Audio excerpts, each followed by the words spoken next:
that will call for us to go back to the dark ages and the practices before the Hayden Law as well. The City Council could vote on the Koretz motion later this month. I'm Anna Marcos for LA This Week. And part of making LA into a no-kill city is thinking outside the box, and the city is doing just that by going retail. Here again is Anna Marcos to introduce us to a different kind of pet store. The humans put on quite a show at this grand opening at the Westside Pavilion, all for the benefit of these guys. The new store, LA Love and Leashes, is no ordinary pet store. Forget puppy mills. 100% of the pets sold here come from one of LA's 6 animal shelters. You're actually better off buying a shelter animal. It's relatively inexpensive, and you're saving their lives, rather than perpetuating a system where we have more and more pet overpopulation and then wind up having to euthanize some of those animals. LA City animal shelters take in more than 56,000 unwanted or abandoned pets a year. Many end up being put to sleep. We are in a very bad economy. There are a lot of animals coming to the shelters. We are dealing with a situation of finance through the people. They cannot care for their animals. But animal lovers buying at this pet store are helping the city of LA reach its goal of becoming a no-kill city when it comes to its shelter animals. The store is run by a nonprofit group, Friends of LA Animal Shelters, and is funded through donations. One, you're helping LA go no-kill. That's our end goal here. But two, also, you get a pet who's already been microchipped, spayed and neutered, vaccinated. We were the first ones in line to adopt this adorable kitten. I've never had a black cat. I've always wanted a black cat. It's worth the chance just to come in, take a look. You might just fall in love with someone you meet here. Who wouldn't fall in love with these cute faces? And it looks like some have already found true love. I'm Anna Marcos for LA This Week. Just in its first month of opening, LA Love and Leashes sold and saved more than 100 shelter animals. In this week's list of things to do, a family concert outside the library. An Olympic gold medalist does a reading from her new children's book, and discovering LA at a huge discount. Celebrate St. Patrick's Day with some live music and refreshments outside the patio of the Edendale Branch Library. String Planet will be performing Saturday, March 17th from noon to 1 p.m. Larry Tuttle will be on the Chapman stick with Novi Novog on the viola. Edendale Branch Library is located at 2011 West Sunset Boulevard. You can find this and other Los Angeles Public Library events by going to lapl.org. And on Sunday, March 18th, Olympic gold medalist Kristi Yamaguchi will be at the Japanese American National Museum from 2 to 4 p.m., reading from her newest book, It's a Big World, Little Pig. In the sequel to her best-selling debut book, Poppy, the Adorable and Persistent Pig, has a new adventure in store for her, the World Games Ice Skating Championship in Paris. Yamaguchi will be signing the book after the program. The museum is located at 100 North Central Avenue in Little Tokyo. More info can be found at janm.org. And visiting your favorite museum or cultural institution doesn't have to cost you a lot of money. In fact, as part of the city's Discover the Arts campaign going on now through April 30th, you can find discounts of up to 50% on admissions for places like the Grammy Museum, LACMA, the LA Philharmonic, and much more. Just go to discoverlosangeles.com for details. And remember, you can find this information on our Facebook page. And that's a look at some upcoming things to do. And that's going to do it for this edition. Thanks for joining us. I'm Ellen Chang. A reminder that you could catch us online at lacityview.org. You can also follow us on Facebook. We'll see you back here next week for more of LA This Week.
came to the U.S. I brought my hopes and dreams for a better life. Since becoming a U.S. citizen, I'm running for public office. I've traveled with the freedom and security of a U.S. passport. And I voted for President of the United States. U.S. citizenship means a better life. I chose opportunity. I chose freedom. I chose responsibility. I chose to become a U.S. citizen.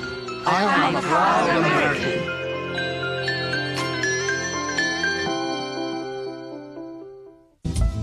Hi, this is Rabbi Mentz of Chabad of Bel Air, living in the great city of angels.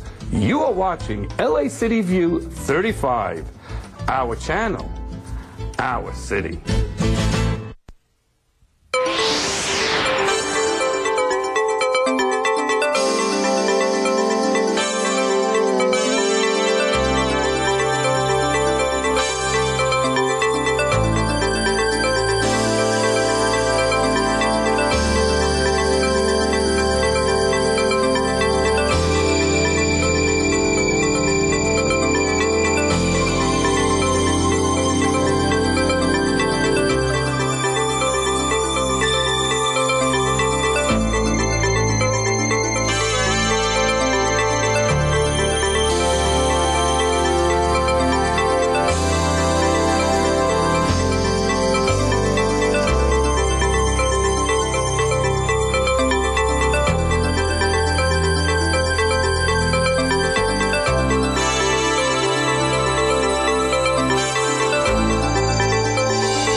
Hey, good morning, everybody, and welcome on the 16th day of March in 2007. This is the Los Angeles City Council. And today we're going to start our festivities in a moment there. Sergeants, could you clear the center aisle? We're going to clear the aisle. Honorary City Clerk of Los Angeles, I'm going to turn the microphone over to you, and please let me escort in a moment our very special guest. There's two very special guests here today, but today we start with the Irish. Hold on and let me get in order. Thank you, Mr. Clerk.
Angeles pipe and a very big hand there. Good morning, everybody. This is the 16th of March. Tomorrow, St. Patrick's Day. Today, we're celebrating the Rus and the New Year's. We're all here at City Hall because Los Angeles brings us together. Please be seated. For 137 years, the Irish of Los Angeles have found their way to the town hall of the great city of Angels, and in that time they've got together at St. Patrick's Day to celebrate. It's a very special day, and now I'm going to introduce right now the great leader of the Irish in Southern California, the great Terry Anderson.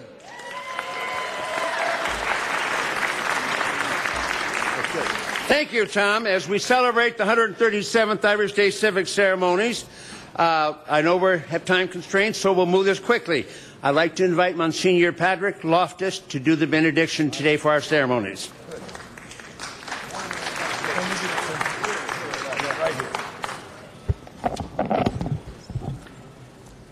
As we come together to celebrate our National Day, to celebrate these awards, we call upon you, Lord, to be present with us. First of all, we give you thanks for the gift you gave us in St. Patrick many years ago, who brought the faith to us, and thank God that he was so strong that we still have that faith. We ask you to bless us as we gather today. Bless our country back over the Atlantic. Bless these people who are struggling in many ways today, and give us the strength and the courage always to be faithful to you and to be faithful to our tradition in Ireland. Amen. Amen. First, I'd like to also acknowledge the greatest and best Irishman in this town, Councilman Tom LaBonge. Let's hear. Hey, I want to give a shout out to my great-grandfather who came from Ireland, Thomas Joseph Lernahan. He's in heaven. Give him a hand. And what would St. Patrick's Day be without the lovely song Danny Boy? And here to sing it for the City Council, Chris Coate, a lovely Irish singer. Hello, everybody. I thought I'd sing it today in the Shono style, the classical Irish style without an instrument. We're bringing you a hand, Mike. Oh, thank heaven. Oh, good. That's what I need. That's what I need. Thank you so much. Oh, Danny boy, the pipes are calling from glen to glen, down the mountainside. The summer's gone, and all the roses falling. It's you, must go and I must bide.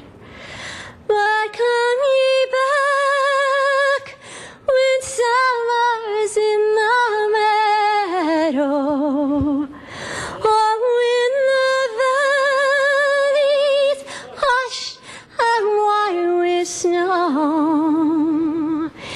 It's I'll be here in sunshine or in shadow. Oh, Danny boy, oh, Danny boy, I love you so. But when you come and all the flowers are dying, if I am dead, as dead I will maybe, you'll come and find the place where I am lying. You'll kneel and say, an Ave there for me, and I shall hear the soft you tread above me, and on my grave will warm a sweeter be, for ye shall bid and tell me that you love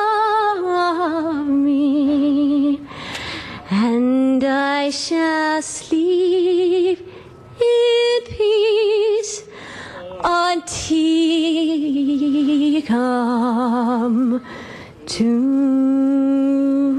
me. Thank you.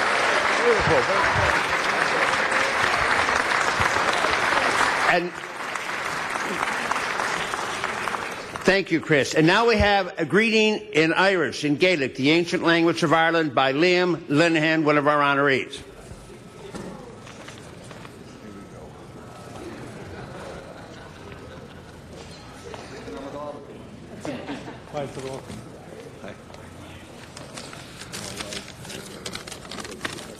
This is the moment when you ask yourself, how the heck did I get involved in this? But there you are. Jim Agin, good morning. My name is Liam Linehan. Tarmay and Far O'Corky. I'm Liam Linehan. I'm a Cork man. Pardon Mabrog. Be me a nervous. Be me a scale. I Sasana. Excuse my accent, I was educated in England.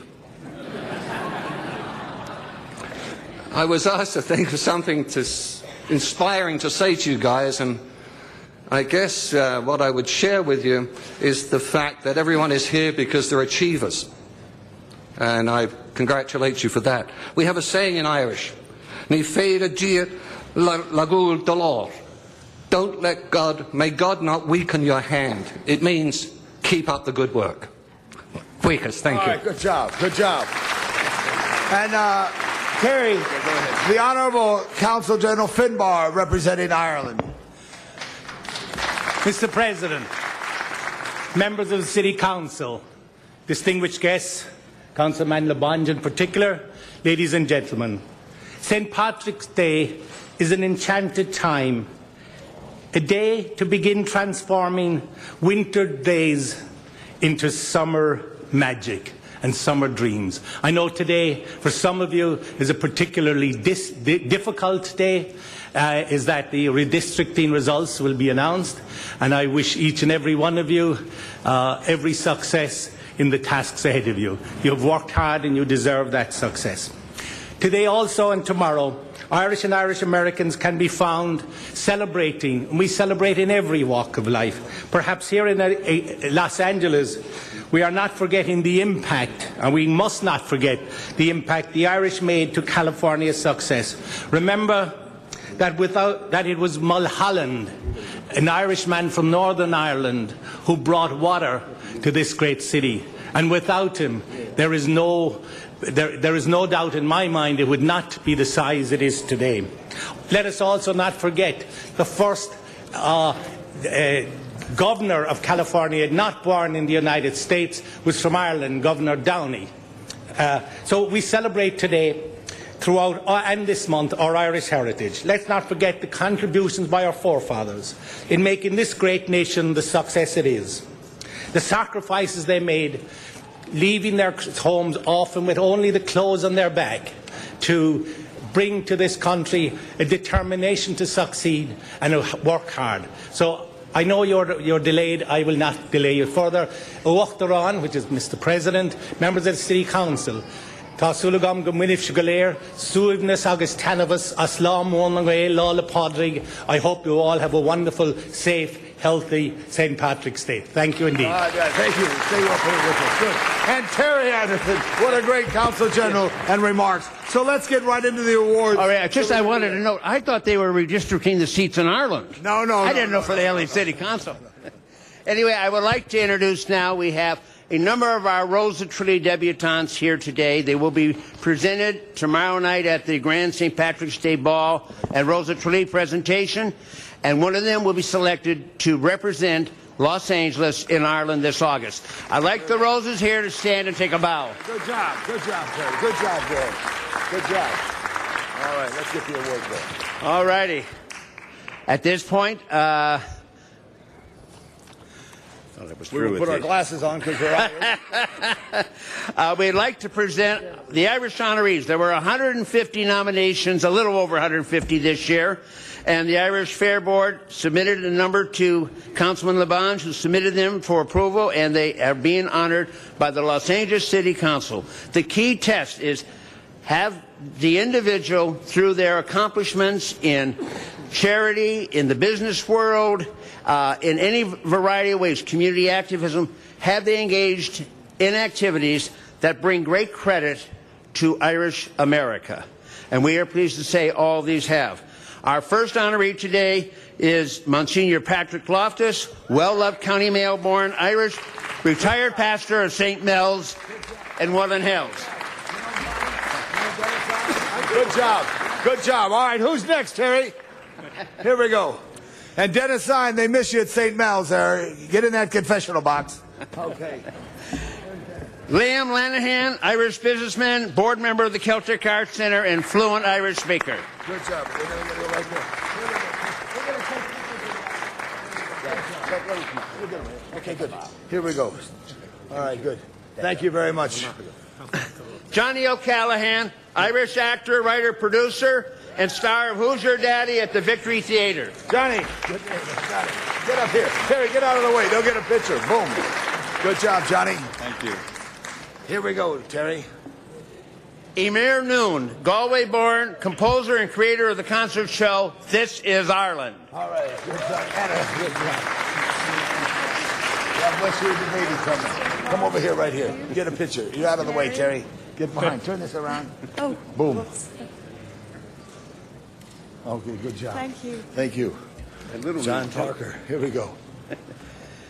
John Parker, Irish-born Canoga Park businessman and co-founder of the Canoga Park St. Patrick's Day Parade. Dennis, where's Zine? Denny, get out here quick. Come on. John, your wife, come over here. Yeah. Here we go. Councilman Dennis O'Zine is joining us this morning. And we are going to have a parade tomorrow. Right. Canoga Park, Madrid Theater, 1 o'clock. Be there, rain or shine. We're going to march down Sherman Way, honoring the Irish folks. Good job. Good job. Here we go. Betsy. Let's hear it for Canoga Park with John Parker. All right, Terry. Kate McCarthy. Kate McCarthy, well-known community activist, longtime supporter of NORAID, and dedicated to Irish freedom and unity. Hey, Terry.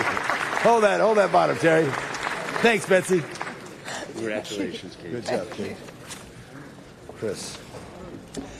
Chris Hewlin, successful and young Valley businessman who represents the very best in Irish American success. Chris? Good job, Chris. Good job. Thank you. You betcha. Monsignor, come back up here. Well, he didn't get the picture for him. Don't go. That's the Pope calling. That's the Pope. Not the bums rush. The Irish rush. Boom. Super. Boom, boom. Good job. Yeah, Terry's bigger. Okay. Good job. Next.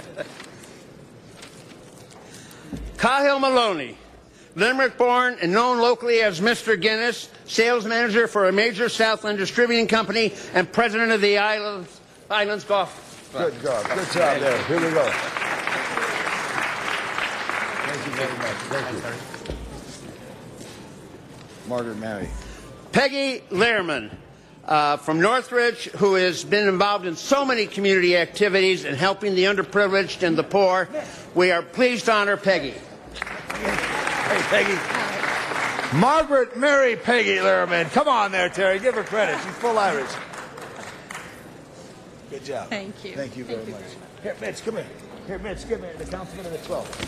We're going to get one more. Betsy, here we go. Boom, boom. Get in there. Much. You're doing good. Absolutely. Good job. Super. Hold your thing. You're Irish, then. Hope you're wide lens. Good job. Good job. All right. Thank you. Good. Thank you very much. I did. Yes. Jonathan Loughran, Dublin-born Senior Vice President of the Irish Film Board, United States, head of their Los Angeles office. And I have to note, come here, Jonathan. I have to note, Jonathan has brought more Oscar-winning productions to be filmed in Ireland. Congratulations, Jonathan. Thank you.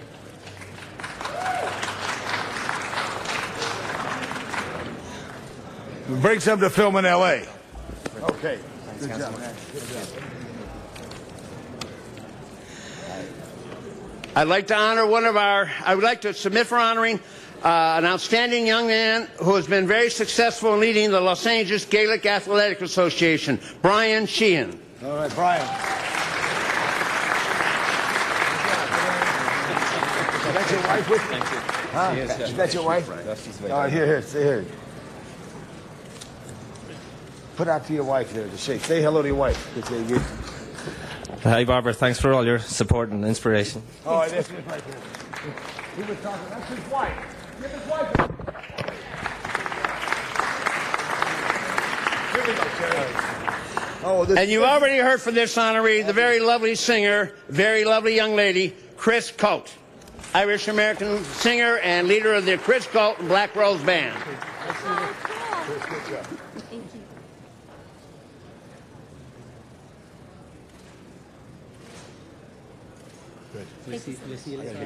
You do these next three.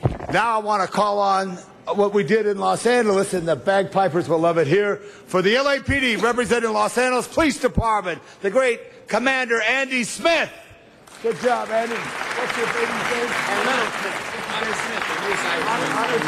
Connor. And Connor Smith, the youngest Irishman in the City Hall. Today or any day. Get in there, Terry. Connor, there you go. Hey, Connor. Good job, Connor. You want to say something? Thanks so much. No, I'm good. I'm good. Give the LAPD and Andy Smith, Commander, a big hand.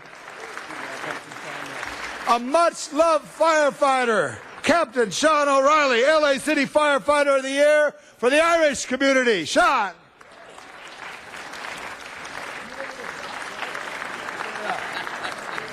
Sean works at the shops on Avenue 19, does a great job, keeps all the motors running.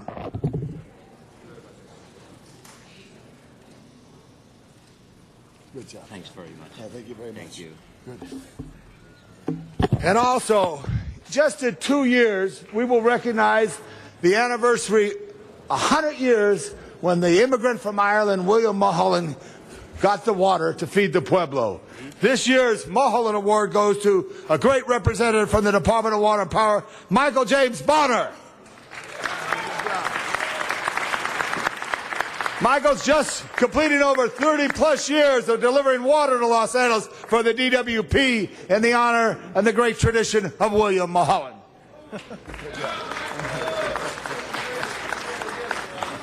That's it. Right. Yeah, Mr. Kokoyan asked, what's the greatest political speech ever given? Mr. Garcetti, you're a Rhodes Scholar.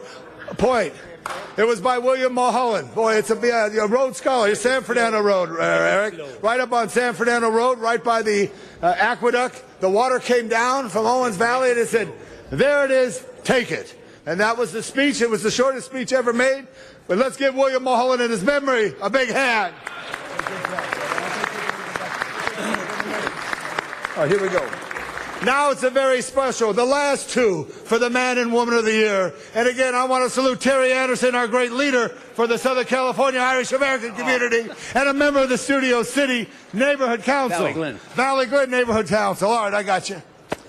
And by the way, I wanted to make a note. When you said County Mayo in Ireland in somebody's district, make sure it's Tom Lavange's, will you? Good job. Good job. Thank you very much. I am very pleased to introduce our next honoree, the Irish Woman of the Year. She comes from probably the furthest west, most remote part of Ireland, the Inis-Owen Peninsula in County Donegal. But when she arrived in L.A., she set this town afire. She is the founder, executive director of the Los Angeles Irish Film Festival, now in its most successful 5th year, Lisa McLaughlin. Let's hear it for Lisa.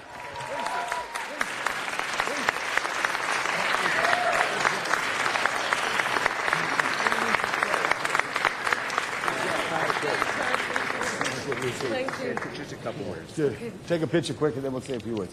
There's Betsy over there. Oh, hi. And introduce yourself. This is my son, Carson. Hey, Carson, good job. Carson! Can I say a few words? Yeah. Yes. Gurha Mahagat, Erin Ockage, special to Shaw. Thank you so much for this very special occasion. I'd like to thank Terry Anderson and the Irish Fair Foundation and Councilman, Mr. LeBonge and Finbar Hill for continuing this long tradition over 137 years, and long may it continue.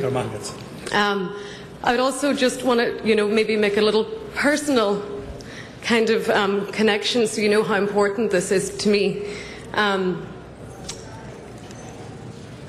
I grew up, as Terry said, in Donegal, a little village, and delivered post, the mail, with my grandfather, the postmaster, in the village of Malin through my whole childhood. And just noticed in that small village how there were so many artists living there, Irish artists living, creating things from handmade clocks to bogwood sculptures and amazing art pieces. I had a little art gallery and craft shop in Malin when I was a teenager. And for me, the LA Irish Film Festival is an extension of that gallery that I had. And it is a real taste of Ireland, and you will experience that if you do come to the festival. Sorry, I don't mean to be plugging it. But anyway, I just want to say that, this means a lot to me, because that little art gallery in Malin is alive and well in Los Angeles. Thank you. Gura Mila Mahagat, Agus Lav Bela Padraig. This is for you, Carson. All right, Carson. Lisa, the Irish Woman of the Year. Thank you, Lisa. And Terry. The next honoree needs no introduction. He's been the leader, the founder, the major, I forgot the pipe major for the Los Angeles Police Department, Emerald Society, Pipes and Drums, the one and only, the man you always can count on, Scott Walton. All right, Scott. Get it in, Scott. Get it in. Out of there. Boom, boom. Good. Good, Scott. Say a few words. Hi, I want to thank everyone for this, the council. It's nice to see Councilman Dennis Zine and Joe Buscano, prior colleagues of mine up there. Good to see you guys. Thanks, everybody. Mostly, I want to thank the Los Angeles Police Emerald Society Pipe and Drum Band for all they do to promote the Irish culture throughout Southern California. Thanks a lot, guys. Good job. Thank you. Well, we thank you, Scott. Mr. President, we're over and under. We got it right there. I want to thank everybody. I do want to thank our first special Gaelic prayer that was made earlier. We get a shot right there, Betsy, as we keep moving along.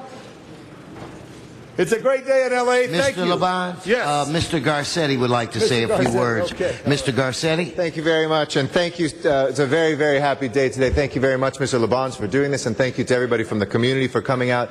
It's kind of a joke in here that I can claim ancestry from almost any place in the world, and it's true that I can claim my Irish ancestry.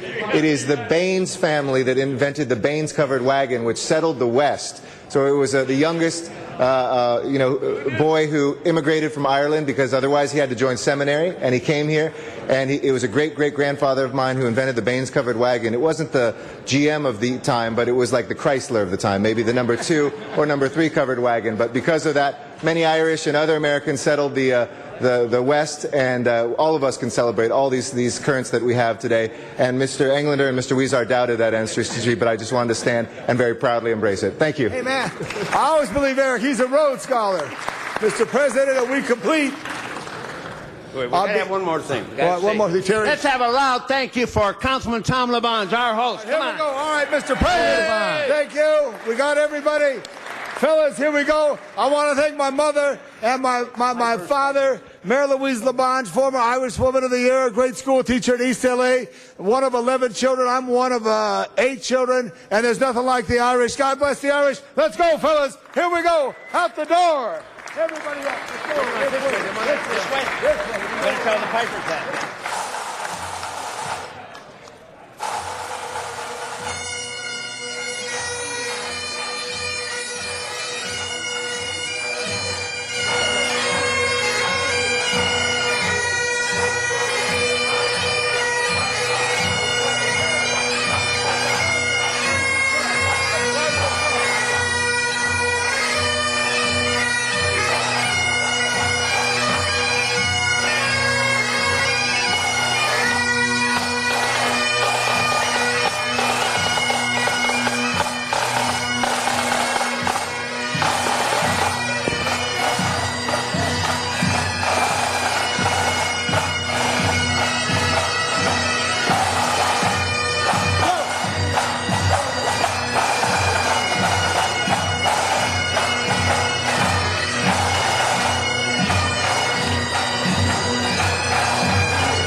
Okay. Good morning, everybody. It's Friday, March 16th. Mr. Clerk, seeing that it's now about 10:25, can you please call the roll? Alarcon, Buscaino, Cardenas, Englander, Garcetti, Weezer, Koretz, Krikorian, Labange, Parks, Perry, Reyes, Rosendahl, Zine, Wesson. 13 members present and a quorum, Mr. President. First order of business. Approval of the minutes. Councilmember Buscaino moves and Councilmember Garcetti seconds. Commendatory resolutions for approval. Councilmember Krikorian moves and Councilmember Parks seconds. Mr. President, item 1 is an item notice for public hearing. The Department of Building and Safety has requested that this matter be continued to April 17. Without objection, we will continue it to April 17th. Mr. Clerk, what's next? Item 2 is an item for which public hearing has been held. Might I recommend holding it on the desk as we are waiting the Rules, Elections, and Intergovernmental Relations Committee report. Okay, we'll hold that on the desk. Mr. Clerk, what's next? Items 3 through 8 are items for which public hearings have not been held. 10 votes are required for consideration. As a matter of clarification, the CEQA findings before you in items 4, 5, and 6 are from the Board of Airport Commissioners, not the Harbor Department, as erroneously identified on the agenda. Okay. Without objection, those items are before us. Mr. Clerk, do we have any cards on any of these items? Yes, sir, we do. I've been informed that public hearing has been satisfied in committee on this matter. Members, any specials on any one of these items? Say none. Let's open the roll, close the roll, and tabulate the vote on the remaining business. 14 ayes. Okay, next. Mr. President, that brings us to the special meeting. It's still too early for that. Might I recommend returning to Councilmember Cardenas for the Nowruz presentation? Okay, Councilmember Cardenas, are we ready? Councilmember Cardenas? That looks like we are ready, right? Okay. Mr. Cardenas will be at the podium. Good morning, sir. Good morning. Thank you, Mr. President, members of the council. I'd like to invite Priya Abbasi to come stand with me as we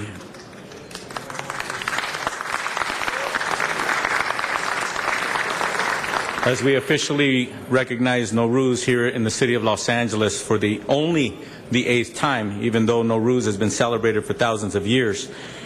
Now, along with Mr. Abbasi, I would like the other dignitaries of the Persian community, Iranian community, to come forth and join me here so that we can recognize their community. Nowruz Mubarak, that's Happy New Year for many of our Los Angeles residents who are of Persian descent. Nowruz is a celebration of new beginnings, meaning new day. Nowruz marks more than just the Persian New Year. It's also a symbolic time for healing, reflection of peace, and social justice. At its core, the Nowruz festival celebrates the rebirth of nature. The reawakening symbolizes the triumph of good over evil. It is the point when the oppressive presence of the cold winter finally begins to recede with the commencement of the lively and hopeful spring. Nowruz represents much of what Iranian character, history, religion, and politics are all about. For centuries, Persians have applied the Nowruz spirit to every dark challenge that has come their way. As part of the celebration, relatives kiss and hug each other. They give each other presents. Traditionally, it would be cash or coins are exchanged. Sweets are offered to all to symbolically sweeten their lives for the rest of the year. The message of Nowruz is social interaction, solidarity, unity, social justice, joy, companionship, happiness, freedom of expression, real democracy, and peace and prosperity for humanity.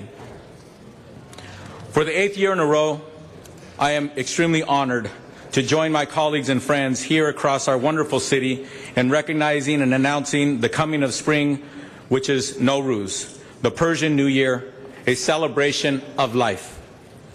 The most recent estimate is that there are over 300 Iranian Americans that work in various professions and capacities right here for the city of Los Angeles. The city of Los Angeles is the largest single non-Iranian employer of Iranian professionals outside of Iran.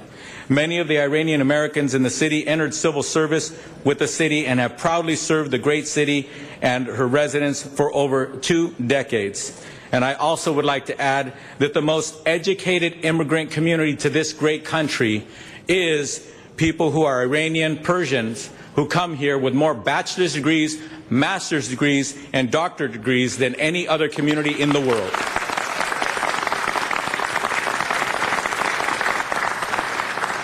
Needless to say, the Persian community continues to contribute immensely to the entire city of Los Angeles and beyond.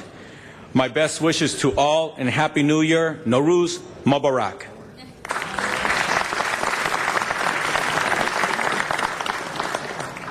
I'd also like to add that there's a little bit of a change in the program due to the mayor's schedule. He will be addressing all of our constituents in the rotunda in just a little bit. And so first of all, I would like to give a special thanks to someone who has taken charge of and taken a lot of personal responsibility when it comes to the Nowruz Festival, which will be taking place at a park in my district in the San Fernando Valley.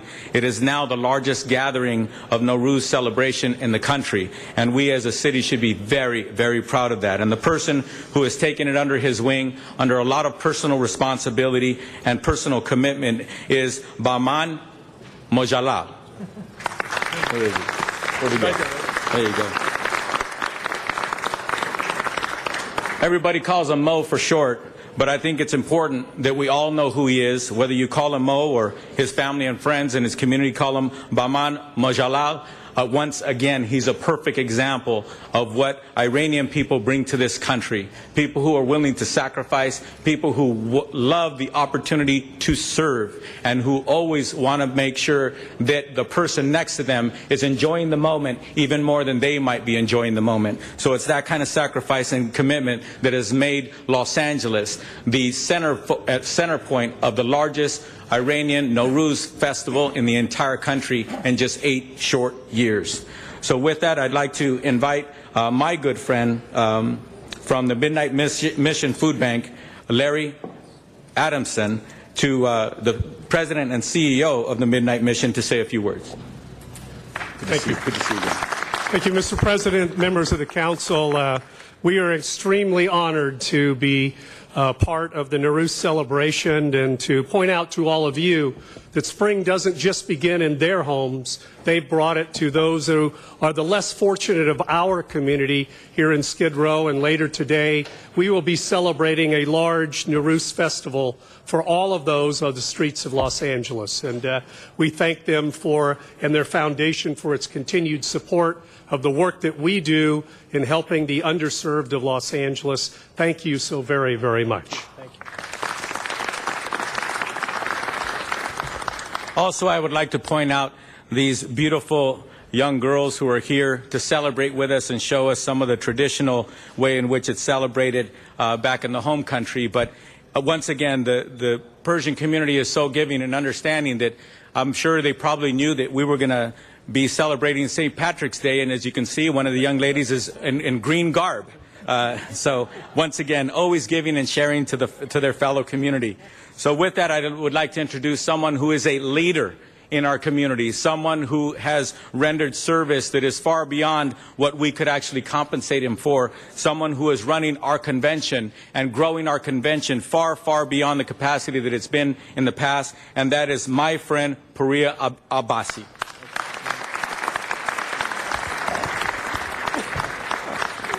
Good morning.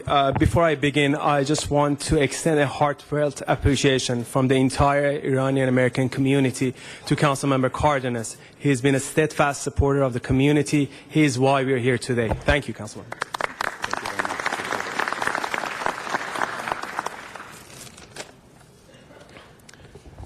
Honorable Council members of the City Council, friends and family, for the past 8 years and again today, we have celebrated Nowruz together. And together we have spoken of the benevolence of a great metropolis in not only seeing strength in her diversity, but finding hope for a bright future in that strength. Nowruz, the Persian New Year, symbolizes that unique human trait, hope, which allows all of us to move past the difficulties of today and imagine a tomorrow full of possibilities to be better, to do better, to love better, and to better understand the ways of nature. Every year and for millions of years, nature sheds the worries, strains, and impediments of a long winter, welcoming the days of spring. Nowruz is thus a celebration of nature. So in Nowruz of 2012, in deference to Mother Nature, and realizing that we have indeed gone through a very long winter, we will collectively dare to imagine a world where compassion for our fellow humans will rule over our passion to advance individually.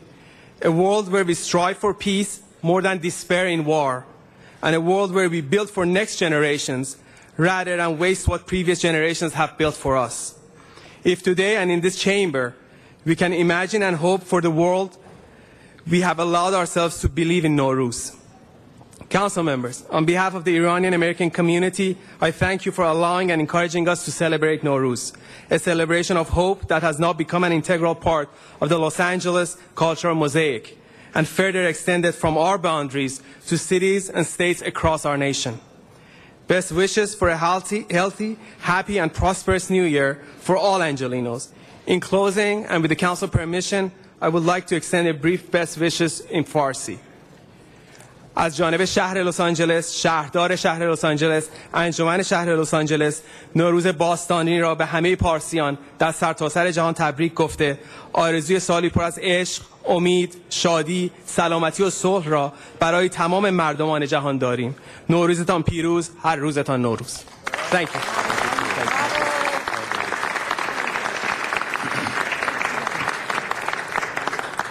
I think it is very beautiful that someone can come into these chambers and speak the language of their ancestors and to bring their culture here and that culture be welcomed. If everything goes as planned for me, this will be the last time that I stand at this podium officially recognizing Nowruz. But one of the reasons why I welcomed it 8 years ago was because Puriya Basi and Amir Tabak, two good friends of mine, both engineers, like me, came to my office as soon as I was an elected official for the city of Los Angeles and very gingerly asked me if the city of Los Angeles would officially recognize Nowruz. And I immediately said yes. And I was shocked and dismayed that they were shocked and dismayed that I said yes. And I asked them, why are you looking at me like this? This is what we do here. We celebrate culture in one of the most diverse cities in the world. And they said, council member, we have asked former mayors and former council members for many years, and every single time they would give us a resolution quietly, send it to us, instead of recognizing it in front of all of Los Angeles. And that upset me. And I said, not only are we going to celebrate Nowruz in the city council chambers, we're going to celebrate it in the rotunda. We're also going to celebrate it, if you will, in my district. And for 8 years, we have celebrated in the way that we should celebrate any community in this great city. Any community.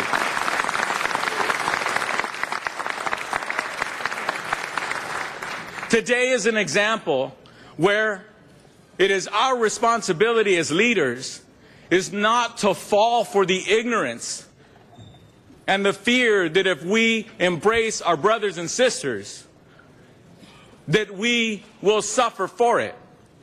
It is exactly the opposite. Since that day, not only do I feel proud of this moment, but I now have new brothers and sisters who speak a language that I don't understand, but when I hear them speak it, I think it's beautiful because it is their language and it is something that they should speak freely and it is something they should never be ashamed of. And if they want to dress their children in the kind of clothes that their ancestors wore, they should do it and they should do it proudly. So I would like to ask every person from the Iranian community, the Persian community who is here in these chambers to please stand so we can applaud you for all that you bring to this great city.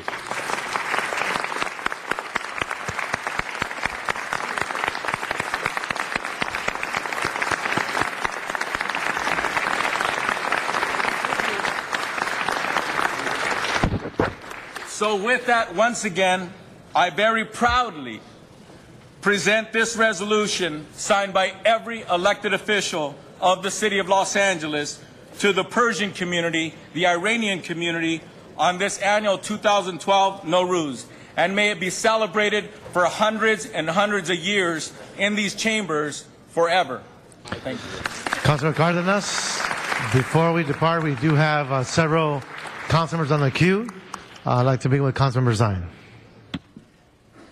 Thank you, Mr. President, and Tony Cardenas, congratulations to you. This probably will be your last presentation since you're heading to the United States Congress, which I'm sure you'll recognize the great Persian community. Councilman Cardenas, Congressman Cardenas, it has a ring to it. But not only to this beautiful community that we have in our beautiful City of the Angels, but what you have done for the deaf community in Woodley Park. You have supported causes throughout your time in elective office. I want to acknowledge you, who again brings this great community to City Hall. Let's hear it for Tony Cardenas for championing this.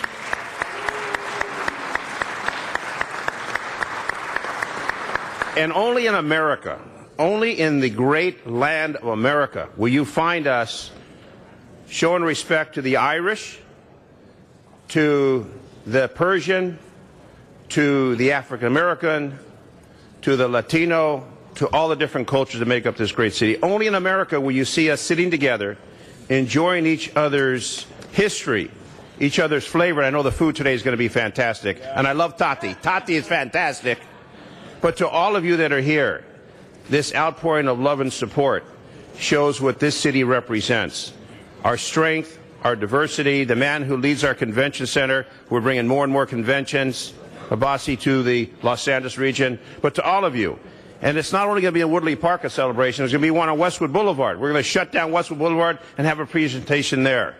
Right, Mr. Koretz? Yes.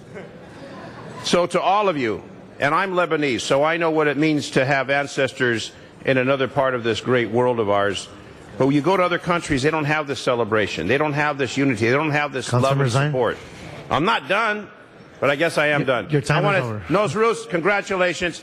And once again, to the great community that you represent and all the great businessmen that are here. God bless you, and many, many happy years. Many, many happy Nowruz. Thank you very much.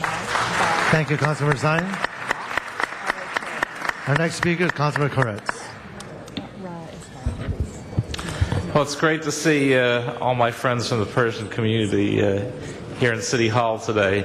And I'm sorry that Councilmember Zine beat me to it, but I wanted to also acknowledge Tony Cardenas for doing what should have been done many years ago. Probably should have been done by someone in my district because there's a huge population in my district.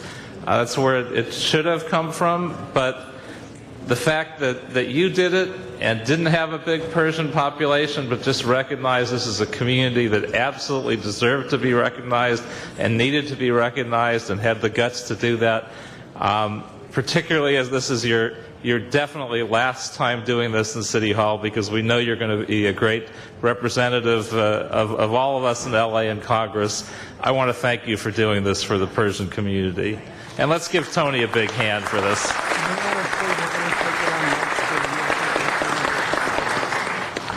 I hope to be the one that has the opportunity to organize this and take this on in the future, as it should be from the 5th Council District, where so much of the Persian population is.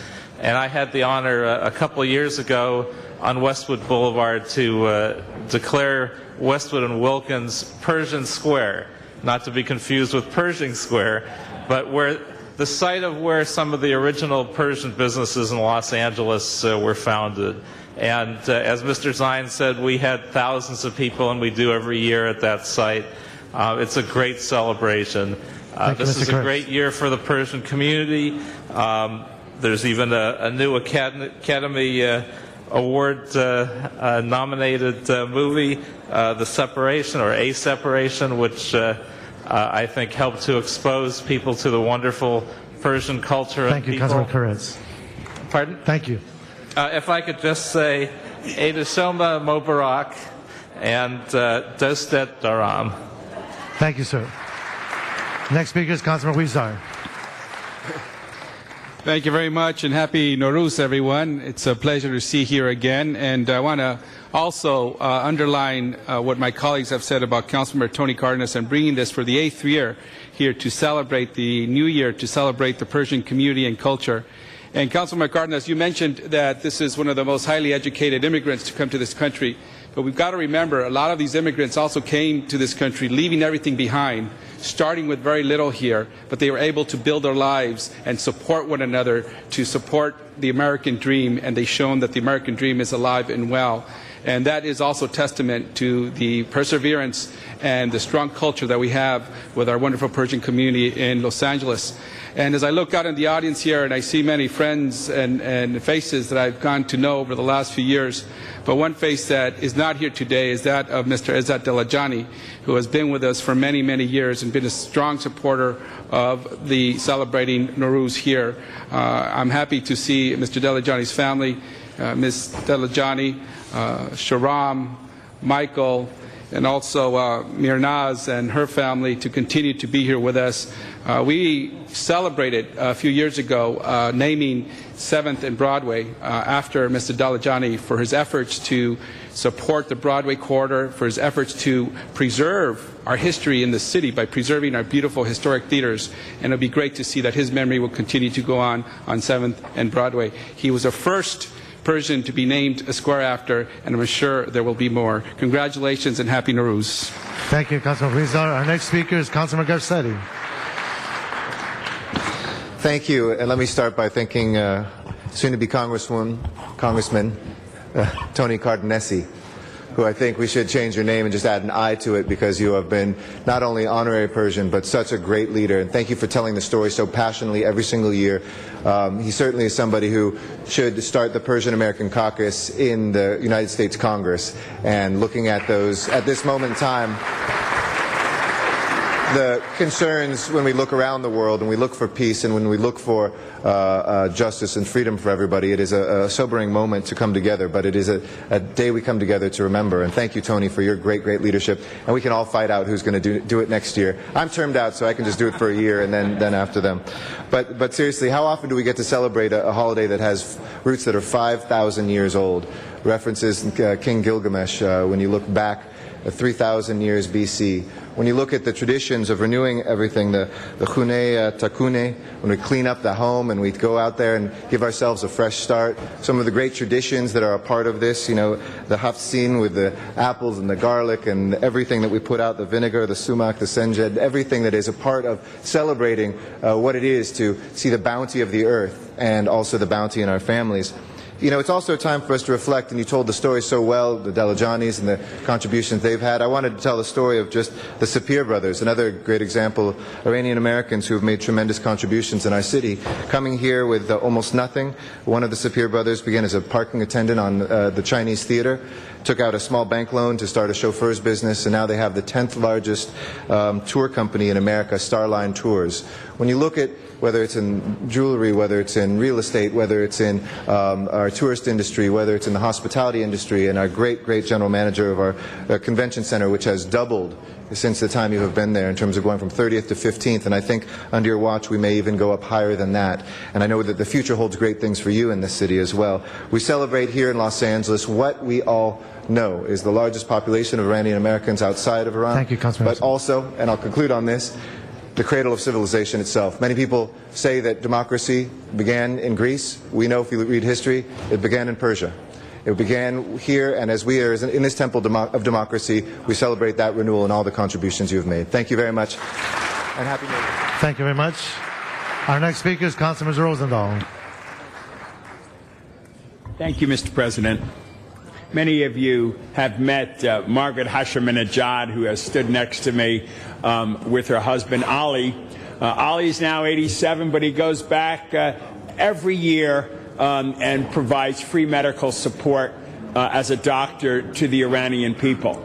From what I've learned from Margaret and from Ali is that where we come from is so important, and how we interpret that and connect it back to our home countries is absolutely critical. Three things I want to say. First, Tony, God bless you for showing leadership on this 8 years ago. And I know when you get to the House of Representatives, you will be a huge international leader because you come from the most diverse city and megalopolis in the world. And you appreciate all the different cultures, all the different religions, all the different politics. And you've been able to absorb that within you. And you will be a great light to all of us back in Washington. So I want to thank you first for being the leader of this over the last 8 years. From my heart to yours. Secondly, Mr. Koretz talks about the Persian community. Well, we got a big one in CD11. Everybody from CD11 knows that. So I'll fight with him and compete with him as to who will represent you going forward. A third thing I want to say is it's a very tense moment in the world. We in the United States have figured out a way to live together and work together. We have found a way to put our differences aside. When the Shah was in charge and things changed and many folks came to our great country and settled in and became great contributors and have continued over the years, we're in a tough spot. We all know. And it's sort of underlying a lot of the conversation here, off-the-record conversation.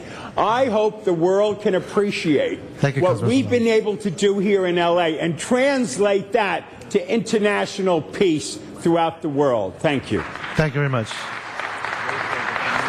Our last and final speaker is Councilmember Krikorian. Thank you very much, Mr. President. And I just love that we celebrate Nowruz every spring. And I want to thank Tony Cardenas for your leadership on this and for your courage in standing up at a time when maybe it wasn't popular to stand up in this way and stand up against bigotry and to celebrate one of the great communities of our city, in our city's history, really, and the contributions that this great community has made, even when there were times when perhaps some of your constituents didn't understand why you were championing this issue. And I'm so pleased that you did it, and all of us have benefited from it. So thank you. I especially, as the first Armenian American member of this city council in our city's long history, take special appreciation in the celebration of Nowruz, because of course so much of the Armenian American community here traces its roots to Iran as well. In fact, 4 of my staff members are either Persian, were born in Iran, or have their family roots here. And some of them are here with me today. Nikki Azari, Anita Avakian, Irina Brunosian, and my chief of staff, Adrien Nazarian. And I know from their family stories how much this community has in common with so many of the rest of us who shared the immigrant experience.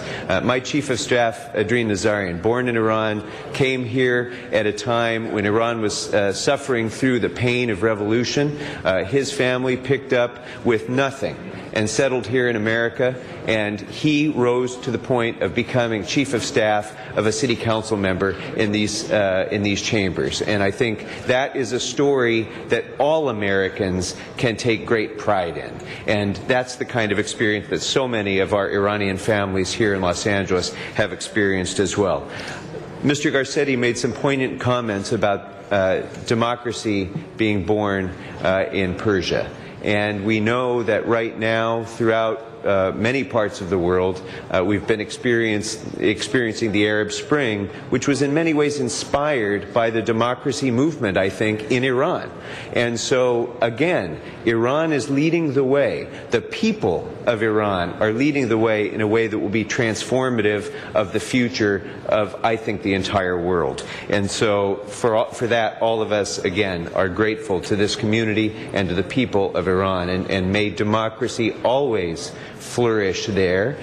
May the government in Iran always reflect the will of the Iranian people. And Mr. Cardenas, I think I can guarantee from what I've heard around this chamber and from my own intention as well, after you're in Congress, don't worry, the Nowruz celebration will be in good hands here between Mr. Koretz, Mr. Rosendahl, and myself. Thank you very much. Mr. Reyes.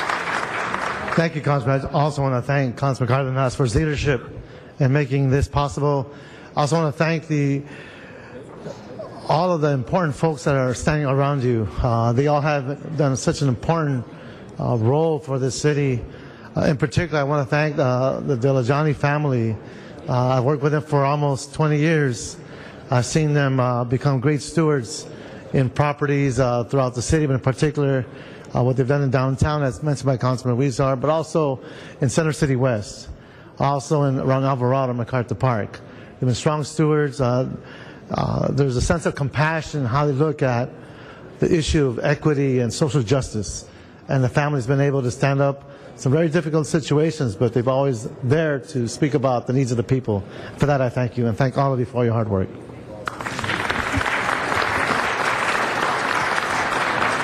Thank you, Mr. Reyes. And I just want to say, I really enjoy this the last 6 years that I've been here. I, too, want to thank Mr. Cardenas. I think what I'm going to have to do is to put together a committee of members to keep this tradition going. I wouldn't be surprised if we have 7 members do it and the other 8 will just be upset. But I want to thank you. Again, I had an opportunity to serve with Mr. Cardenas for 6 years in the Assembly, and I've never met a more passionate, caring, loving individual that doesn't care what you look like or what religion you practice. If you need help, all you have to do is look to your right, and Mr. Cardenas will be there. Anyway, back to you, Mr. Cardenas, to close. Thank you very much, Mr. President. I'll close by saying that I do know my limitations. I don't try to speak Farsi. I don't want to insult somebody by saying that turkey in your hair looks great, thinking that I said something correctly. But when it comes to sticking up for a person or a community when there's injustice, I know no limitations. And I stand here once again, I tell you, very, very proud that for the last 8 years, we have corrected a wrong in this city. And again, I'm so touched and pleased to hear that so many of my colleagues are going to carry this forward and make sure that every group of colleagues of this council never forgets that this is a celebration that will live every single year in this city forever and ever. So thank you very, very much, and God bless all of you.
Mr. Clerk, things are beginning to calm down in the chambers.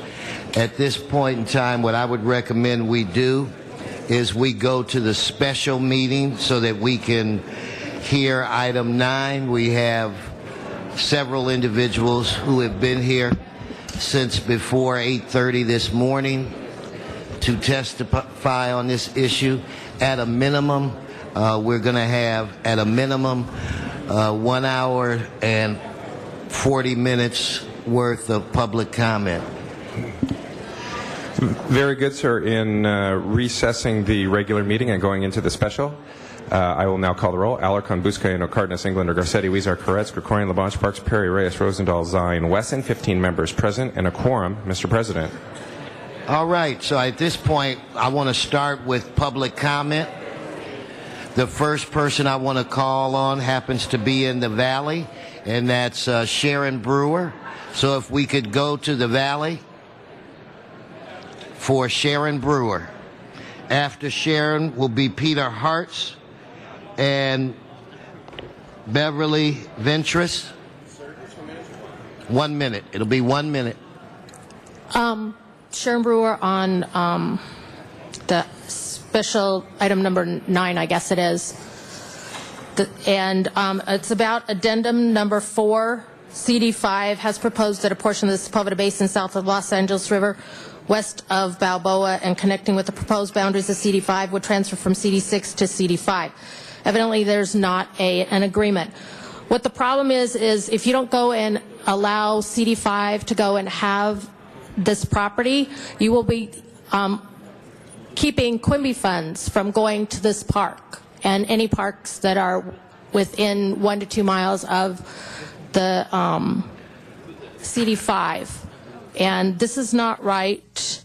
And it's basically a matter of the Quimby funds, which I don't think anybody looked at, because you've got all those residents that are there, but if it's not in the same council district, you cannot take and go and transfer Quimby funds from one council district to another. Also, the dog park should be included. Thank you. Thank you. Peter Harth, Beverly Ventress. Peter? Is Peter here? You're up and after you, Beverly. Good morning. Good morning. My name is Peter Hartz. I'm president of the Toluca Lake Homeowners Association, former board member of the Greater Toluca Lake Neighborhood Council. And the issue that I'd like to address, I hope I'm in the right spot, is the unresolved adjustment between Studio City and Toluca Lake. And so this is related specifically to an area which is the MTA site on Cahuenga Boulevard and the Campo de Cahuenga site. Both sites are within the jurisdictions of the Studio City Neighborhood Council and the Hollywood Hills West Neighborhood Council. And by having it remain in CD4, it would mean that CD4 would surround Universal, who is the biggest developer in our area, and we would then be able to speak with one voice most effectively to this prominent developer. Thank you. Hello, come forward. Council President Wesson, other council members, good morning. I'm Beverly Ventress of CD4. I'm a board member of the Toluca Lake Homeowners Association. I too wanted to echo what our president Peter Hartz had to say. It's very important to keep the Universal, MTA, and Campo de Cahuenga in CD4. With Campo de Cahuenga, we have a long history with Campo de Cahuenga. Historically, we've preserved, we've protected it. It is important for the MTA and Universal to stay together. Part of CD4, we have issues with development. We have, as part of the impact, a noise council because of noise mitigation. We were the only community asked to participate in the emergency disaster preparedness drill. We have traffic mitigations. We do ask, we are so impacted by whatever developments happen there. Thank you. Keep us in CD4, the boundaries. Thank you very much. Dr. Tom Williams, followed by Beverly Todd, followed by Johnny Walker. Please come forward.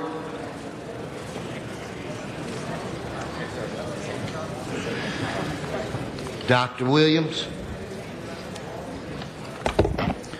Dr. Tom Williams, LA 32 Neighborhood Council member. We've seen a mess. We have a mess. Now we're going to have even a bigger mess. Gerrymandering was defined. It seems to apply to not only the previous redistricting efforts, but the ones going on right now. It wasn't compact. It wasn't based upon communities. We have 95 neighborhood councils. Look at the boundaries of those councils versus what's been done now. So I'd highly recommend reconsider it, put it back, and get it done right. The state seems to have done a better job than the city. Maybe that's because there was some independence on the part of the representatives doing the redistricting for the state compared to that of the city of Los Angeles. It's terrible. Thank you. Thank you. Beverly Todd.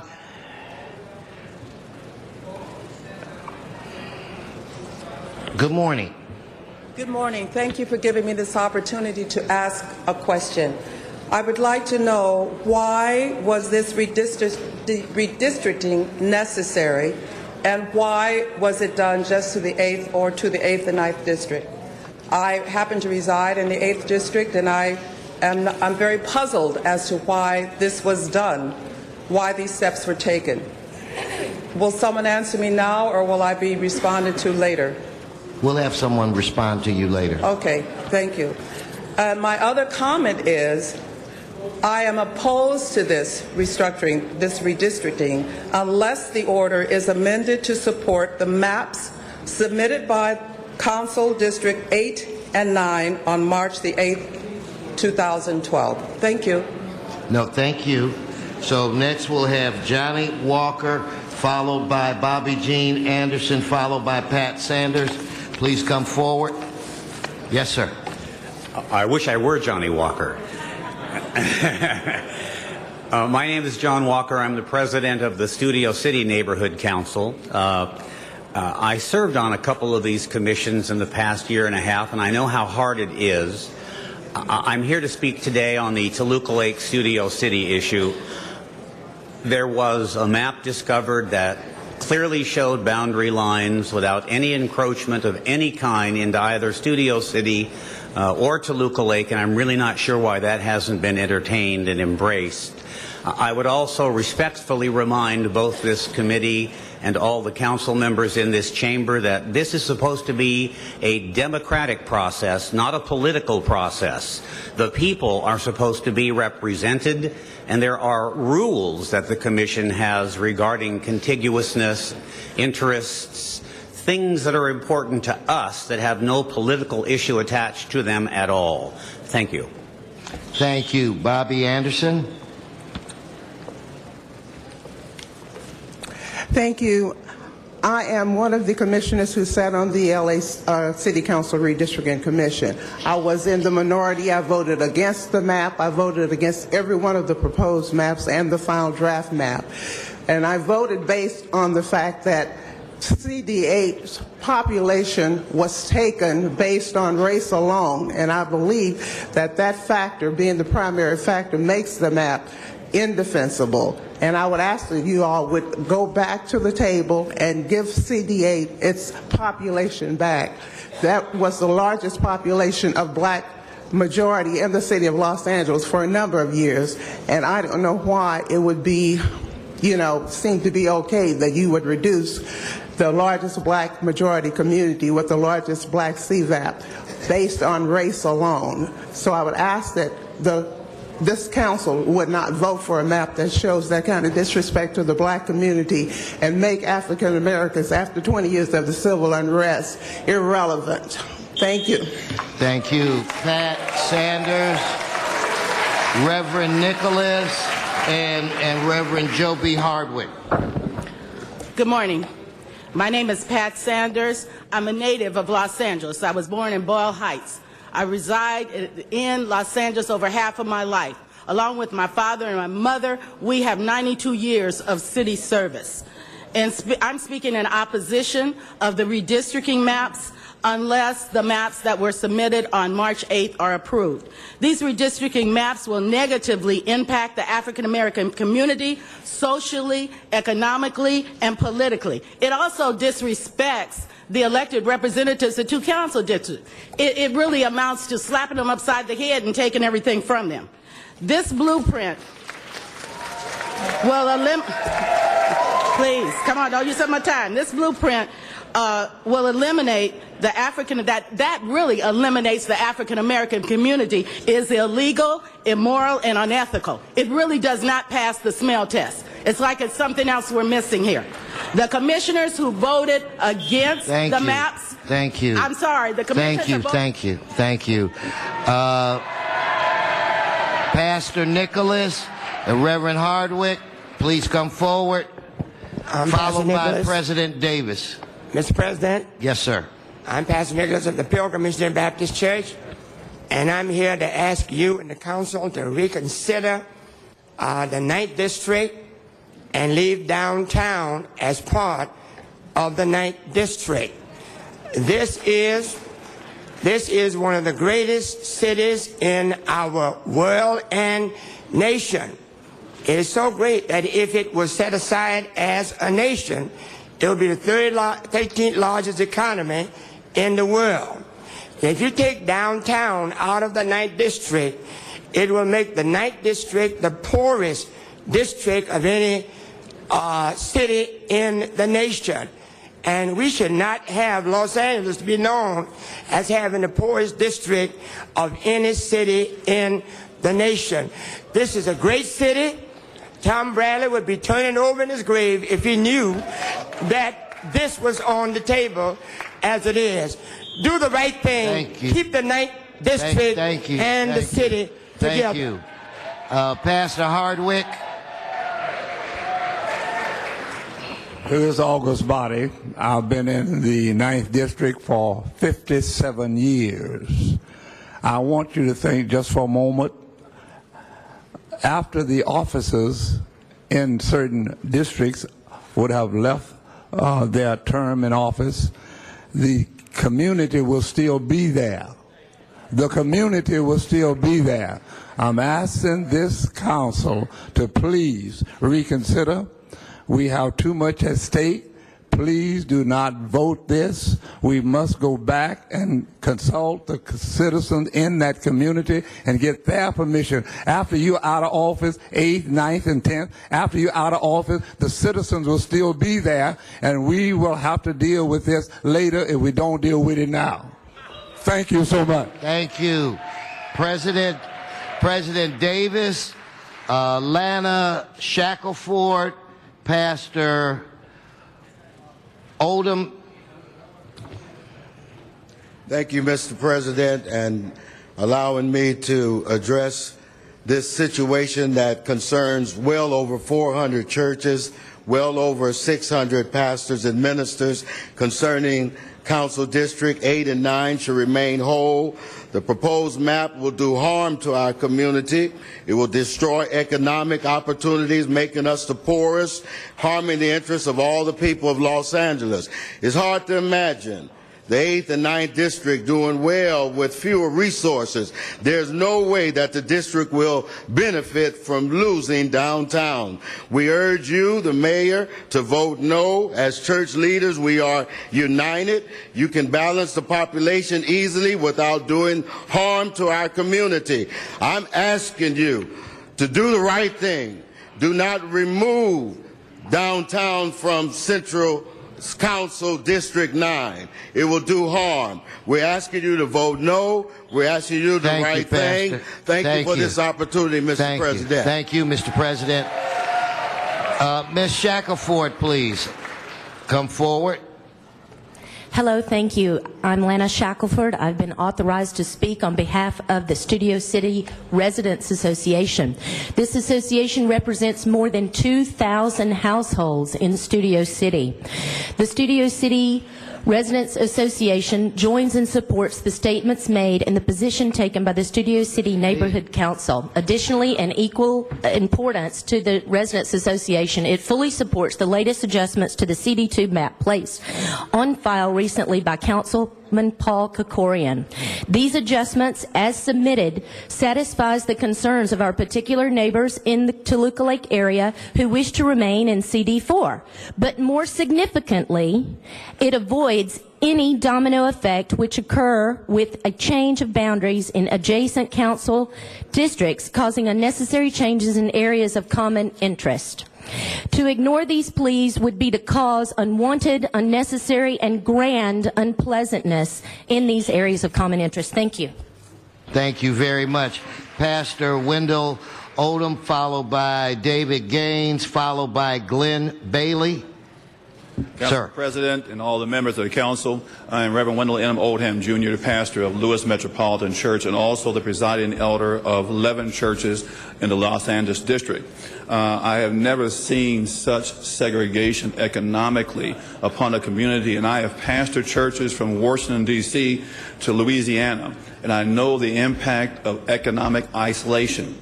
What is proposed here will devastate this community. For the first time in my life, and I was excited about coming to Los Angeles, but for the first time in my life, I'm living behind iron bars. I'm being awakened at night at helicopters flying over my head. I'm concerned about the safety of the children that attend the school that is in our church. I sometimes have to wake up early in the morning and call the police to shoo away the prostitutes so the children do not have to walk past them to get to school. To take away this economic engine from this district, to make it even poorer than it already is unconscionable, unbelievable, and I believe ungodly. Thank you. Thank you. Thank you. David Gaines. David Gaines, followed by Glenn Bailey. Mr. Bailey. Good morning, council members. My name is David Gaines, a longtime resident of Studio City. I'm here to speak in favor of Paul Krikorian's proposal, adjustments to the map. My understanding was that the Commission's mandate was to keep neighborhood councils and resident associations together, keep communities like together. And by moving the metro station and the Campo de Cahuenga, which is part of Studio City, historically it's mapped in there, to take that out of Studio City and put it in CD4 because another neighborhood council wants to keep themselves out of a majority valley district seems completely unfair to the residents of Studio City. I think it's wrong, and I think it's against the mandate of the council or the commission to do their redistricting job. Thank you very much. Thank you, sir. Mr. Bailey, followed by Malcolm Bennett and Joe and Mildred Higgins. Mr. Bailey. Good morning, council members. Glenn Bailey. I'm Area 1 representative on the Encino Neighborhood Council, and I need to point out that your CLA report, which states that Encino is whole within this redistricting proposal, is flat out wrong. It's incorrect. And so specifically, I rise here today to support Councilman Koretsa's addendum number 4, which is a compromise to a compromise, which would allow a portion of the Sepulveda Basin, including the Balboa Sports Center, Franklin Fields, and areas adjacent to the existing single-family homes to be in the same council district. It's really egregious to have portions of Encino not be with the council district, whichever one it is, of Encino. Councilmember Cardenas talks about righting injustice. You are creating an injustice if you allow this to go through. So I hope that you will not allow this to stand as is and support the addendum 4. Thank you. Thank you, Mr. Bailey. Malcolm Bennett and the Higgins family. Good morning, council members. Malcolm Bennett, and I speak in opposition to the current changes to CD 8 and 9. I've grown up and lived in District 8 and 9, and operated business in those areas ever since then. The current changes, especially District 9, does a total economic disadvantage to the residents of those communities. It takes away the lifeline and economic advantages in that community. The culture that's been so rich in that community is certainly jeopardized by the current changes. That community, after the civil unrest and various other issues, has just started to come together as a result of having the downtown, which is the only economic force of that area, and moving that out of the 9th District will certainly have a social and a very negative financial impact on that community. So I urge you to reconsider the changes to Council District 8 and 9. Thank you very much. Thank you. Joe and Mildred, please come forward. Council President, honorable council members, please support Mr. Krikorian in his latest efforts to put everything where it's supposed to be. Remember, the metro station in Campo de Cahuenga are in zip code 91604, which is Studio City. When you mail them a letter, you have to put Studio City on the envelope, not anything else. And please keep Studio City whole and in Council District 2. And that means the whole of Studio City, not part of it. Thank you. Thank you, sir. Ms. Higgins. My name is Mildred Higgins. I've been a resident of Studio City for 40 years. Over that time, we've experienced the activism and the interest in the want for the best for the Studio City by many persons, depending on the time they have available to volunteer. And they give of their talent and their energy and their enthusiasm. We ask this because we're recognized as a community. We celebrate cultural things like Luminaire recently at the Campo de Cahuenga. We do the metro station. We have signs up that it is within Studio City. So we ask you to respect our wishes that we've gone to all the meetings, we submitted all the documentation, and we're asking you to do your part to have Studio City complete within District 2 and reject District 4's request for a little strip of Studio City. Thank you. Thank you. State Senator Curran Price, Doug Fitzsimmons, and Dr. Weissman. Senator. Thank you, Mr.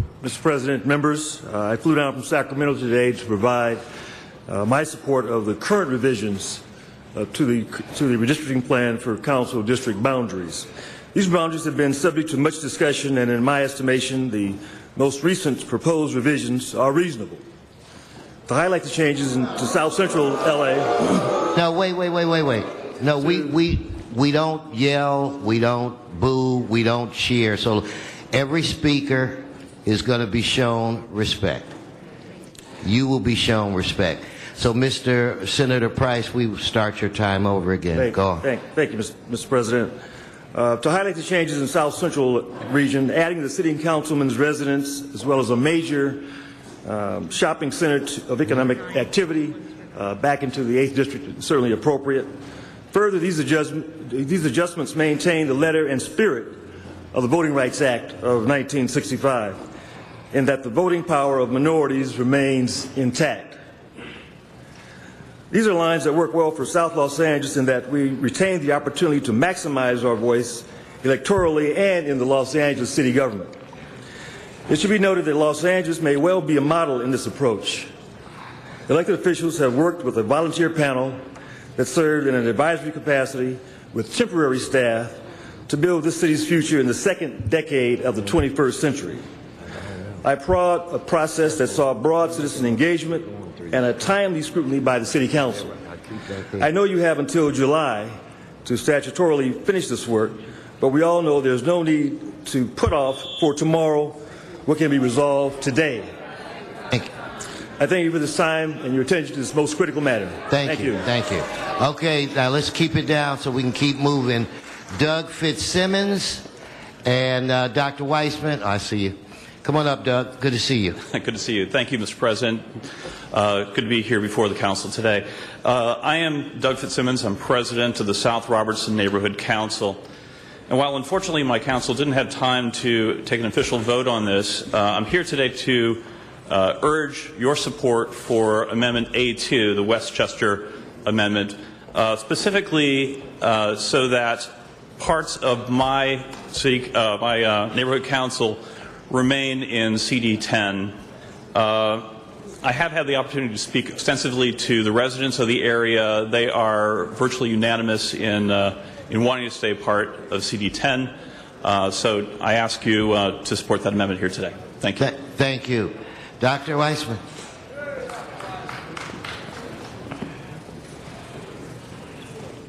A brief point that I think affects many of us before I start, sir. A number of us have put in to comment on item 2 as well on item 9. Will we be given that opportunity? No, what we're going to do is we're going to just basically handle item 9, and I think when we get to item 2, I'll see how many duplicates we have, and we'll kind of take it from there. So go on, Doctor, and your time. Reset his, please reset his. I'm going to continue with the reading of the LA Neighborhood Council Coalition public statement. The Los Angeles Neighborhood Council Coalition is concerned that it was the LA City Council Redistricting Commission's practice to limit the time for each speaker in public comment to only 1 or 2 minutes. Often the commission chair did not allow speakers to complete their last sentence in a purported effort to hear everyone. It is true that the Brown Act requires that the public comment section of every meeting be part of all California governmental committees, but there is no requirement that the committee do anything about what we say. The LA City Redistricting Commission listened to over 4,500 public comments from over 6,500 people attending at their 22 public meetings. But there's very little evidence that this was part of the actual maps that were produced. Thanks, Thank you Doctor. very much, sir. Okay, I want to call up now, and I'm going to apologize in advance. I think it's Shaquilla Brooks, Arnold Sachs, and Edmond Padilla.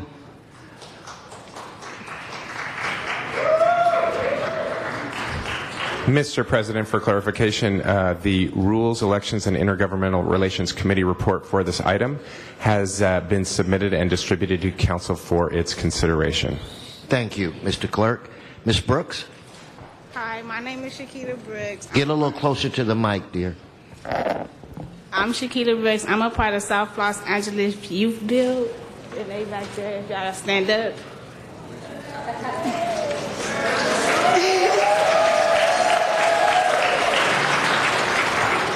For the past 10 years,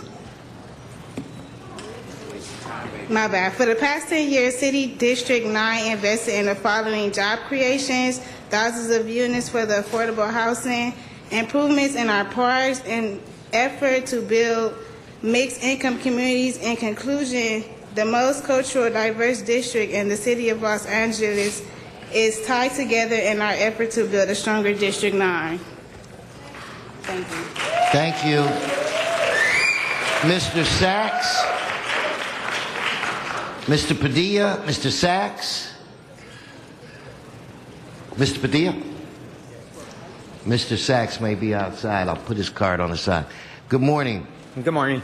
I'm just here to say, being a resident of District 9 my whole life, like growing up in this neighborhood, it's really, really poor. There's like over 35 students in each class. Like, you don't get no attention whatsoever from your teacher or nothing.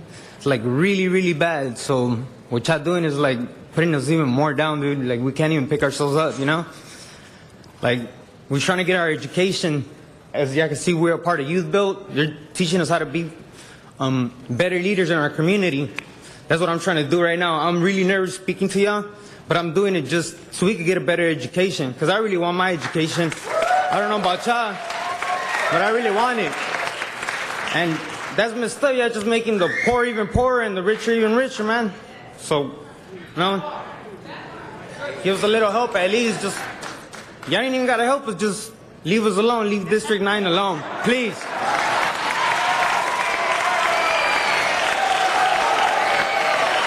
Okay. You may have been nervous, but you did well. Mr. Sachs. Thank you. Good morning. Arnold Sachs. First of all, the nuts don't fall far from the tree. Take a cue from the city attorney's race, where the present city attorney, or the county attorney, prosecuting attorney, the present city attorney has said he's not going to run for any other office until it's time to run for another office. This is actually, for all intents and purposes, a lost cause. If you want to make this a political struggle or a political priority, what this tells you is don't wait 10 years from now, wait 5 years from now, when the next cycle of elections comes up, make it a political reality for the person you want to sit in that council office to get a program that you know about redistricting. Because one thing you can be sure of, in 2021, there's going to be another redistricting coming up. As the city councilors want to do, they wait for the bomb to be dropped before they decide to do anything about it. Thank you, Mr. Sachs. Floresci Hogan Rolls, Tom Gordon Ross, Anthony Manzano.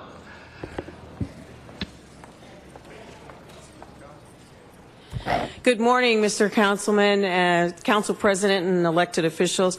Floresci Hogan Rolls, and I am a longtime member of the Baldwin Hills community. And I am pleased to see that Baldwin Hills and the Crenshaw Mall, which is a powerful economic center within the district, have been moved back into the district as a result of this amendment. I think it's critical that we have an economic center. I believe that having, in fact, that district, actually that area encompasses the council member's home, and I believe it's time that we stop the bickering. I think that the demonstration of leadership amongst our city council members and the discord that we've witnessed as citizens is unacceptable and very disappointing, and I hope that the City Council will come together and support this amendment as I stand in support of the amendment for the 8th District. Thank you. Thank you.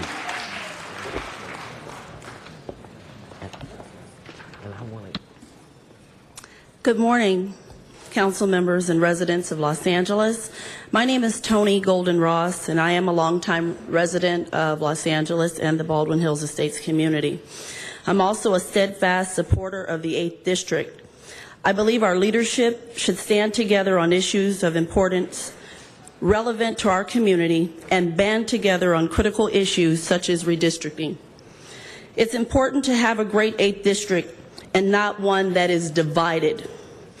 One that includes an economic center such as the Baldwin Hills Crenshaw Mall, Leimert Park, and our great churches such as Crenshaw Christian Center, and a plethora of other businesses and great residents. I support the new amendment with regard to the 8th District, which including the Baldwin Hills Crenshaw Shopping Plaza and maintaining the 8th District as such. Thank you for your time. Thank you. Anthony Manzano, Reverend Dwight, Faithful Service Missionary Baptist Church, followed by Melissa Cancel. Sir. Good day, council members. My name is Anthony Manzano, LA 32 Neighborhood Council President. I have spoken before the commission, I believe 3 times. I went to the committee hearing this morning, and I'm here before you today to request support, specifically on the agenda for item G. The community I live in is Rose Hills. It's currently split between Council District 1 and Council District 14. But as the neighborhood council as a whole, we would ask that item G, the LA 32 Neighborhood Council, be placed into Council District 14. The community of Rose Hills has an extensive history, rich with archives that I've been able to trace back myself, close to 8,000 years, and at some time in the future, I'd like it to be recognized as the first community within the city of Los Angeles. So I'd like to ask this council to please adopt the recommendation by the Chief Legislative Analyst, specifically regarding item G. I know there's several other concerns and issues by residents here within the city, but the support of the Neighborhood Council and the community of Rose Hills would respectfully request that this map be recognized, and it would keep the community and the Neighborhood Council whole. Thank you very much. Thank you very much. Reverend? And for the record, state your name. Reverend D.L. Gorey, I pastor the Faithful Service Missionary Baptist Church. I am opposed to the proposed changes in Districts 8 and 9 for a couple of reasons. One of the things that happens is it affects our economy. And where the economy is affected and the job rates are challenged, then automatically, practically, then we get more crime. And I just totally don't understand why these kinds of changes have been proposed. Thank you. Thank you. Melissa, followed by John Walsh, followed by Raul Claros. Good morning. Hello, council members. My name is Melissa Cancel. Closer to the mic. Hello, my name is Melissa Cancel. I am the CD District 9. I'm here representing District 9. We do need our funds. We need our resources. We need more fundings. Our schools are packed. We don't need you guys to take any sources from us. We just want to stand up for it, and that's about it. Thank you. Thank you. Mr. Walsh. John Walsh, blogging at HollywoodHighlands.org. I know I don't look it, but I'm white. And I want to speak as a white man. This 8 and 9 district plan is racist. And who should know more about racism than a white man? We invented racism. And then let me tell you what we say when we're amongst ourselves as white people. Let's find a black to do our dirty work for us. That's what we say. You don't know because you've never been in an all-white meeting. So Herb Wesson is the Uncle Tom, right up there. Hey, wait a minute. Hey, everybody be quiet. No, wait a minute. Wait a minute. I'm going to give you your time, Mr. Walsh. No, I wouldn't arrest you, but I'm telling you, you will not call me that name. That is not going to happen. Now, you can say what you want to say, but do not call me that name ever. Embarrassed. Let me tell you, my brothers and sisters, Chief Parks, you did everything to destroy the hippies. Now we're on the same side. We're on the same side against Whitey. Jan Hall, you threw me out of this meeting. You're not throwing me out when I'm speaking in front of the black people. And I want you to take a look. This doesn't come off. It's white. But current prices black comes off. Thank you. Thank you. Raul Calaros.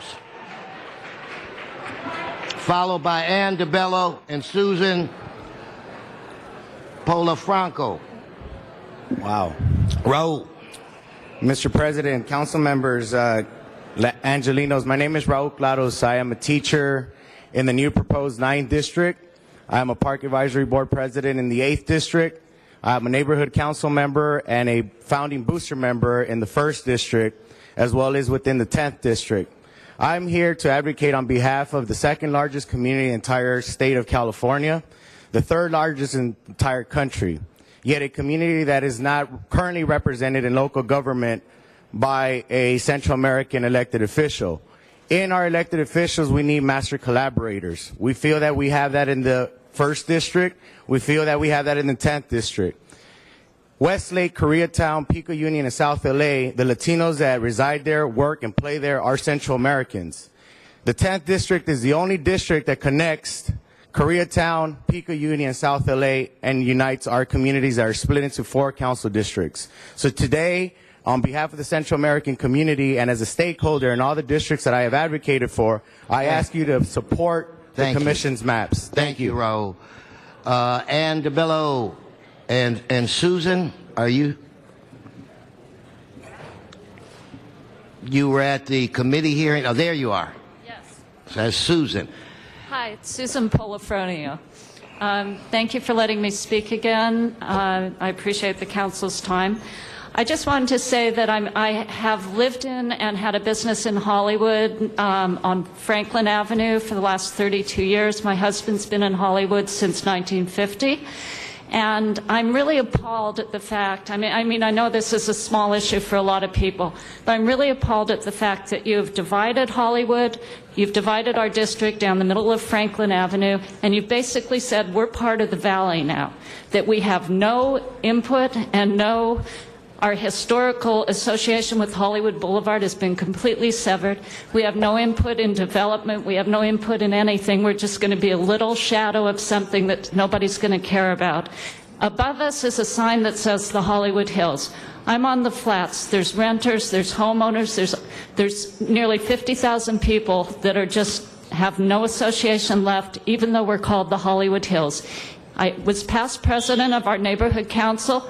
Our border went down to the middle of Hollywood Boulevard. I see no reason why it shouldn't go down to the middle of Hollywood Boulevard again. Thank you. Thank you.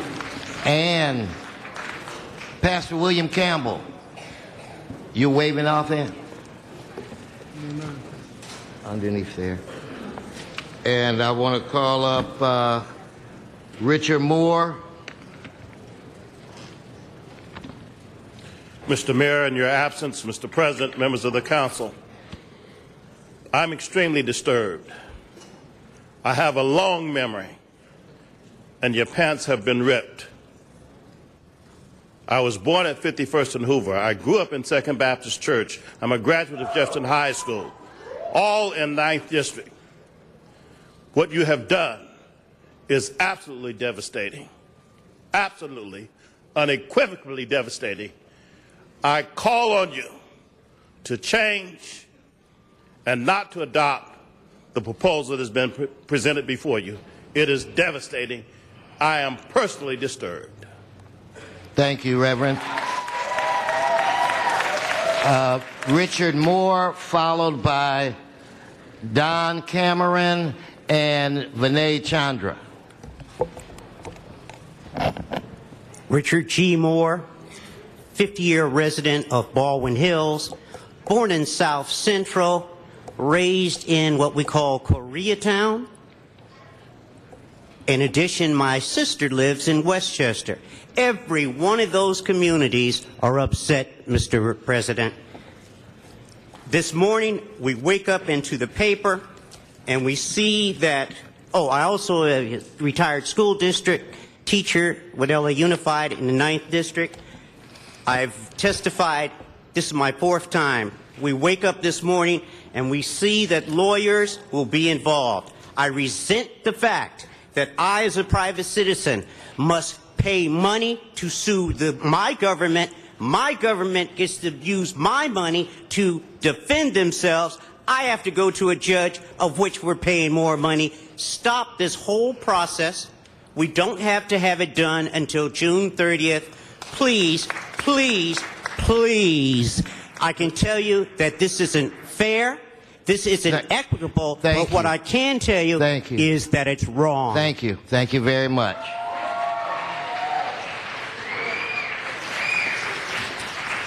Good morning. Hi, good morning. I'm Dawn Cameron. Thank you, council members, for hearing us today. I'm a resident of the Westchester Triangle, and I am here to encourage you all on behalf of myself and all of our neighbors in the Triangle to adopt the most recent amendment of the proposed maps. It's really important to keep communities together, keep it contiguous. As you all know, the commission was charged with a really difficult job, as you're all hearing.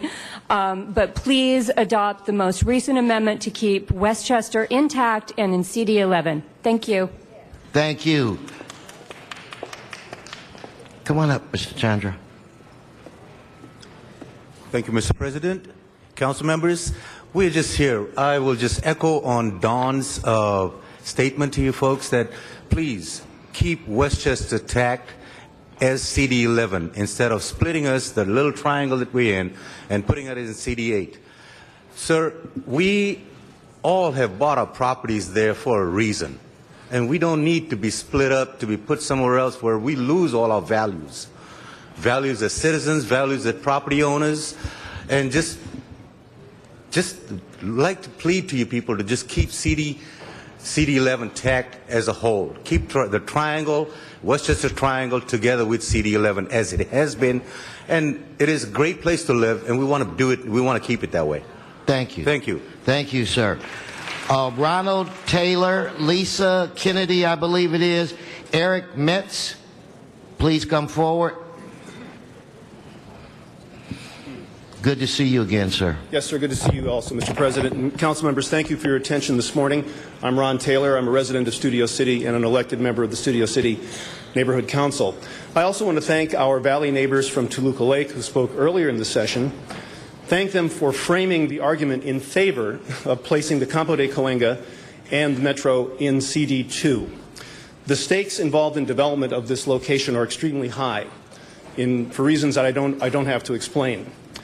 The stakes are particularly high for residents of Studio City because Studio City is not buffered from the Metro stop by the large Universal production lot. It is directly contiguous. It is a part of Studio City, in fact.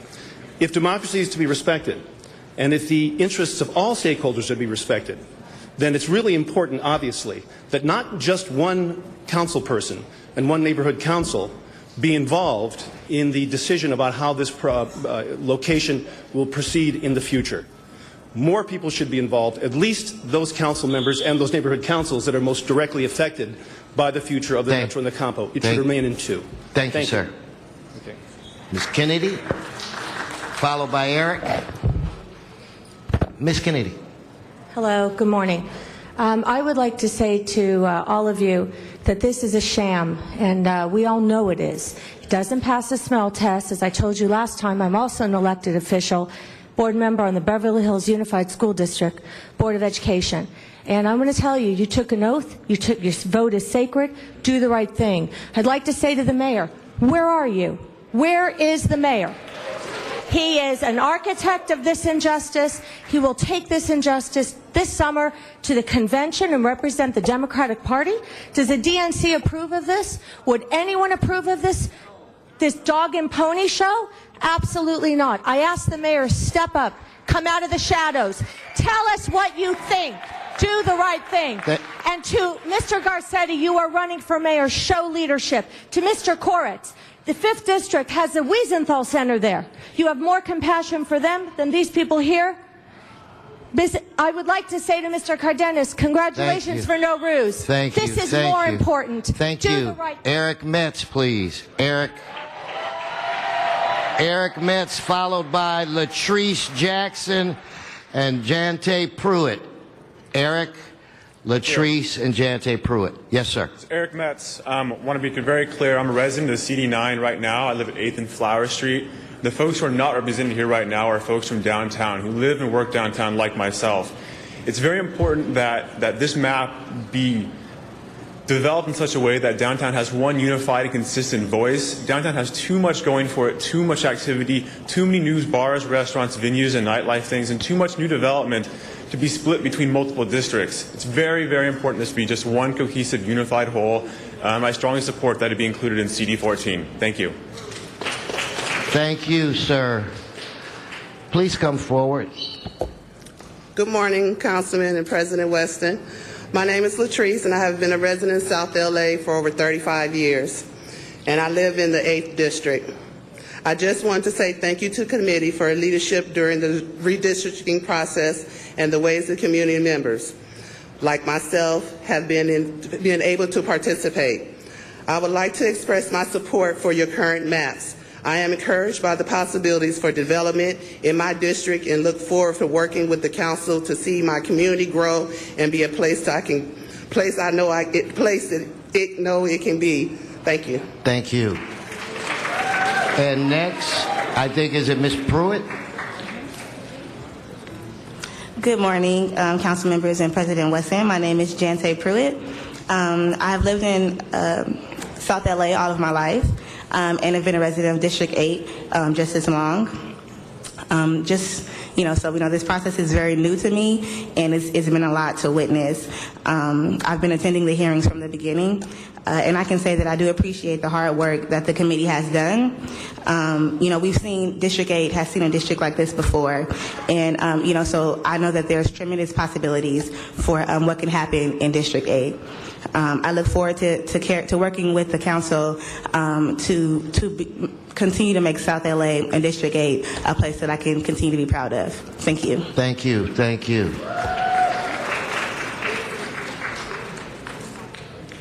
I was told that Reverend Price was here earlier, but I can't find a card on him. So if he's here and he wanted to speak, I definitely want to afford him that opportunity for all the service. Oh, well, I can't.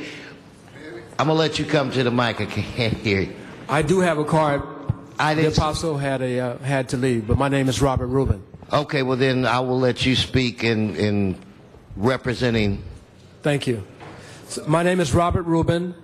I have worked and lived in South Central Los Angeles all of my life, all of my career. I've done over 430 units of affordable housing in the area, and this is a travesty to cut off our economic head and legs off from under us. The 8th and the 9th Council District has suffered enough. If you look at this map, green and yellow, and you look at the 8th and the 9th, where is our economic agenda? Where are the dollars that roll into our community? We don't have anything. If you take that away from us, we're doomed. You have USC being built. You have the 15th Council District. When Watts came and said they wanted to stay with the 15, they stayed. When the South area of Westchester decided that they did not want to be a part of the 8, you flipped it back. You flipped Watts back to the 15. Flip our communities back to the way they belong. Thank you. Thank you, sir. Jamisha Wagner, Abraham Hernandez, Clementina Lopez.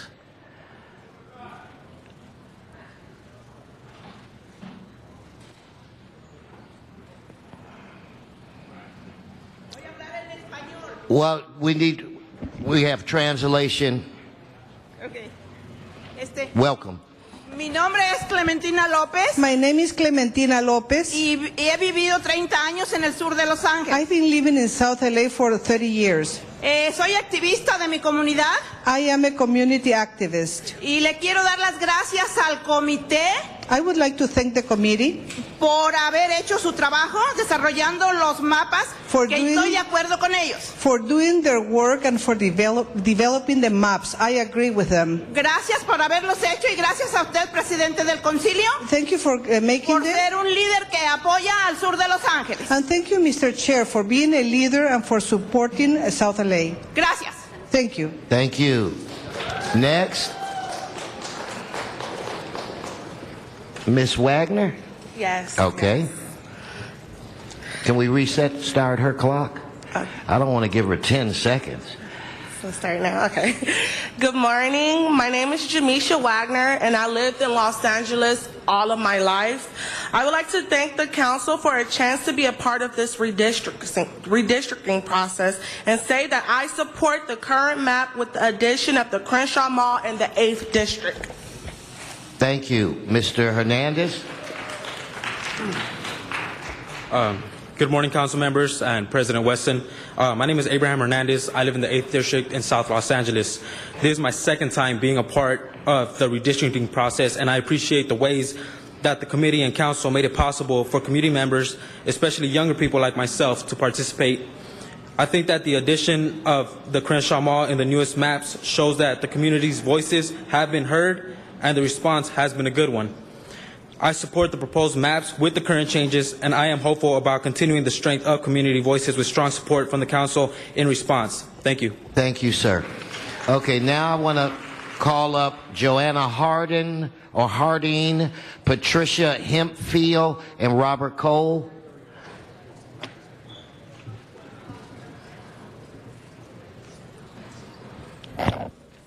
Good morning, City Council. I'm taking the place for Joanna Harding. She's allowing me to speak. My name is Yolanda Gonzalez. Okay, now we generally don't do that, but I will allow you to because you're such a nice lady. Thank you, sir. I am past Vice President of the Neighborhood Council for Boyle Heights and for Venice. Neighborhood Council movement started because you wanted communities to stay together. And I'm going to tell you something. I'm going to take it through another route. When we had Community Redevelopment Agency money come into our community and it was never used, no district council representative deserves to take any another district until they show us that they can lift up our communities. First of all. Second, I am here because these people are voters. And if you think you are out-termed and you think you're going to run for another agency or for Congress and all that, we'll see, because you want to place yourselves in the districts. Show us that I own property in the 9th district, I've owned property in the 14th district, I've owned property in the 13th district, and as a Latina, I'm going to stick up for the American people. Miss Jan Perry, we're going to back you up. Thank you. Thank you. Next.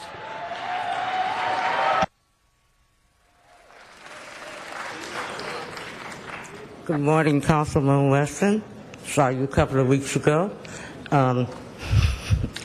What I'm calling, I've lived in the 8th district all my life. I've gone to the schools in the 9th district, Manual Arts, John Muir, and Normandy Avenue. I started working in politics when Billy Mills, Gilbert Lindsey were council people. And I know Gilbert Lindsey is rolling in his grave regarding the 9th district. He built downtown. Now you're trying to destroy it, and you're trying to destroy the 8th district. I worked on the 8th District Empowerment Council. I was the 3rd president. So I know what's going on behind backdoor politics. And it's not right. So we need our area back in time. Do not take our stuff away that the 8th District has worked hard for, including putting pools in USC and everywhere else. And now you want to take them and give them to somebody else? Thank you. Thank you. Next, Mr. Cole, followed by Selma Fish, Mike McClure, and Renaud Blight. Mr. Cole. Thank you. I'm here today to speak on behalf of the Baldwin Hills Estates Homeowners Association. Also, a month or so ago, the Neighborhood Council voted to support the map submitted on March the 8th. This is supposed to be a democracy, and this is supposed to be a public hearing, and no one's hearing the public. Today is going to be a sad day for the city of Los Angeles, specifically Council District 8 and 9. Before this map came out today, there are about 7 communities of interest that are predominantly African American. What happened is 6 of them have been relocated to the Council District number 10. 6 of them. Now, in total, there's about 17,000 votes that were robbed from Council District 8. We know that this is not a democracy. A lot of my colleagues are not here today because they feel it's a done deal. They feel their voices are not being heard, and it doesn't matter what the public say, what the public speaks in terms of the map. So I would like to ask the council members to do the right thing. Thank you took an oath to be elected. Thank you, Mr. Cole. Speak up for the people. Thank you. Mike McClure, Renaud Blight. Good morning, Mr. President, council members. What is that? I read the LA Times this morning. They don't seem to like you guys. But I've been to several of these hearings, and I've noticed every time I read about it in the Times the next day, it seems like they were at a different meeting than I was. So if it's any assurance, most of us still like and respect what you guys are doing. I'm here to support the new map for the 9th. If you pass it, you'll have a rarity. You'll actually have a boundary that's easy to understand. It actually has straight lines to it, and we can actually describe and actually know where we're at. I look around this room, and I know there's enough gray hair in the room that all of us have gone through this session. We do it every 10 years. Over in East LA, we do it more often because we had to settle the MALDAF lawsuit back in the 80s. We've seen the division between the 9th and the 14th have gone back and forth since back in the days when Gil Lindsay and Art Snyder used to do it. Thank you. Thank you.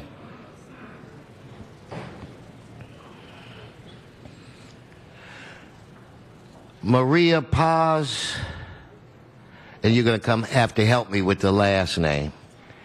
Don Garza, Augustine Moreno.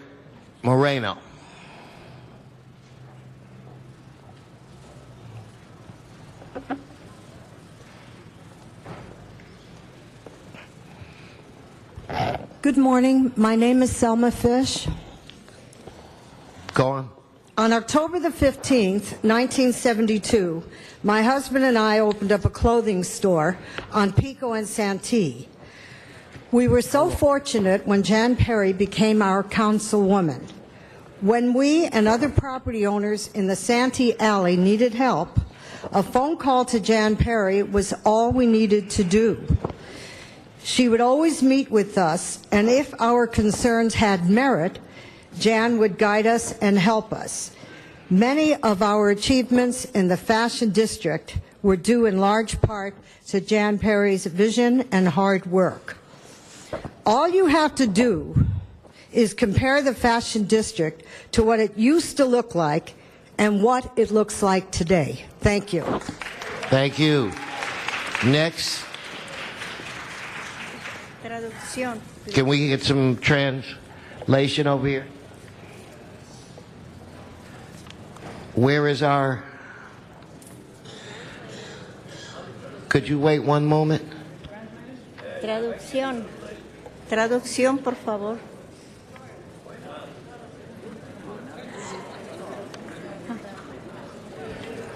In fact, let me get Don to come up here, and then I'll just, if you could wait one moment. Wait one moment. Mr. Garza.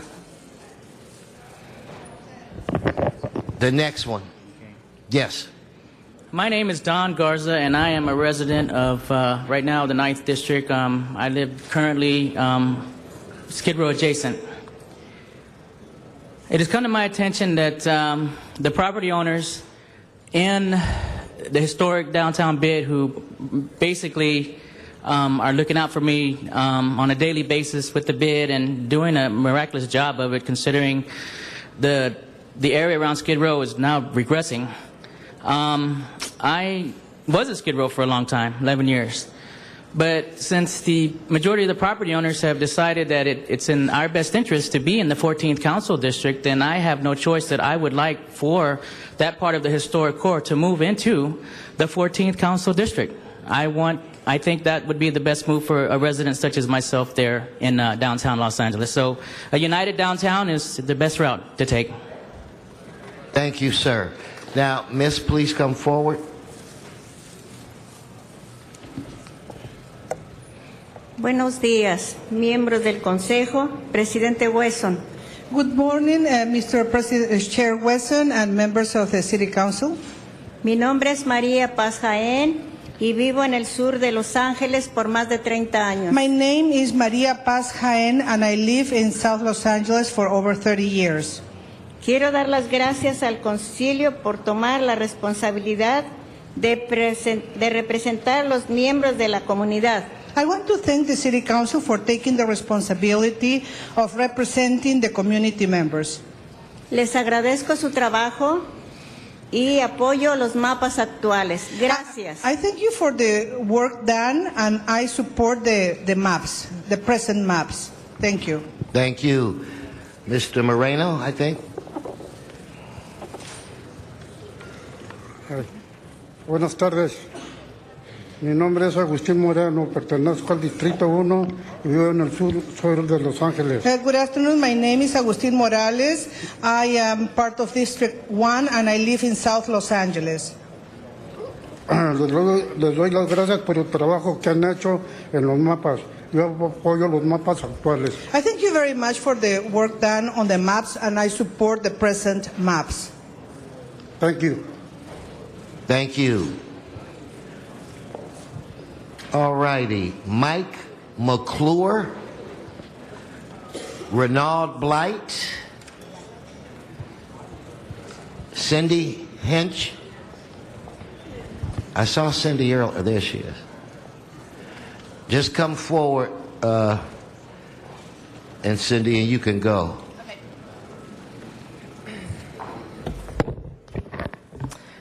Council members, good afternoon. My name is Cindy Hench. I'm the president of the Neighborhood Council of Westchester Playa. Thank you, Bill. I have watched this process from the beginning and was absolutely ignited, as was my community, by the acknowledged inadvertent error when 80% of Westchester was included in CD8. Now, most of this error has been fixed, but not all of it has. And I'm here today to thank you for supporting the amendment that will put Westchester intact and in CD11. And I also ask you for 20 seconds to take a heavy look at this map, you guys, because I've been to a lot of these meetings and I've heard a lot of public testimony and they don't reflect it. Thank you. Okay, no McClure and Mr. Renaud Light. Okay, I'll put it on the side. Dick James, Diana Del Pozo Moro, Margarita Amador, Stuart Waldman,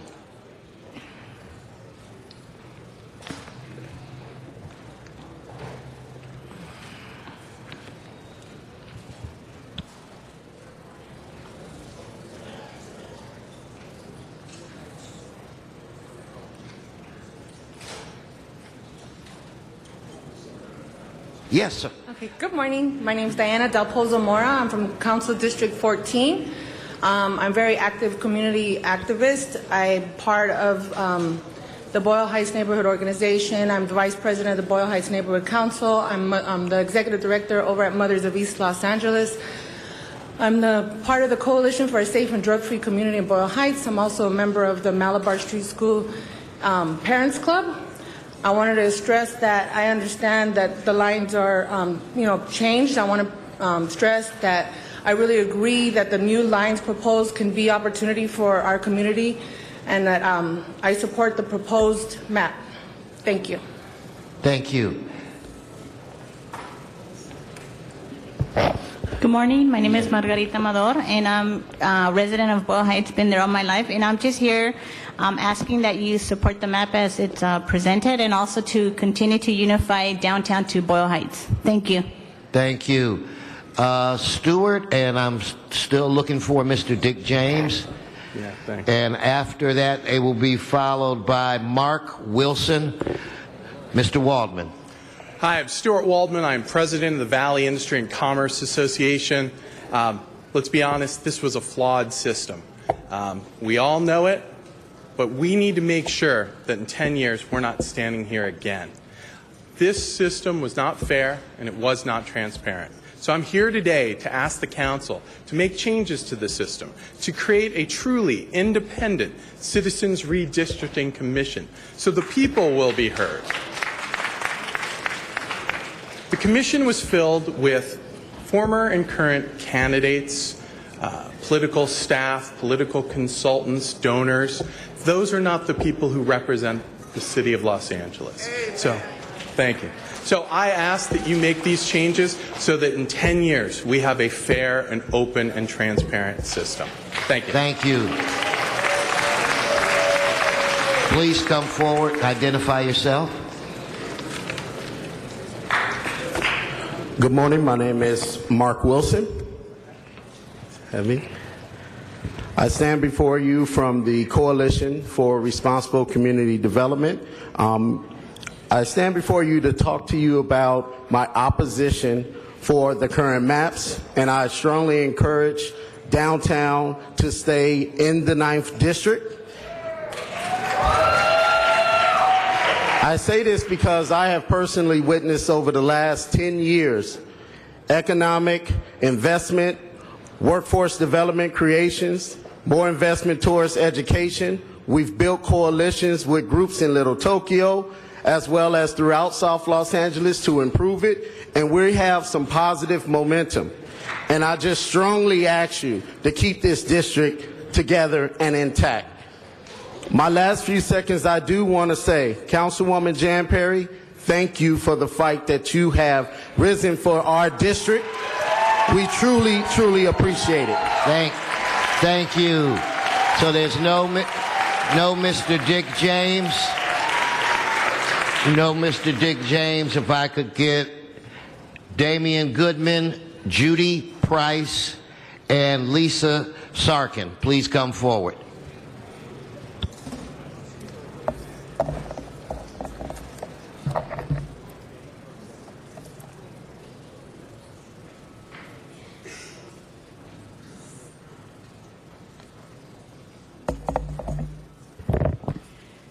Mr. President, council members, my name is Damian Goodman. I live in Leimert Park, which is part of the unified Baldwin Hills, Crenshaw, Leimert Park community. And the commission, for all of its faults, did one thing right. It unified us for the first time in the history of city council. Now, I realize politics is the art of compromise, and given the very despicable and unfortunate tone by our African-American elected officials, a compromise was needed. And during this discussion, much has been made of assets. Well, the South LA had assets at one point. It's called Slauson and Central was an asset. Vermont and Manchester was an asset. We as South LA residents have allowed politicians to make excuses for generations about why we have not had the services and jobs brought to the community where we live. We cannot allow this division to continue. As an African American, it is embarrassing to see. We must demand that an agenda that is crafted by us. I've seen more black people today than I've ever seen in a meeting about our issue. We have to create the agenda to demand that our elected officials implement it. We have to stop accepting their excuses about so-called assets or anything else and say that we have the power, we demand the change. Thank you. Thank you, Mr. Goodman.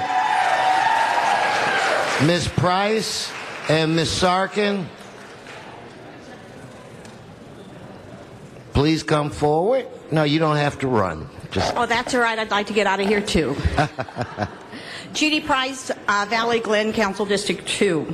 In 2008, 5 neighborhood councils came together for a town hall meeting on the major developments in the Southeast Valley. Those involved were the neighborhood councils and community groups from Studio City, Valley Village, North Hollywood, Valley Glen, and Toluca Lake. All but Toluca Lake are in the final Council District 2 map. And only Toluca Lake is east of Lankershim in its entirety. Over 14 million square feet of developments were being proposed, primarily along Lankershim Boulevard, including the Metro Station and Universal Studios. Since the Metro Station, the Campo, Island Neighborhood, and both Weddington Parks are in Studio City, and the draft EIR stated that 80% of the impact would be felt west of Lankershim. This area should be in Council District 2. I'm over? Am I over? Yes, but finish your last sentence. Well, I'll refer to a letter that you should have received regarding Mr. LaBonge wanting to do developments over the Metro Station, and for that reason, this area should be in Council District 2, not his district. Thank you. Thank you. Ms. Sarkin?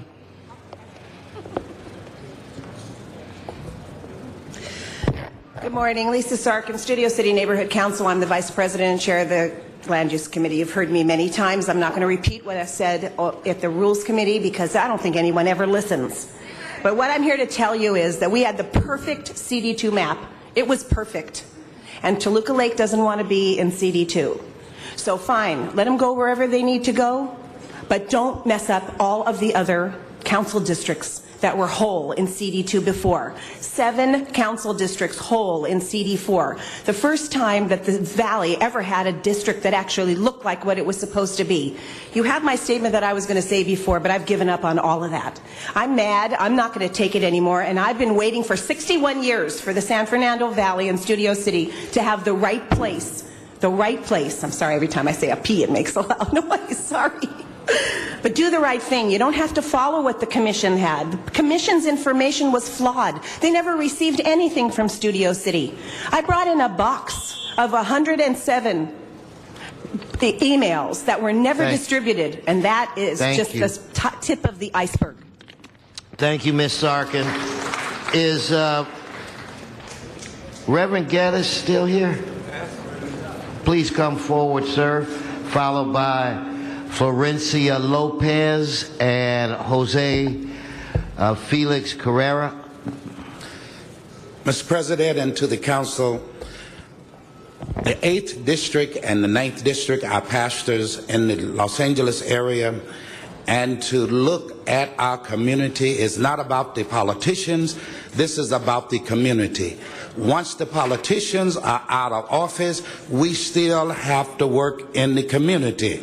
And our people are outraged because of the fact that we are being taken, we're being split, we're being divided, and I ask you, whatever you do, please vote no so that the 8th District and the 9th District can stay as a whole. Thank you very much. Thank you. Thank you. Ms. Lopez. Ms. Lopez and Jose Felix. I'll put it aside.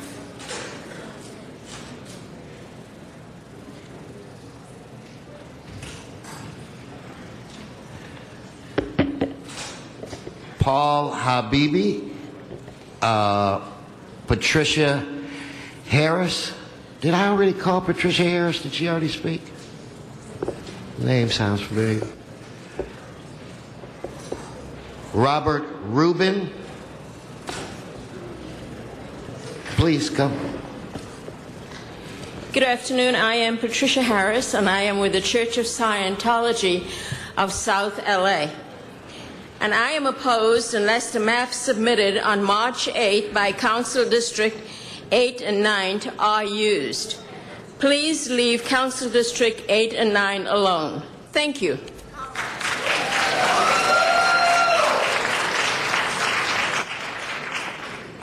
I spoke earlier. I spoke earlier, but I want to acknowledge my people here.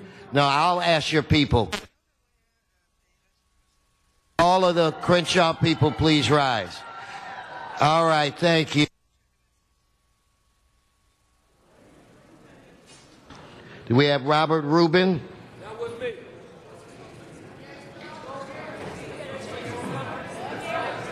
Oh, you mean to tell me I didn't come back up? Okay. No, wait, you already spoke. If so, please. No, you already, we go, it's one person at a time. Celeste King, the fourth. Celeste?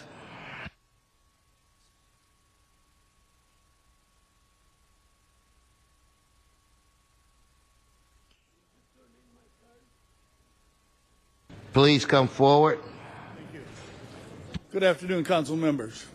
I'm here in opposition to the proposed maps. What am I? Oh, the microphone. I didn't realize I wasn't. What I do want to say is this: in terms of the disdain that has been demonstrated by the commission in regard to how they put these maps together after listening to these communities and these hearings is just uncognizable.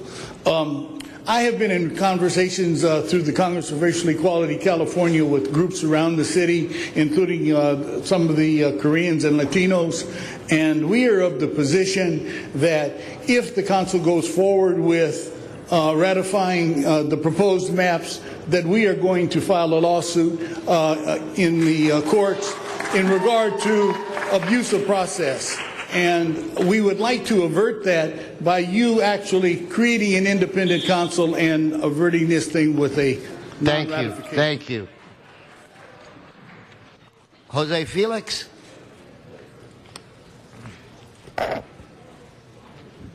Please go. Muy buenas tardes a todos. Mi nombre es José Félix. Good afternoon, all of you. My name is José Félix. Del Consejo de Federaciones Mexicanas. From COFEN. Hemos estado trabajando con el concejal del Distrito 14. We have been working with a council member from District 14th. Ha hecho un excelente trabajo. He has done an excellent job. Por eso apoyo el nuevo mapa que está ahorita en proceso. That is why I support the new map. Gracias. Thank you. Thank you, sir. Mi nombre es Florencia López. My name is Florencia López. Y soy I was miembro, looking for you. y soy miembro del Consejo de Federaciones Mexicanas en Norteamérica. I am also a member of COFEM. Somos un grupo de promotores cívicos que trabajamos muy arduamente en las comunidades. We are a group of civic promoters that we work very hard in the community. Y agradecemos mucho nosotros los promotores a todos los cónsules que trabajan también con nosotros. We promoters thank very much all the people that work with us. Hacen muy buen trabajo, pero también nosotros estamos apoyando ahorita. You do very good job, and we are supporting you right now. Al señor José Huizar. We are supporting a council member, José Huizar. Porque queremos que el mapa que tiene él, que nos ha presentado de nuestra área. We want for the map of our area that he has presented. Estamos apoyando porque queremos que continúen unidas estas áreas. We want those areas to continue united, and we support that map. Tenemos que visualizar el futuro. We need to visualize the future. Y en el futuro se esperan muchos cambios como estos, son a veces difíciles para las comunidades. In the future, we are expecting many changes like this, and many times they are difficult for the communities. Por favor, les pedimos que cuando tomen ustedes una decisión, tomen conciencia. We ask you that when you please take a decision, you take in consideration a la gente que vive en esas áreas. The people that live in those areas. Muchas gracias, aprecio mucho su apoyo y su cooperación. Gracias. Thank you very much, and I appreciate very much your support and your collaboration. Thank you. Thank you very much. Gina Rodriguez. Looks like James Downey. Helen Kim.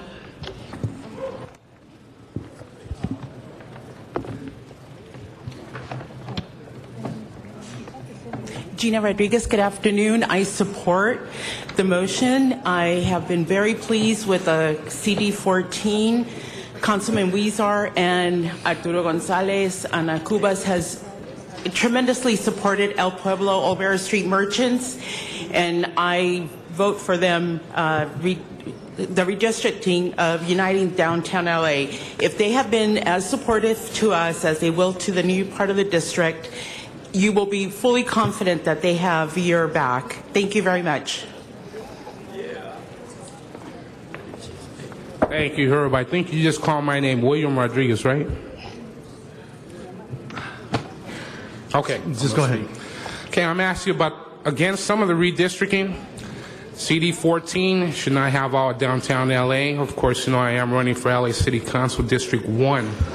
And by next year, I'll be sitting up there and I'll make all the corrections of all the corruption that happened. Thank you. Thank you. Next is, I believe it's Jay King. Sorry, who's next? Helen Kim. Okay. My name is Helen Kim, and I served on the Redistricting Commission. I think this City Council needs to take a long, hard look and to take a deep breath before you vote on this map. There are many, many flaws in the map. More importantly, there were many, many flaws in the process. That initial draft map was drawn behind closed doors in secret, in violation of the Brown Act and in violation of the Charter itself, which required public input throughout the redistricting process. And in those closed doors meetings, race was the sole or predominant factor in the drawing of several districts, including but not limited to CD10. In CD10, the black registered voters was raised from 43% to over 50% to 51%, a 7-point increase at a time when the African American population has decreased. And I noticed in the CLA analyst report that you don't even include the percentages on registered voters. For you to omit that information when it was critical. Thank you very much. Thank you.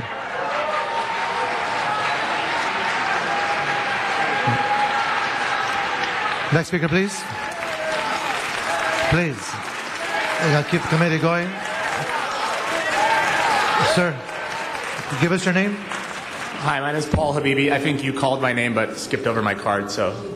Hi, I'm Paul Habibi. I work in downtown Los Angeles, and I just want to underscore the importance of keeping downtown unified under one council district.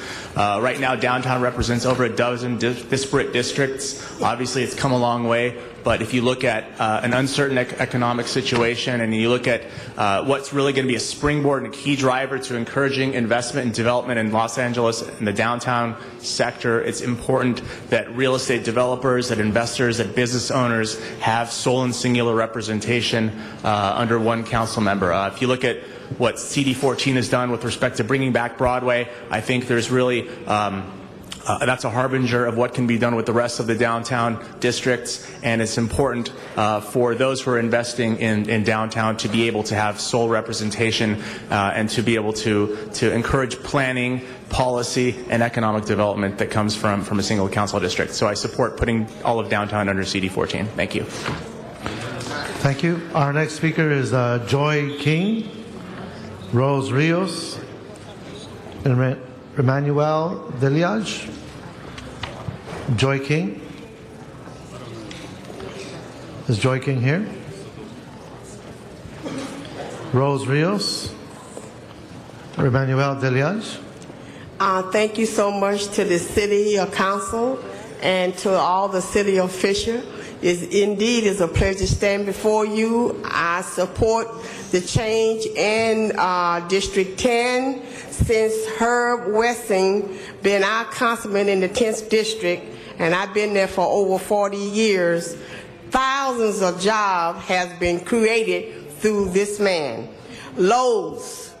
I have a nonprofit organization called Cover the Homeless. Even the homeless people is finding jobs now. So I thank him for what he's doing, and I stand for the change. Thank you. Can I have your name, please? Ma'am? Can I have your name, sir? Good morning, Emmanuel Deliage. I'm the Executive Director of Casa 0101 Theater in Boyle Heights, and I support the new plan. I believe that Boyle Heights has often been the forgotten neighborhood of Los Angeles. I think to unite downtown in full with Boyle Heights will really help Boyle Heights. Councilman Huizar has done an incredible job in First Street with the redevelopment of First Street. The Arts District's going on there, and I believe this will make Boyle Heights a better place for all of Los Angeles. Thank you. Thank you. Rose Rios. We have Rose Rios here. Okay, we'll move on. David, I believe it's Rin, and then Grace Yu. Come on up. David Rin, Grace Yu, Alex Cha,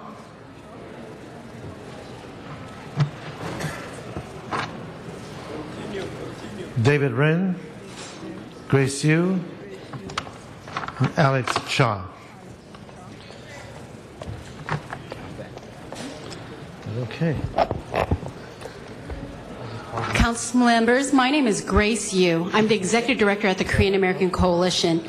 I and a number of my sister organizations and church groups have come out in droves. We're talking hundreds, over 1,000 during the commission process to speak to the commissioners. Unfortunately, this opportunity to speak to all 15 members of the council will not be possible because you haven't had public hearings. You didn't want to hear what happened.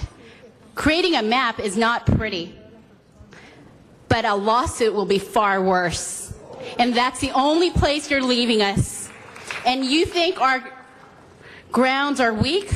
Talk to your attorneys. Consider it, because we are strong. And this lawsuit is coming. So please, be smart. Look over what we are saying. Thank you. David Rue. David? We are all here today to fulfill our duty of civic participation and to ask for fairness. All of us, not just the Korean American community, but communities and interest groups throughout the city that have been disenfranchised of our voice, our vote, and our rights, are here today in the pursuit of affordable housing, parks, community centers, and fair representation for all.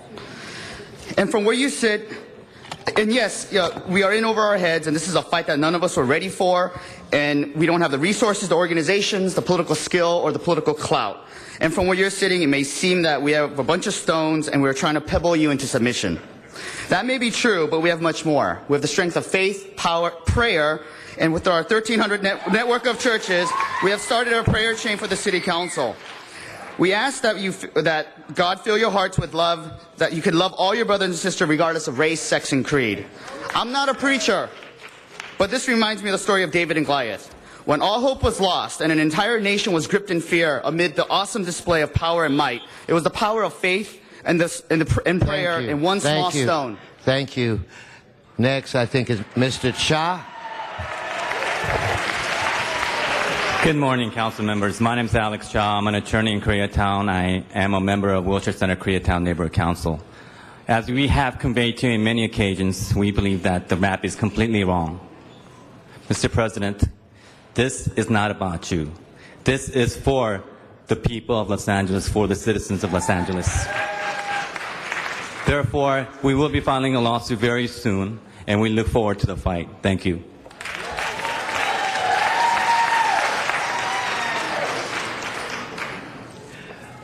Gus Harris, High Pen M.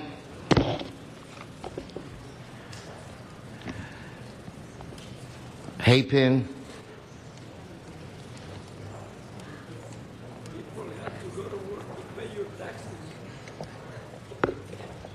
Morning. Mr. President, good morning.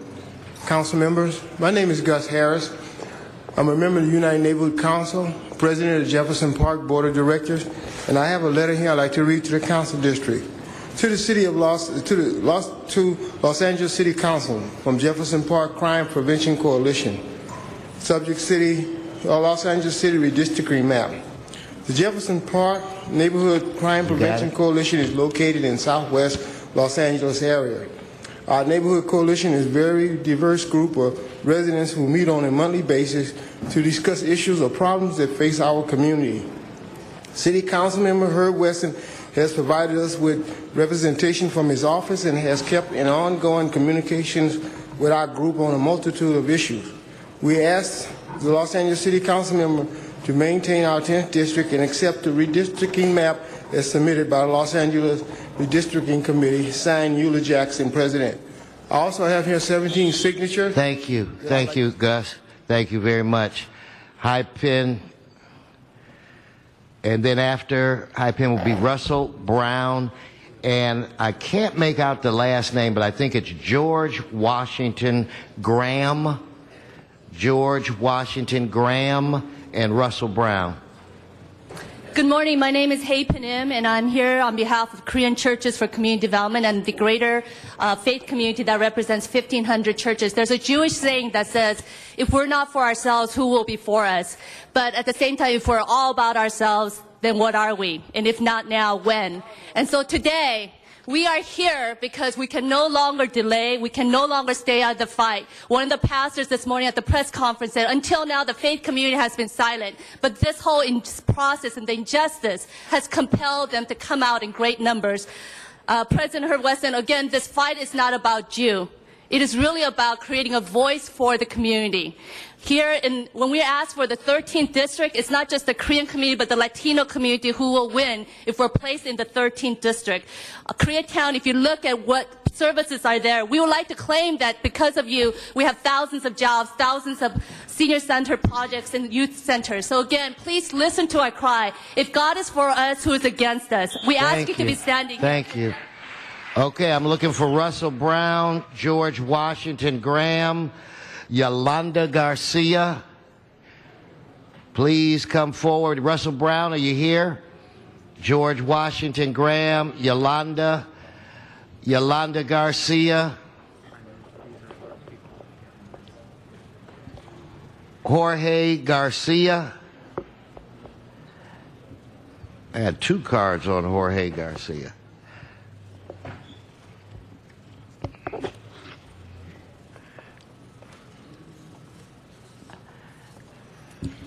Hello, how are you? Good.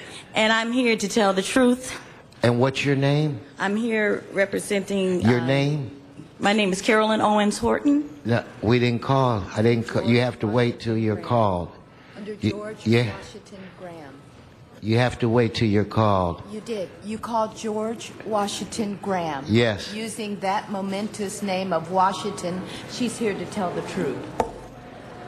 Okay. All right. Just state your name for the record. Okay. My name is Carolyn Owens Horton. And I have been a part of Los Angeles for over 40 years. I'm a member of Crenshaw Christian Center, and also I was raised at Second Baptist Church, and I also see that as my home. I help at Crenshaw High School and Baldwin Hills. I was raised in Baldwin Hills. And what I would like to say is that I feel that this is kicking people when they are down. And haven't our young people been through enough? This smacks of racism to me because there was white flight when I was coming up. But now it sounds like it's just the same thing but a different name called redistricting. We need... Thank you. We need to stay together. Thank you.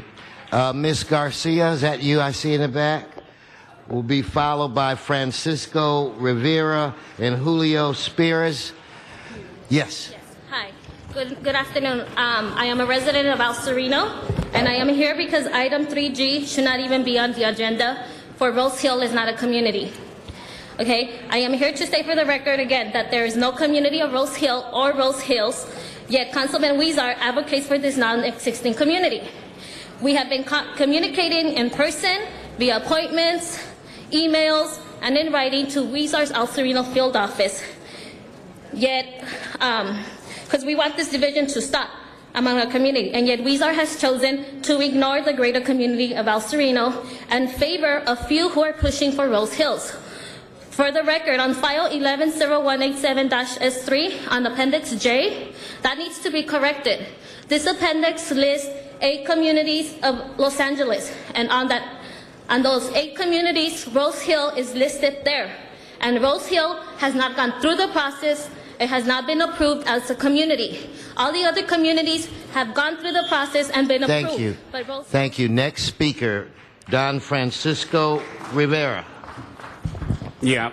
Good morning, Mr. Council President, dear members of the Los Angeles City Council. My name is Francisco Rivera. I am president of the National Central American Roundtable and member of the Central American Coalition. All our organizations, Salvadorans, Nicaraguans, Hondurans, Guatemalans, are in support of the proposed draft for Council District 1, Council District 10, Council District 13, and Council District 14. We believe, you know, that there was representation from the mayor, from the city attorney, from the controller, and from all of the members represented in the Los Angeles City Redistricting Commission. This is not the only hearing that you have had. There have been all these hearings from February, hundreds and hundreds of voices that are not here this morning. So you have to take in consideration the final report from the Los Angeles City Commission and the report from the Chief Legislative. Thank you. Thank you. Thank you. Next, Don Francisco, your time is up. Please, sir. Hello, good afternoon. My name is Julio Speries, Vice President of Latino Coalition of Los Angeles. We're here, we're a nonprofit organization, advocacy group representing thousands of Latinos in South Los Angeles, Pico Union, Westlake area, and downtown Los Angeles. We're here in support of the proposed maps, in particular when it comes to uniting downtown Los Angeles under one council district. I believe that the work that Councilmember Jose Huizar is doing and what he has done representing currently 40% of downtown, and he knows the issues that downtown LA has. So I believe we need a council member that understands those issues. Well, at the same time, I'm in support of the map for District 9. It is my hope that the next council member will go ahead and work and bring economic development to the deep south of South Los Angeles and actually cares about the working class families in South Los Angeles. So we're in support of the maps. Thank you. Thank you.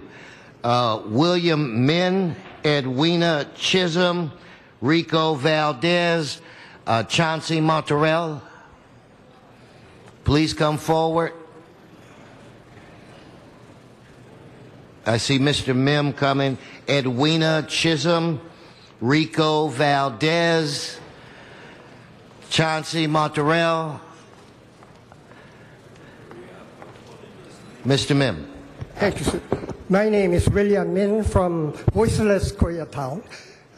If I reported to you today that 53 people died, 2,000 people injured, 2,000 buildings demolished, and $1 billion damage was given by the earthquake, you'll be surprised by the magnitude of that earthquake. That's what happened 20 years ago in Koreatown. Children cried out of fear, buildings burned, police retreated for their safety. Nobody came to rescue us. Government did nothing. Our friendly politicians were hidden. They spoke nothing. We had no voice. Today, our population is increasing. Why is that our population in your statistics is decreasing? Asians are increasing population and we have no voice. Let's look at the offers that I've been given to, 15 wonderful projects. Thank you. Thank you, sir. Thank you, Edwina Chisholm, Rico Valdez, Chauncey Monterell. Good afternoon, President Wesson and council members. Thank you for hearing me today. My name is Edwina Chisholm, and I'm a traffic officer for the city of Los Angeles. I thank you for your hard work on your redistricting map, and I am in full support. Thank you.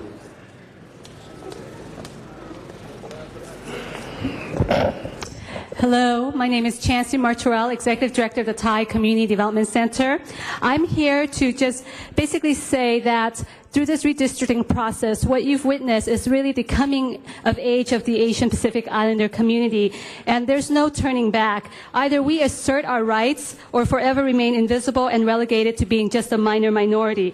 We want to know that our voice is being heard. Given that the census data has shown that the API population has increased, where is the representation? We really need to have that representation and that voice and that accountability. Thank you.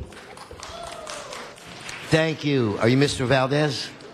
Yes, Rigo Valdez. I live in the city and work in the city of Los Angeles. I'm here to thank President Wesson and the council for their work. I support the maps, and it's time to move forward. Thank you. Thank you.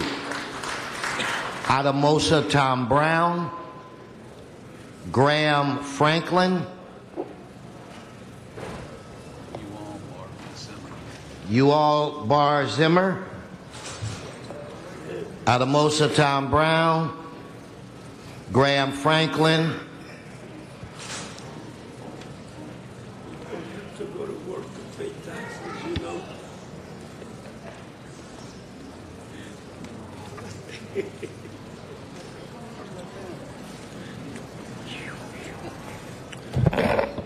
Council members, my name is Yuval Barzemer. I reside in downtown Los Angeles. I live in downtown. I work in downtown Los Angeles. I'm here to support the proposed map. I think it's refreshing to see that we finally get downtown under a single council district that can look at the goals of downtown and not be concerned on small political maneuvers about what type of communities. We embrace the fact that there's a multicultural community in downtown, and we really appreciate your support. Thank you.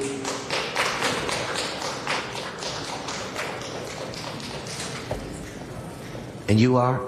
Miss Graham, Candy Graham. Okay. You've been here before. Yes. Yeah. I was running against Busciano for city council in CD 15.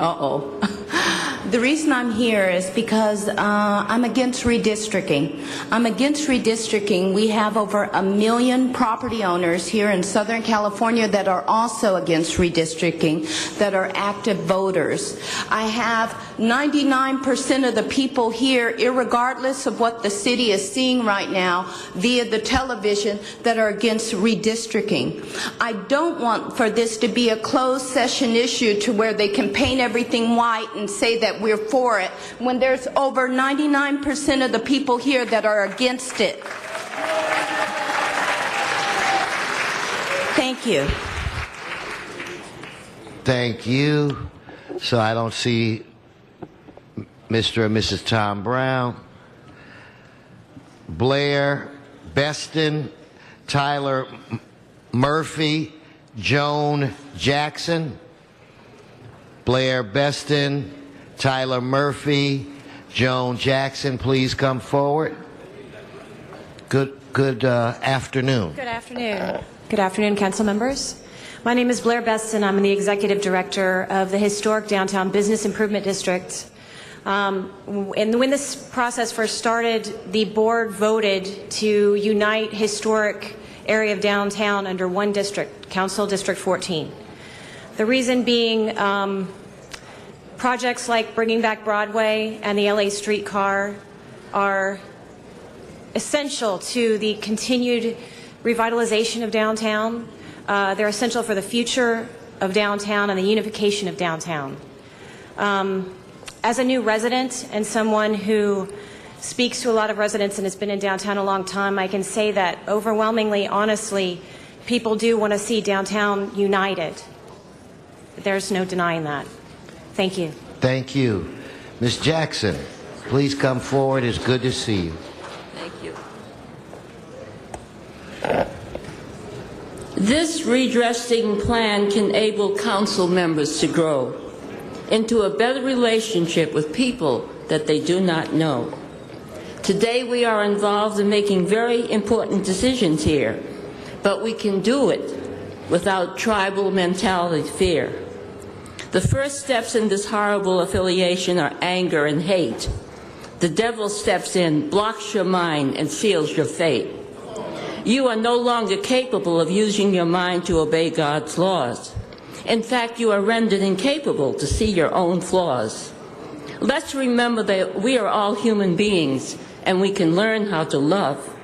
And we can do it if we remember we are part of God up above. He wants us to come together so that we can exist and plan how to recover from tribal mentality before it gets out of hand. Thank you. Thank you. Mr. Murphy, followed by Sue Beidelman, Clint Simmons, and Yvonne Smith. Yes, sir. Good morning, Tyler Murphy. I am a downtown resident. I live here in downtown LA on Broadway. I'm also involved in many residential and commercial projects here in downtown. It's always been very complicated to go back and forth between districts to get anything done. I'm for the new maps. We really need to unify downtown, the residents of downtown, the stakeholders of downtown. We all need one voice and one council district to deal with. You know, I don't plan to understand or what's going on in the harbor or Long Beach. I don't live there. I live here in downtown. The residents here in downtown want one voice. Thank you very much. Thank you. Ms. Beidelman? Oh. Good afternoon. I'm Sue Beidelman, and I've been a resident of the 10th District for over 45 years. I've seen its challenges, and more recently, I've seen great progress. I recognize the difficult task of working to preserve communities, and as such, I've noticed that the map did divide, the western boundary divided La Cienega Boulevard between the 5th and the 10th districts. I would hope that this will be amended so that the business corridor is included all in the 10th district. And with this change, I fully support the Commission's recommendations. Thank you. Thank you. Good afternoon, Council President Wesson, all members of the City Council, and residents of Los Angeles. My name is Yvonne Smith. I'm a resident of Faircrest Heights, Neighbors United. I've been a resident for the past 32 years. Faircrest Heights falls within the 10th District, and I am here today to voice my support for the proposed redistricting of the 10th District, and I thank you. No, we thank you. Mr. Simmons? Yes, sir. Good afternoon. My name is Clint Simmons, and I'm a resident of the Baldwin Vista area and a member of the West Adam Neighborhood Council. I am here representing those two groups in support of the Commission's redistricting map. And I would like to say the public has a real low opinion of politicians, and if we're going to have a group like the Redistricting Commission to put forth the map and then you change it, this will create a situation where why did you have them in the first place? Should have just came to the council to have it done. Another point that I would like to get across here to everybody is the fact that if there ever been a time for breaking up LA City, this will do it if the City Council go tampering with the maps. And I would like to say to the Council of the 8th District, if he had put more energy in talking to the constituency, as he have done bringing people down here, we would have a damn good South Central area. So thank you for giving me a chance to speak. Thank you, Mr. Simmons. David Delke, come on. David Galavez, followed by Melanie Newkirk, Julie Grist.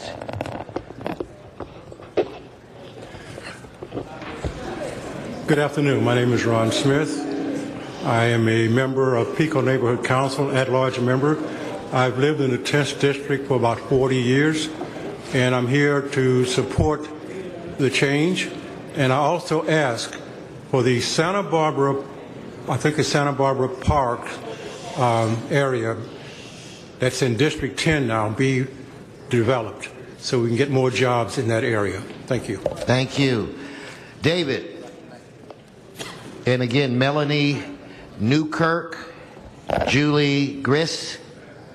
Oh, now it really says you don't wish to speak. So you go, David. David Gallaty is representing USC.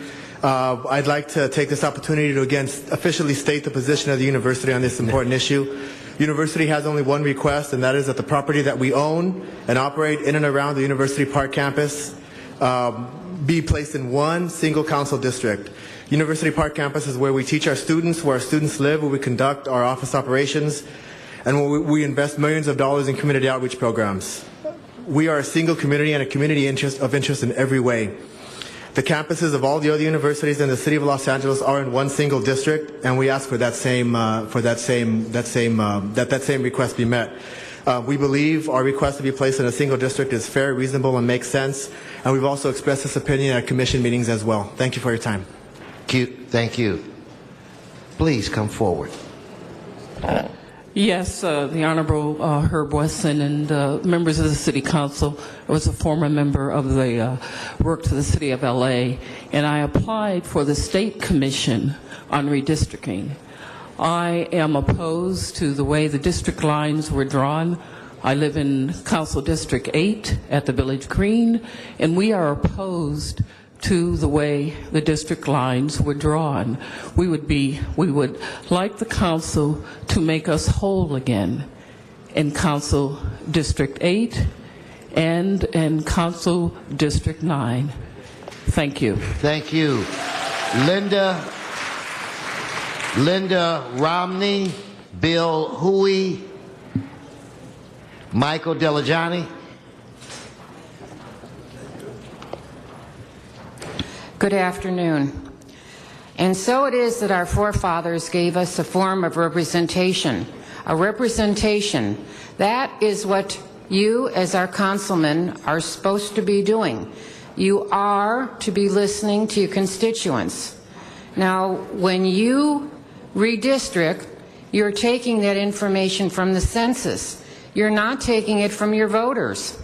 These individuals back here, when this whole room is filled and they're telling you that they have objections as to how you are drawing these lines, They need to be listened to.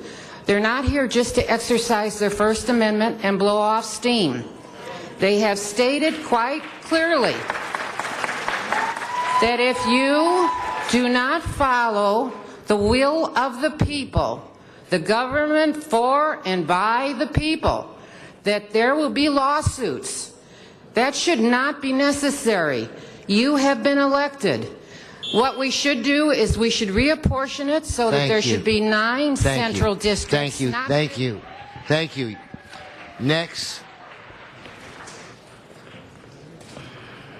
Good morning, Council President Wesson and members of the LA City Council. My name is Bill Huey. I'm the president of Fair Housing Coalition, and we're opposed to the redistricting. We think it's a really bad idea, and you can tell by the applause here, about 95% of the people in this room are against it, and probably each person who was able to make it here today, probably 100 other people couldn't make it because they have to go to a job, they couldn't get off. So each person here probably represents 100 or more. So that would give you a barometer, an indication that the majority of LA is against this. So please, please respect the will of the people, and we support Jan Perry. Thank you very much. Mr. Delajani. Good morning, Honorable Council President, Honorable Council members. For the last 25 years, I have been working in downtown Los Angeles and have always considered myself a civil servant in addition to being a businessman. I'm currently a board member of Neighborhood Council in downtown Los Angeles, past president of Historic Business Improvement District, past board member of Fashion BID, and Central City Association Board of Directors. In the recent 10 years, I have had the pleasure of working with both Council Member Perry and Council Member Hizor, and have seen their endless efforts to revitalize downtown Los Angeles. At this crucial time of redistricting, I am hopeful that whatever the final decision of this Council may be, it would be with reunification of various communities in downtown Los Angeles in mind. Thank you very much. Thank you. So I have 2 cards from Celeste.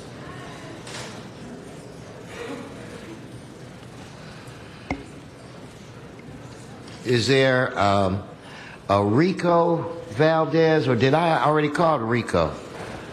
He already spoke. Felipe Calzada, Maria Estrada, Candido Morez. Candido, come on.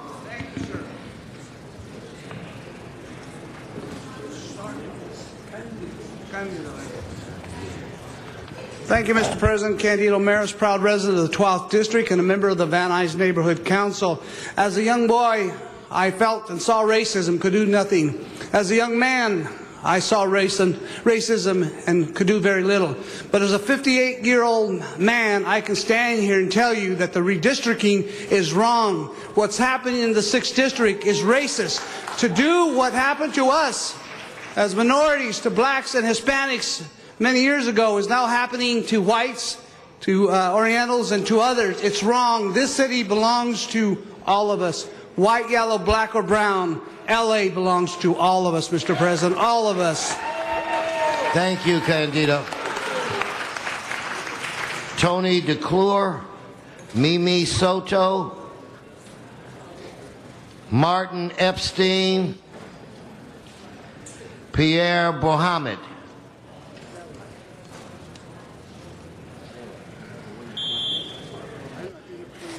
Please come forward.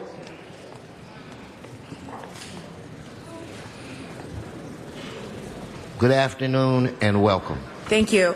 My name is Mimi Soto, and I'm with SEIU Local 721, and I am here with members from SEIU Local 721. We're 85,000 members who live in the region of the city of Los Angeles, Los Angeles and thousands that actually also live and work and play in the city of LA. We're here in support of the new redistricting maps that have been presented by the Redistricting Commission. These maps will give our members, communities that they live in, a stronger voice on the issues that affect them and their families. We appreciate all the hard work of both the Redistricting Commission and all you City Council people as well. And what I do want to say also is I live in the 12th District. I was on the Boyle Heights Neighborhood Council for a long time and do a lot of work in Boyle Heights. And I got to say, Mr. Huizar is a very attentive council person. So I think that the folks that are going to be in the 14th are going to be very, very happy with him, as well as Mr. Wesson, and they've been very attentive with all our members at 721. Thank you. Okay, next. Good afternoon, City Council. My name is Martin Epstein. I reside on Sheraton Street and serve on the board of the South Robertson Neighborhood Council. We're very fortunate to be a part of CD10 and appreciate all of the support from Councilman Wesson's office throughout the years, and very much for the amendment as well as the proposals on the map. Thank you. Thank you for coming down. Pierre, good to see you again. Same here, Mr. President, and Pierre Bohamed. CD6 wants to be in CD4. Commissioners Robert and Kim confronted Jose Cornejo on records at hearings about illegal backroom deals between Mr. Jose Cornejo and Tony Cardenas to stack up the odds against more non-Latinos, as much as 71%. He totally ignored Van Nuys community input, the submitted proposed map as requested, and petitions from us, which were not shared with other commissioners. We want to be in CD4. We are tired of non-support by CD6. We deserve a downtown Van Nuys that we can be proud of, like NoHo, Burbank, Sherman Oaks, Encino, etc. Sherman Oaks Chamber of Commerce representative stated last week that we belong with Sherman Oaks. They shop, they go to school, they work in Van Nuys. We deserve COI. What progress have been seen in Van Nuys, Panama City, Pacoima, and Arleta? None. Thanks, man. Thank you. I'd like to submit a petition. Please, Sergeant, would you please get Mr. Bohamed's petition? Claudia Bayard, Aurelia Summit, Marks Gutierrez. Claudia, Aurelia Summit. Give me more. Laura Davis, Donna Black Bradley. Yes, please, just state your name. Ariella Summit. Good afternoon, council members. I'd like to speak in support of the redistricting. I think the process has been fair and transparent and respects the diversity of our city. There's the opportunity to elect Latino representatives from Latino districts and up to 3 African American representatives. Thank you. Okay, if we could get, just keep it down now. Claudia Bayard, Marks Gutierrez, Laura Davis, Donna Black Bradley, Maria Aguilar, and please, you come forward and identify yourself. Sandra McNeil, my card hasn't been called, but I'd like to be able to speak. But you can't speak until I call your name. Look, no one else has So, I've have to no, leave. here, I don't want to debate it with you. Go on. Laura Davis, Donna Black Bradley, Maria Aguilar, you guys are coming. Hurry up. Neil Trust South LA. I live in CD8 and my organization is based in CD9. My organization is opposed to the current plan and implore you not to pass it. First of all, it's ridiculous to separate out USC's campus from the residential neighborhoods to the west and to the north of campus that have been and will be deeply impacted by university expansion and policies.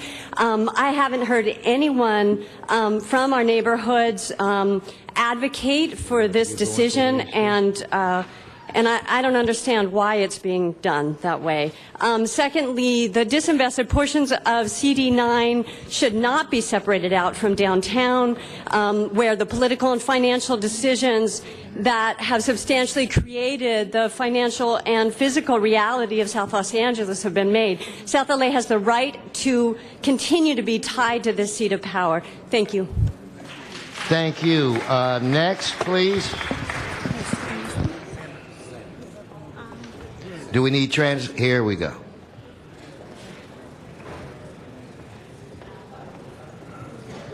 Hola, mi nombre es María Aguilar.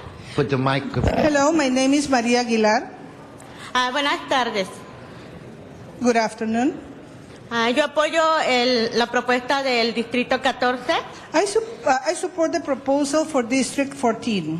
Que el centro de Los Ángeles y la Placita Olvera tienen que estar juntas y unidas. For downtown and Olvera Street to be together, to be united. Esto es muy importante para mí y para todas las comunidades. This is very important for me and for all the communities. Thank you. Thank you. Thank you. Ms. Davis?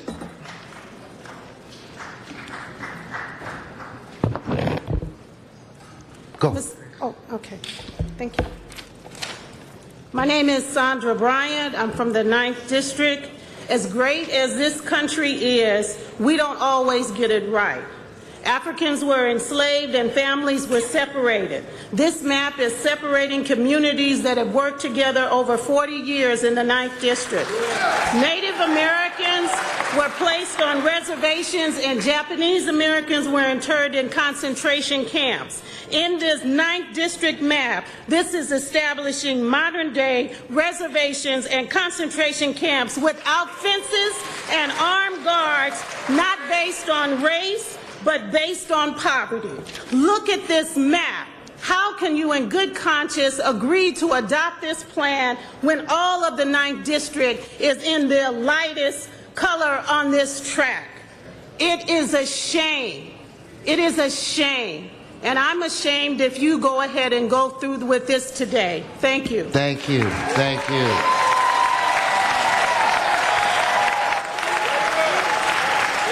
Monica Alexenko,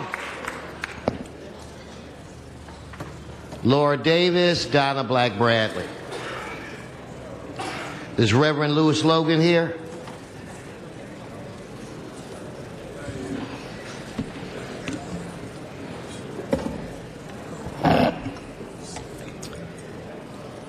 Good afternoon. My name is Monica Alexenko. I don't see my councilman here, but that's not a surprise to me. Mr. Cardenas, we live in CD6 and we know your limitations. Council members, careers are made and broken when voters finally wake up and say, no more.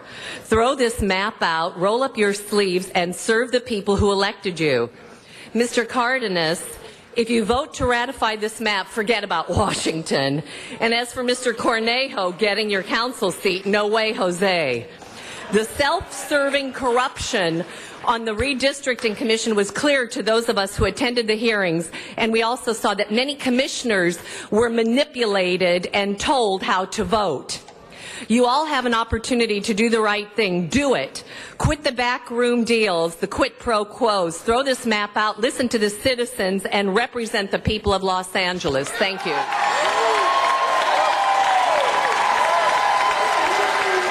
Okay, Mr. Reyes, if we could get your attention, please. Thank you, Council President. Just for the record, I want to make sure everybody understands that we have speakers in the areas near the restrooms, in the restrooms, as well as in the meeting rooms around this chamber. So Councilman Carter is not in his seat. It does not mean he's not listening. I just want to put that for the record. Thank you. Thank you, Mr. Reyes, for that clarification. Mr. Logan. Pastor Logan. Mr. President Wesson, to City Council, and to the community, above us in a room named for an esteemed previous city leader named Tom Bradley is inscribed the words, "No government demands so much from the citizens as democracy and gives so much back." Today, the community is speaking and has spoken over the last few weeks. Democracy has demanded that. But now the voice of the people is demanding that they be heard. I like each of our city council persons, and I am proud of the position to which you now hold, sir. And I'm respecting all of my leaders. But I do want you to hear the voice of the community. They are demanding to be heard, and if votes have already been made, please make sure that you reconsider on the basis of what the community's voice is now putting forth. The end result is, but tomorrow the community must be united on its own agenda. Regardless of what the vote is today, you got to know what you want and demand it. Thank you. Thank you. Delmi Centino, Ermias Alamayo, Reverend O. Fajimi.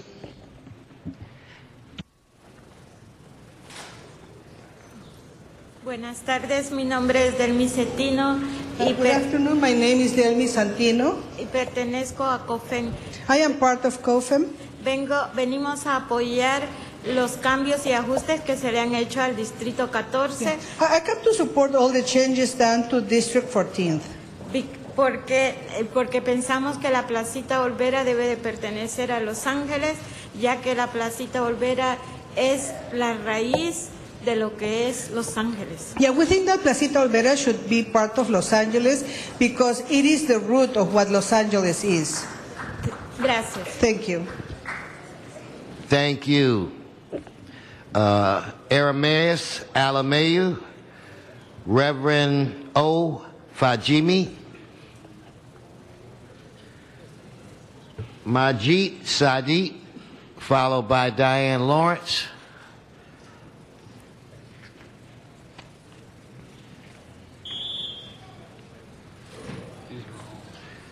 I saw him earlier. Miss Lawrence, you can just come forward. Majid, I see him in the back. How do I pronounce that? Hi, everybody. I'm Diane Lawrence, publisher editor of the Neighborhood News and CD10, and I've been a member of CD10, a resident in CD10 for 30 years, half my life. And I've seen Councilman Wesson come into our district. And we've had many interactions with him in his council office, and as a result, I've learned a lot about the political process, probably more than I ever wanted to know, but probably everything I needed to know. And one of the primary lessons I've learned was you go out, you ask the people what their opinion is, and then you just go ahead and do what you want to do. So this redistricting process just seems to verify that perception. I've looked at all the meetings online, and I'm kind of distressed that Councilman Wesson will not allow for a 3-month discussion and is forcing a vote in just a few weeks. But I'm not surprised. I'm dismayed to hear the chair of this commission respond with a cursory dismissal of the overwhelming opposition to this process by saying, well, there'll always be unhappy people. Thank you. Thank you. Inocencia Hernandez, Patricia Salazar, and Majid.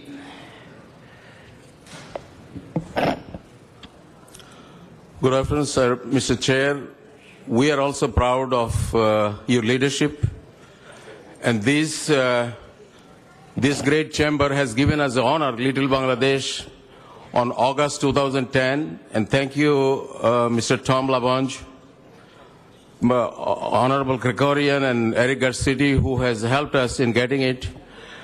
And we are really grateful to this chamber. As regards the redistricting, we still have a small portion left out on the northern side.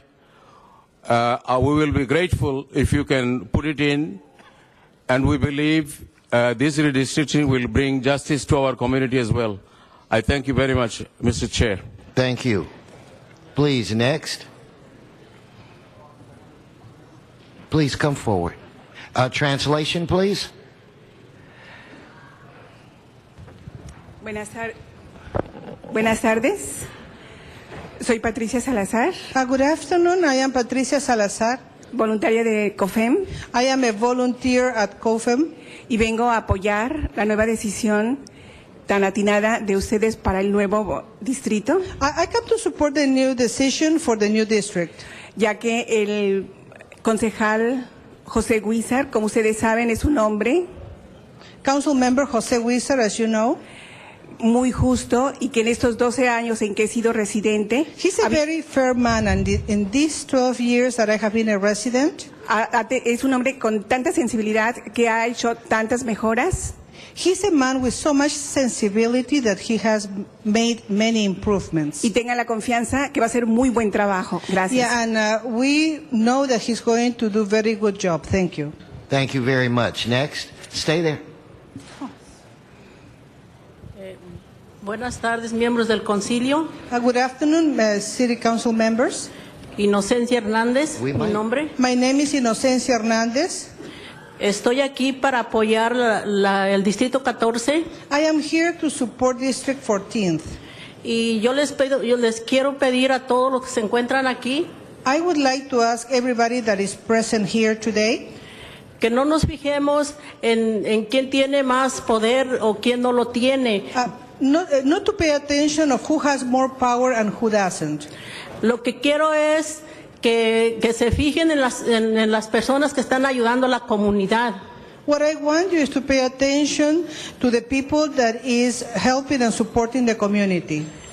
Y yo tengo esa esperanza, una gran esperanza, que José Huizar va a ser el que nos va a levantar la ciudad de Los Ángeles. I have a great hope. The great hope that José Huizar is going to be the one that is going to help us to improve the city of Los Angeles. Muchas gracias. Thank you. Thank you. From the Nisei Week Foundation, James Okazawa, Bishop Juan Carlos Mendez, Adela Barajas, David Roberts, please come forward.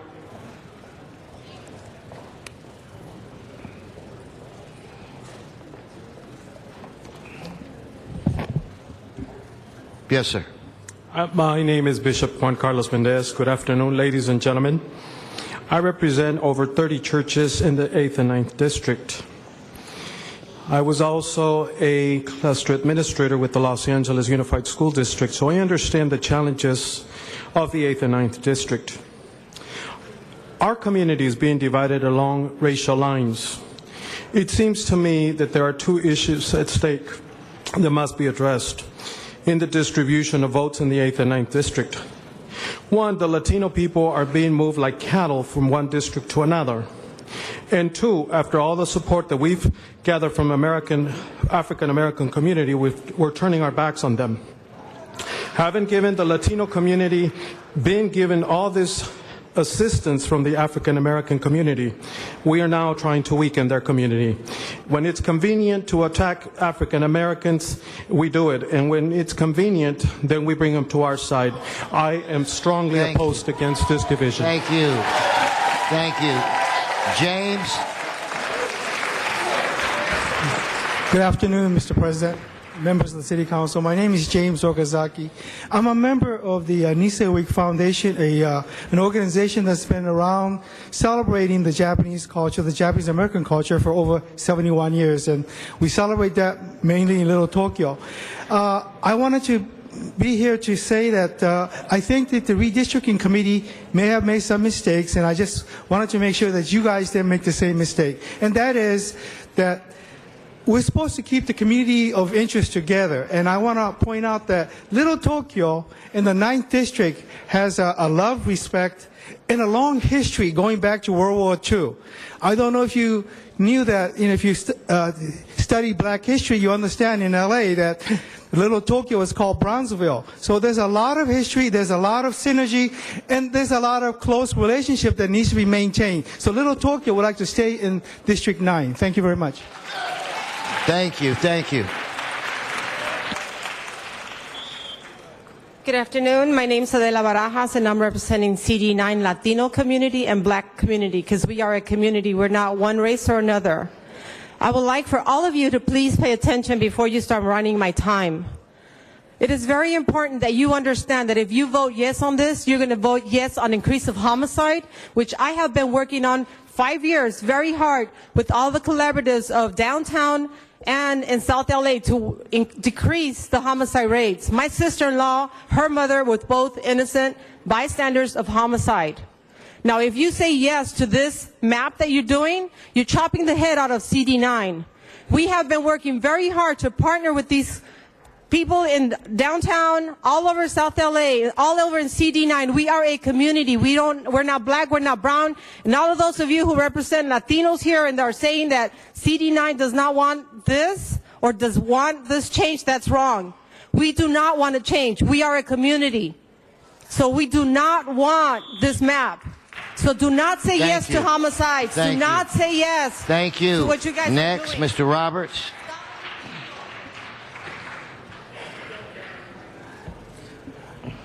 Good afternoon, Mr. President and members of the City Council. I was one of the 5 commissioners who actually voted against the final map. This is a very distressing process, disturbing process, and it does not sit well and does not show the city well. And I would urge the City Council to take serious pause before moving forward. And hopefully, each of you have looked at the minority reports prepared by Commissioners Kim, Ahn, Anderson, and myself, as well as the minority report prepared by Julie Downey. I want to focus on the use of race to draw council district boundaries. Relating to race, we had no clear instruction from the city attorney other than race being used not as the predominant factor. We did not have a racial polarized voting study to justify districts' boundaries and the use of race to draw those boundaries. Thank you. Thank you. All right. I just want to say this is no. Thank you. It's an unjust process. Thank you, Mr. Labange. Just a technical question. If anybody wants to stand up and stretch, we've been here for 3 hours. It's nothing against the rules to stand up and stretch. Thank you. Thank you, Mr. Labange. Okay, now this hearing, which was scheduled to go an hour and 45 minutes, has already gone over 2 hours and 10 minutes. I think we can come close to squeezing everybody in. When you hear your name, please come forward.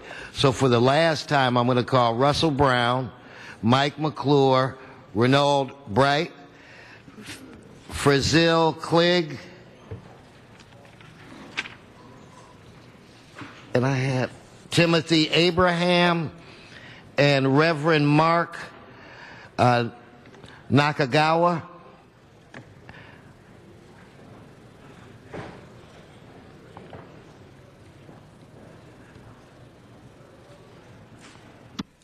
Please, just when you're there, your name's been called, identify yourself and speak. Reverend Mark Nakagawa, Senior Pastor of Centenary United Methodist Church in Little Tokyo, President of the Nisei Week Foundation, also a member of the Little Tokyo Community Council. Jesus said the last shall be first. I guess that's true. I come before you today to speak against the proposed maps of the Commission and also to urge the City Council to keep intact the council districts as they are currently drawn. This is my 4th hearing, and it is clear to me that all across the city, the consensus is that the people of this city are against the recommendations of the Commission. Our city councils may not be perfect, but they work. They work because people in these council districts have been able to form relationships that enable them to work together across the many various issues that the city faces. Again, I urge you, as a stakeholder of the 9th District, to keep all council districts intact to reject the recommendations of the Commission. Thank you. Thank you. Francis Hashimoto, Timothy Abraham, Frazil Cligg. Ms. Hashimoto, please come forward.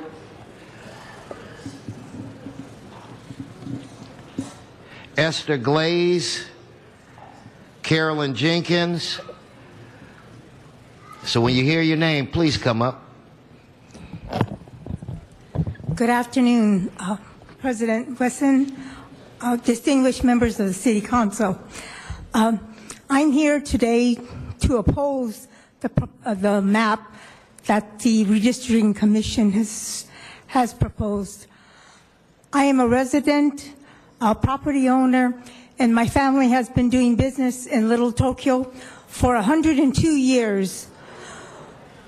We have, in all that time, the 9th District has been a diverse community, but we have all worked together to make it, improve it, and we've struggled, and now that we're at a rate where we're successful, this map is actually making us apart.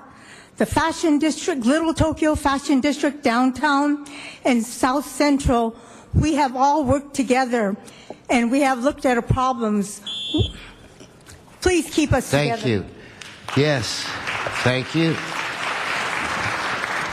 Please identify yourself. Good afternoon, Mr. President and City Council. My name is Esther Glaze. I'm from the 9th District. I'm a Vice President of the Neighborhood Council Communities and Unity. And thank you for this opportunity to express my opposition to the redistricting of Council District CD 9 and 8. I have been in this community for over 40 years, and I have seen the community go down, and I've seen it come back up. And if this redistricting is approved, it will go back down again. So please vote no. Thank you. Thank you. Last call for Aretha Horton, Timothy Abraham, Frazil Clegg. Now I'm looking for Pastor Guy Witherspoon, Lisa Wright, Arthur Coney. Please come forward. And if your name's been called, Aretha Horton. then you're up, Ms. Horton. Thank you. To the members of the Los Angeles City Council, may it be noted that the residents and citizens of the 8th and 9th districts, along with the citizens of many other districts, stand today boldly to protest the actions that are happening here in regards to the rebordering. The strategies to use the stroke of the pen for the purpose of rechanneling, redirecting, rederailing the much needed financial and support of our communities have been exposed. We will not allow you to create and to carry out at our expense your economic genocide against us, our children's, our grandchildren, and the future of our communities. It has been in the past and is now. We say to you that the work that has been done in the past for history, we ask you, please do not allow this economic genocide to continue, but make a decision and stop it. Thank you.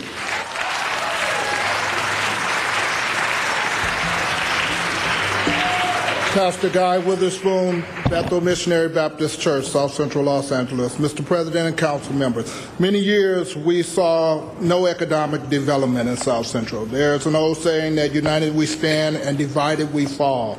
And this is evident in that this issue has divided not only our communities, but the council itself.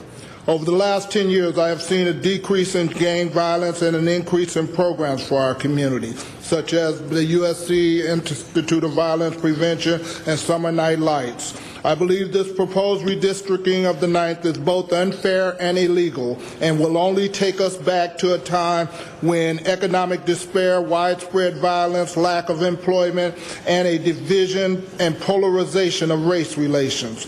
Therefore, I respectfully ask that you do the right thing and do not harm our communities in the redistricting process. Thank you, sir. And Mr. Reyes, if I could get you to come back, go right ahead. Good afternoon. My name is Lisa Wright, and I've been a resident of South Los Angeles for the past 33 years. I'm a homeowner and a taxpayer. I've never missed paying my taxes, and I always pay them on time. I'm employed full-time. I've been employed for the last 35 years. I have a bachelor's degree and a master's degree. And there are many people just like me who live in the 8th and 9th districts. Over the years, the reputable grocery stores and banks have gone away. And so we've been replaced with others that I don't particularly care for. But those businesses were the pulse of the community, and I would like to see that pulse returned to South LA. And let's see, I live directly across the street from a seniors residential housing unit. They were there before I got there. And I'm concerned that their needs may be reduced or cut off. Thank you, ma'am. Thank you very much. Next speaker. Please give us your name. Good afternoon. My name is Carolyn Jenkins, member of Crenshaw Christian Center. I am here today to voice my opposition for the redistricting of 9 and 10. Thank you, Councilman Parks, Councilwoman Perry, for bringing the information to us, and that is why we are here today. To make this decision, any of us standing here, we are a whole, we are a city together, not separated. Any of us here to drop a rock on our foot, will it not affect the entire body? How can we sit here and isolate and expect that it's not going to come knocking on our door? I am in direct opposition of this redistricting. Thank you. Thank you, ma'am. My name is Arthur Coney, and first of all, I want to thank Parks and Perry for getting this information to me. I take it personally. I'm 63 years old. I grew up in both the 8th and 9th districts. But there's something that you all need to understand. This thing is bigger than just the people that you want to separate and divide. This is a spiritual matter. The devil comes but for to steal, to kill, and to destroy. And anything that you guys are attempting to do to separate these two communities is wrong. And God is not pleased with it. So you better make sure you make the right decision, because you're going to have to answer to him.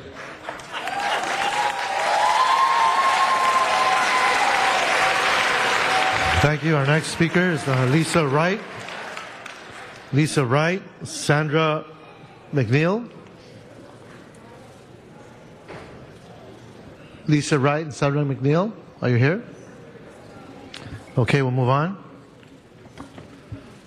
Irene Alanis. Irene Alanis. Good afternoon, ma'am. Calling me back again. What's your name? I'm sorry? Lisa Wright. Okay, if you already spoke, thank you, ma'am. Oh, thank you very much. Okay. I oppose. Irene Alanis. Irene Alanis, come on up. We called her too. Good afternoon, everyone. My name is Irina Lanis. I have resided in Highland Park for 45 years. 10 years ago, York Valley Association, which I am a member, did the redistricting to become CD14, and that was granted. We were CD1, CD13, CD14. Now, 10 years later, guess what? They're moving us out to another district. We have a lot to accomplish. I called the commissioner's office. Never did they return my call. I wanted to know some questions to be answered. One neighbor and myself collected petitions. I hope that the committee received my petitions. I hand carried to each office and read them. No one on this petitions, not one person. Thank you, ma'am. Knows about what is going on in our area. Thank you very much. Janet Denise Kelly, Carolyn Owens Horton. Did we call you up already? Come on up.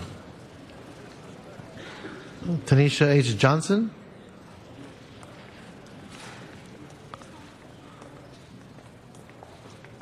Did we call you up already, ma'am? No. Okay. Hi, my name is Janet Denise Kelly, and I'm with the Empowerment Congress Central Area Neighborhood Development Council, as well as a resident of CD8. We had about over 250 petitions that we had just submitted, and I'm happy Councilman Parks has it, from our community who want to keep our communities intact and whole. It's very interesting because the first job I had out of college at UCLA was in fair housing. And during that time, after graduation, we were fighting redlining in the banking and insurance industry. And it's unfortunate today that we're still fighting redlining, but it's called redistricting. So, with that being said, we really urge the City Council to do the right thing for South LA. Keep us intact, keep us in whole, and make sure that we have our Statue of Liberty, as one of our council, neighborhood council members says. Our Statue of Liberty are our economic assets. Thank you. Next. My name is Al Jolie. I'm also from the Central Neighborhood Council. Yes, sir. Yes, sir. I am a veteran of Korea and Vietnam, and 2009 and 10 Veteran of the Year of the State of California, 48th Assembly District. We have more veterans in our area and tell her we're trying to live out our lives in peace than in other area in LA. We need USC to stay in the 8th district because USC is buying up our homes, and we need our councilman to stay engaged and be a go-to individual at a time like this. We need Jane Perry to stay engaged with our servicemen, who are down and out downtown. I used to eat in the Delta Center in the 10th district, Adams and Buckingham, with my buddies, but hostility and disruption. Thank you. Thank you. Next. My name is Tanisha Johnson, and I'm coming before you as a member of Crenshaw Christian Center. As you have been coming to our churches to get our support, now that we know what you're up to, thank you for letting us see so we'll know who to vote for. Know this, the government will be upon the Lord's shoulder. So make sure you make the right decisions when you're going before doors that are closed and you're not letting the public know what they're supposed to know. You know what you're supposed to do, and God knows what you're supposed to do. So know you've been warned this day. De que yo sumale de yo tu comale de yo tu maye se yo tu maye. De que yo sumale de yo tu maye. De que yo sumale de yo tu maye te na yo tu comaye. Hey, know this. God sees everything that's going on. You've been warned this day in Jesus' name. Thank you. Thank you. Okay, Mr. Clerk. We had set 1 hour and 40 minutes for public comment. How long have we been in public comment where it relates to this item? Mr. President, it would appear that we are approaching 2.5 hours, sir. Okay. Now, I want everybody to listen. There's item 2 and item 9 both deal with redistricting. If you signed up for item 2 and you have not spoken, would you raise your hand? Okay, so what I'm going to ask is if you would come forward now and just get a straight line, and we're going to try to get as many of you, just come on, get as many of you to speak as we can. We'll do the very best. I'll do my very best to get to everyone. So anyway, if you could start, sir. Yes, once again, my name on the internet is Dollhouse Dude, and I am here to represent humanity. We are all one people. Obviously, you're not listening to what their people are telling you. We do not want to be divided. In my case, all I am advocating is fair housing for every single human being in the world. Very simple, very straight. And I'm telling you, you go on doing business the way you're doing it, it is going to come back and get you in the behind. All right? Hey, it's time to change the way we do business. We live in a modern world where people are communicating, and they are going to come back on you and tell you, get out of office. You don't belong there. Bye. Thank you. Thank you. Thank you. Okay, and if you could please, Mr. Parks. Could you just do us a favor? So many people have been here for a long time. They may not know what number 2 is. If we can have that just verbally articulated. Excellent idea. Excellent idea.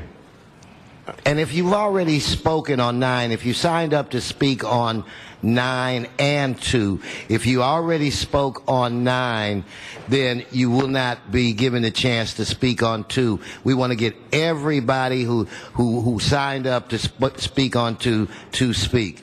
Mr. City Attorney, clarification, or Mr. Clerk? Yes, Mr. President. Item 9 is what's before Council during this special meeting. The Council President is extending a courtesy to members of the public who put in cards on 2 and 9, in that the two items, they appear similar, although 9 is more fully described with the Chief Legislative Analyst's report. So that's why Council will be acting on item 9. So the people that are lined up to speak, they are speaking on item 9. Okay, thank you. Please go. To the President of the Council, my name is Deacon Charles Battle. I'm representing my pastor, Dr. Solomon L. Drake from the Great Ebenezer Missionary Baptist Church. And I stand in opposition to the redistricting. And I think it is an injustice, it's disrespect, and it's a sad day in the city of Los Angeles. When we say the city of the angels, I think it's the city of division that we're creating today. And if I can look back, we can hear words today, redlining, without tax representation. The motive and intent behind it is unwarranted, is unfair, and unprecedented. And I know Tom Bradley, Gilbert Lindsey, Billy Mills, and many others today will be turning over in their grave to the councilmen. I don't know if the redistrict listened to the people, but I look around as new faces, and for the future we're going to have. The nation is looking at Los Angeles today. This is redlining. This is racial discrimination. You just awakened the sleeping giant. Thank you. Thank you. An announcement by our city clerk. Mr. President, if I may fully address Councilmember Park's request, item number 2 is agendized as follows: communication from the Los Angeles City Council Redistricting Commission relative to the final report and recommendations of such commission. It also notes that the Rules, Elections, and Intergovernmental Relations Committee report to be submitted in council. As does this item as well. Item number 9 references that same committee report to be submitted for council's consideration. But just to be clear, item 2 is not before council at this time. Thank you. Again, if you have already spoken on item 9, you will not be able to speak on item 2. If you have already spoken, with that, Mr. Millman. Good afternoon. I've come all the way from Mar Vista to salute and champion friends of private housing. CD11, CD8, CD9. They were there from the very beginning doing the hard work to build private housing for those who could not afford to do it. And now you reward their courage, their insight, their wisdom, their knowledge, and their hard work by chopping out their legs and taking away portions of their district. I stand with my friends. Someday I'll be back there asking my friends to stand with the 50,000 small apartment owners who will need help, and my friends will be there to support those people who provide housing. I come from my friends today. Not for me particularly, but for my friends. Thank you, Mr. President. Thank you. These already spoke. Yes, sir, your name. My name is Pastor Tran Lewis. I pastor full gospel. Pastor, and I love and respect you, but didn't you speak on item 9? No, sir, I have not been here. You spoke in rules, then you go No, on. I didn't speak earlier. No, you got it. You up. Right. You up. My bad. All right. Now, Mr. President, in respect to everyone, many of you sitting there come to our churches and you speak. We listen to you. We come today asking you to listen to us. We only have this time when this issue comes up. But every voting year, y'all have opportunity to come to us. Now, we are not asking for anything. We're just asking you to give us what we'll let us have what we already have. We have this for over 40 years, and we need to let it stay just like it is. Some things don't need fixing. You don't have to invent the wheel. The wheel already been invented. All we have to do is work the wheel. Thank you, Reverend.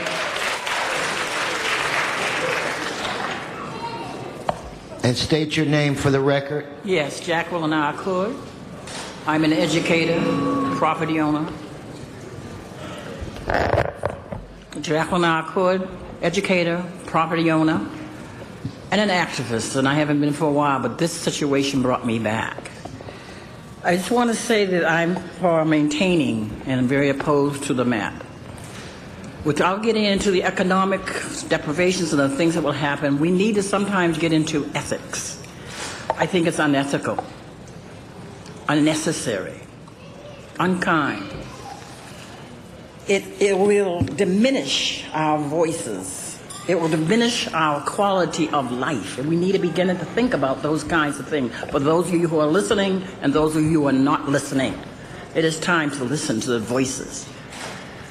I want to say that it's unacceptable and it's somewhat injustice. And I didn't address you, President Weston, in the council. Please do what is right. It isn't always what we do right. We need to do what is right. Thank you. And you are? Gerald Owen. Good afternoon, council members. I just found your card. Okay. Go on, sir. My name is Gerald Owen. I'm a civil rights attorney. I'm a citizen of the city of Los Angeles and a board member of the Korean American Democratic Community.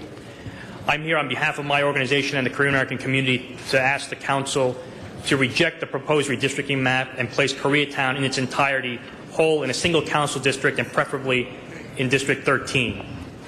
As our great civil rights leader Martin Luther King said, an injustice anywhere is an injustice everywhere. This redistricting process has been riddled with procedural and substantive irregularities. They need to be corrected. My community suffered a grave injustice in 1992 during the LA riot when it was abandoned by government services and men, women, and children were left to fend for themselves. Since then, we've been working to correct that injustice, to be represented in one city council district by one city council member. We vowed that that would never happen again. We ask when you vote to reject the map and put us in CD 13. If that doesn't happen, in the great civil rights tradition of our country, we will use mobilization, litigation, and legislation. Thank you. Mr. Kay, when you finish speaking, could you fill out a card? Because I can't find yours, but go right ahead. It should be around somewhere. Ron Kay, I don't have to tell you, you know better than anyone the cynicism of this process, the cynicism that went into these maps. What you need to appreciate is that in a complex and diverse city, you are tearing apart the social fabric. From having fought City Hall for 30 years, there's a part of me that enjoys that, but the consequences are harmful to us all, and you should think once again before you act. Thank you. Thank you, Ron. Will you fill out a card for me, though, for that, so I can have it on the record? Yes, ma'am. And identify yourself. My name is Minnie Nathan, and I feel like I'm back in the Martin Luther King days marching again. And you know what? I think I may start doing that. First of all, I want to say to all the people downtown, where were you when Jan Perry was fighting to get downtown rebuilt? To make it what it is now, a decent place for you to live in. You weren't there then. We all voted. I live in Los Angeles in both parts, 8 and 9. And I represent both districts 8 and 9. People, think about what you're doing. Think about what's going on. And I also want to say, I am totally against this redistricting. Totally against it. It is not legal and it's not right. Thank you. Now, you've already spoken. I'm speaking. No, you already spoke. So the next person, please. Come on, I can't adjust the rules for you. The next person, please. No. Come on now. No, you already spoke once. And so, missing the sweat, you're up. Yes. Identify yourself. Hello, my name is Marie Alexander, and I'm from Crenshaw Christian Center, and we represent Keith Parks. And I'd like to say, we're not mad at you guys going down there, but we want you to know, if you make a mistake, turn it around. God allows you to turn. Turn it around. And we want to stay in our own district. Thank you, please. Thank you. Next. Hello, my name is Marcia Harris, and this is my 90-year-old mother, Clarice Harris. Welcome. I want to say that we are against this redistricting.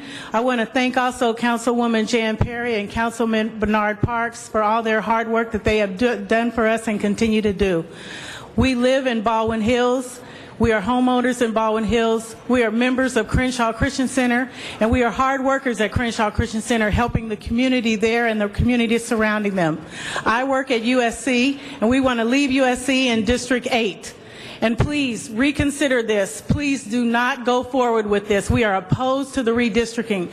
We also have communities, families, and friends that live in our areas. We also care about our areas. It's not just about some other district that wants part of us. We've worked hard for this. It's not fair. It's not fair. Please consider it, because if not, you know, God is for us. So if you are not for us, God will be against you too.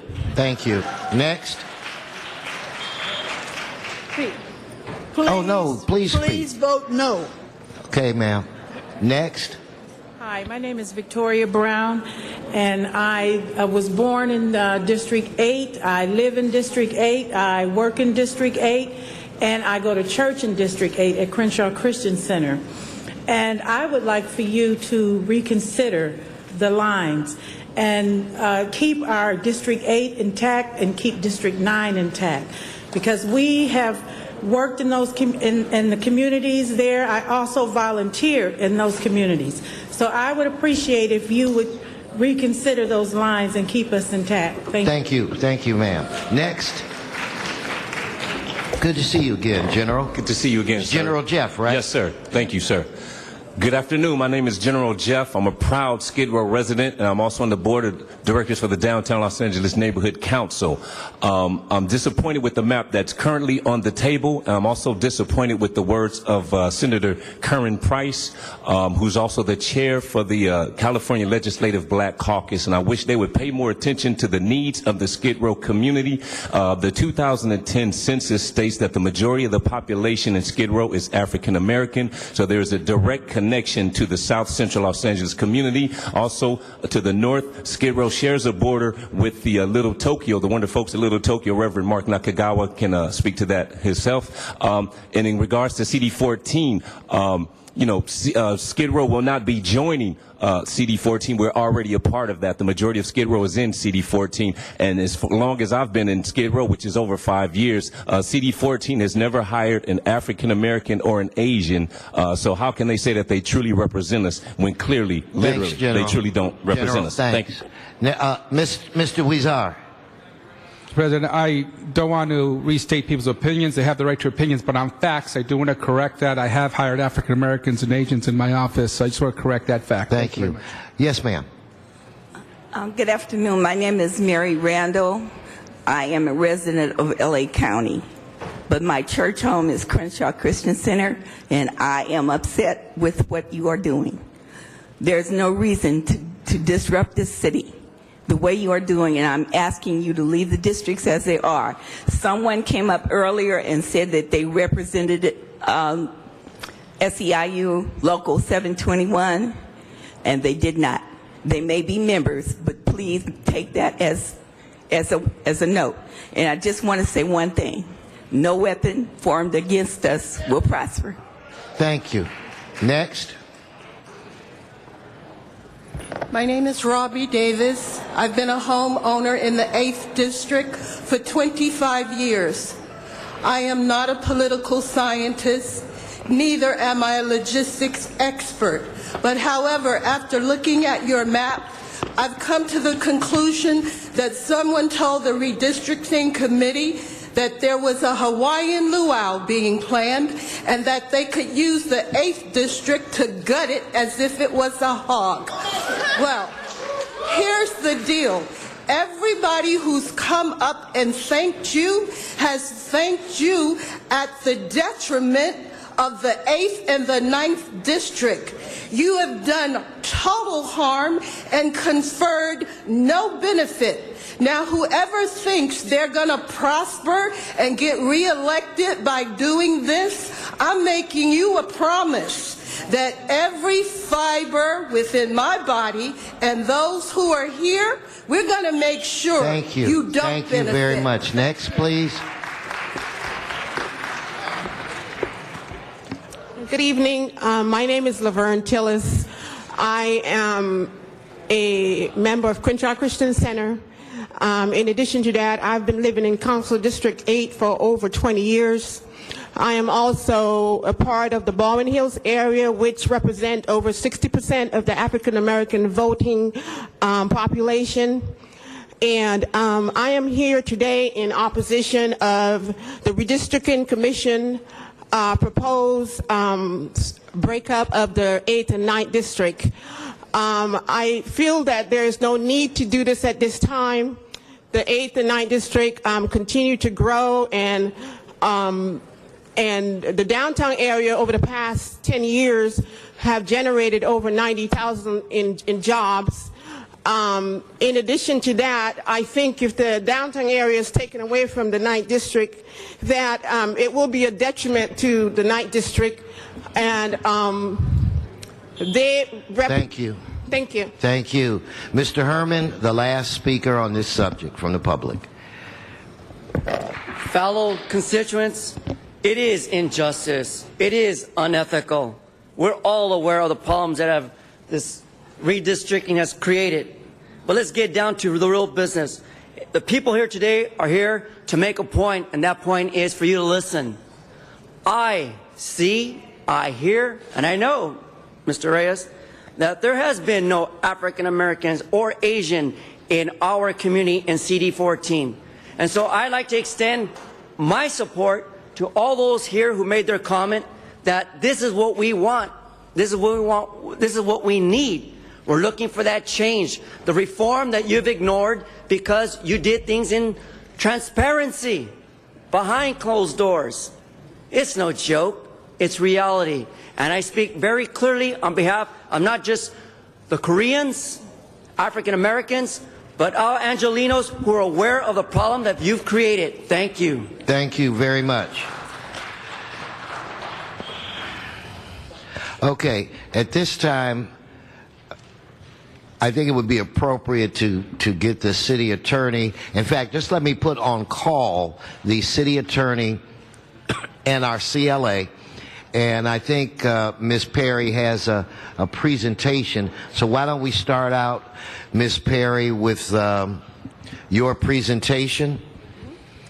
Ms. Perry. Thank you very much, Mr. President. And as I make my presentation, I'd like to ask David Ely to come to the center table, and Kareem Clayton, who is a PhD and an expert in reapportionment and redistricting, to sit at the center table, because once I make my comments, I'm going to ask them a few questions on the record. And I'd like to start out by noting the fact here we stand basically 20 years later after the 1992 riots, where we talked about giving people hope and giving them optimism and rebuilding their communities, and we have been doing that the last 10 years with some measure of success. And now we're at a crossroads. And I have to tell you, Mr. President, on a personal note, if I had the ability to turn the clock back to the day when I came to see you to talk to you about your run for president, and we had an exchange and I had questions which, in retrospect, perhaps I was impertinent, perhaps I shouldn't have been so direct. But if I had known then what I know now, I would have kept my mouth shut so that my district would not be sacrificed. And here we are. Here we are at the end of this process. And for me, I feel your wrath. I feel your power. I'm the only woman on the city council now. I'm one woman out of 14 men. This is a lesson in the wise use of power, to respect the process, to respect the people, and to do their business in the light of day. And I want to tell you publicly, Mr. President, I regret not voting for you, and I am sorry. And I think as a woman, I'm completely comfortable saying that because I'm fighting for something bigger than the both of us. And for those of you who have commented they don't like to see 3 African Americans fighting amongst each other, don't marginalize the issue. It's bigger than that. We are fighting for the futures of our communities.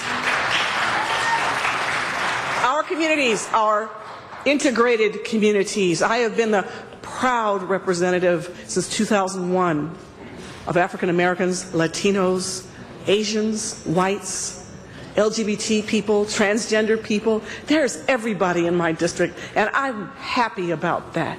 And I am proud of it. It is a coalition district, or, if you will, a Latino district. And I was proud, and I am still proud until 2013, to be their representative. But what we have now, we have Council District 8 and 9, some of the most radically altered districts on this map. The changes necessary did not demand this dramatic reorganization, and it places new communities into the district based largely on race, and it eliminates the partnerships and the alliances that have developed in these areas. Most of all, these shifts were not required, and we put a map on the record, the Coalition for Fairness in Redistricting, where about 80% of Council District 8, 9, and 10 were kept together because that was the right thing to do. About half of the citizens, the people taken out of Council District 14, about half of the people who have been taken out of Council District 14 are Latino, which drops the citizen voting age population for Council District 14 down to 51% in the Commission's map. In other words, the move into downtown requires a serious reduction in Latino voting strength in Council District 14. Now, that wasn't the only way to resolve the underpopulation of Council District 14. So I ask you, does this configuration make sense, given the requirement to maintain existing opportunity to elect candidates by removing about 2,000 Latinos from Council District 14, which had lost population? So you remove 2,000 more people from a district that had already lost population. Now, Council District 10, a very diverse district, essentially establishes a very interesting pattern of removal and addition of population. Essentially, the net removal in the Caucasian citizen population of Council District 10 exceeds virtually every other district on the map. 1 in 3 people removed from Council District 10 is white, while about half of every new person added is African American. The result is a district that radically changes the 30-30-30 racial coalition district that has traditionally defined Council District 10. Why was that change necessary, given that the district has lost so much population in the last sentence? There is an odd pattern of underpopulating the districts in which African Americans and Latinos are supposed to have opportunities to elect candidates. Now, this practice was ruled unconstitutional in a federal case where the court held that practices of drawing districts under deviation, even within an acceptable range in order to meet the Voting Rights Act, were not sufficiently justified under the one person, one vote principle. And I'm going to share some of this with Mr. Parks so that he can go into some greater details and share some very, very Ms. interesting... Perry, do you want to start your presentation and then push your button again? Yeah, I will push my button again. So okay. I hope you all have lunch because you're going to be here for a while. Thank you.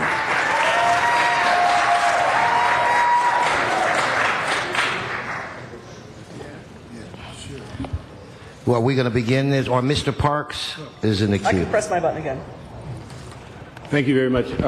Kareem, could you just walk us through what you've done in behalf of the 8th District and 9th District as we've brought you on board as a consultant, and tell us what the issues are and of concern as relates to looking at it in a very objective sense of what these maps represent?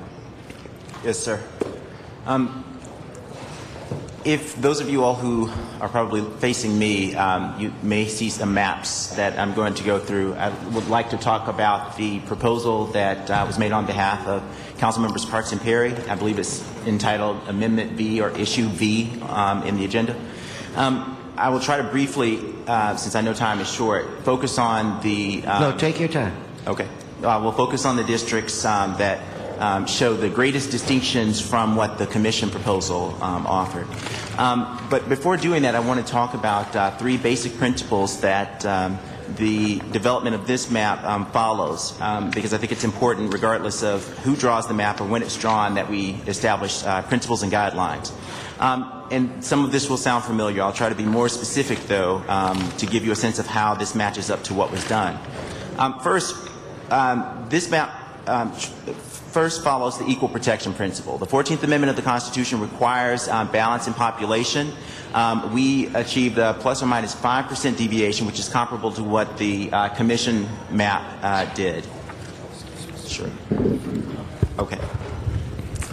The second consideration that we made in drawing the map has to do with federal law. As you all know, the Voting Rights Act requires consideration of the ability of protected groups to elect candidates of choice.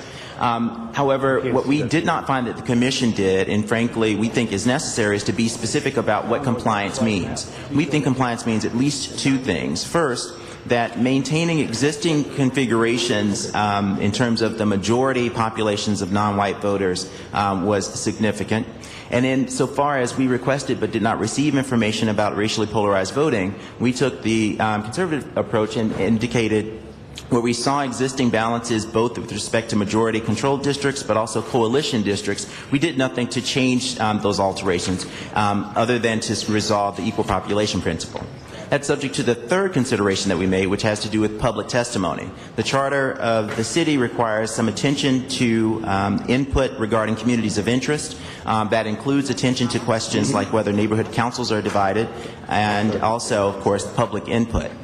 We requested information from the Commission in developing information that they received from the public, including comment cards, public submissions, etc.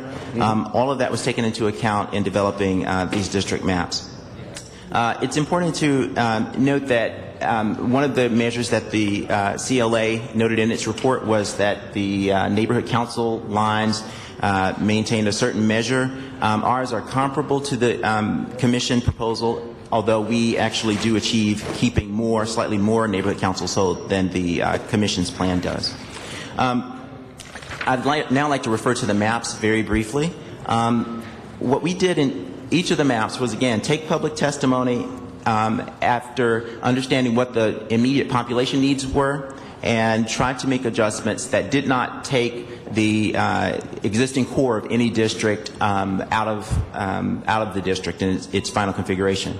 So what you see in front of you on the map is the first pair of districts. I'll talk about them together because they are connected, districts 1 and 14. We started this process recognizing that 1 and 14 were underpopulated, but they both were two majority Latino districts in terms of citizen voting age population. Our consideration was both to maintain those majorities but also not to disrupt the existing communities that CDs 1 and 14 currently sit in. We also noted that CD 14 shared some of the territory with downtown. It occupies roughly 25% of the voters who live in downtown. In order to resolve the population distinctions, we took the northeastern area of Los Angeles, partly reacting to testimony that we heard from areas including Glassell Park, Highland Park, and Eagle Rock, that all expressed an interest in remaining whole but also being placed in CD 14 due to economic development concerns. This map achieves that purpose. Beyond that, we established a deviation that is lower than the Commission established. Each of them range about 2% below the ideal population.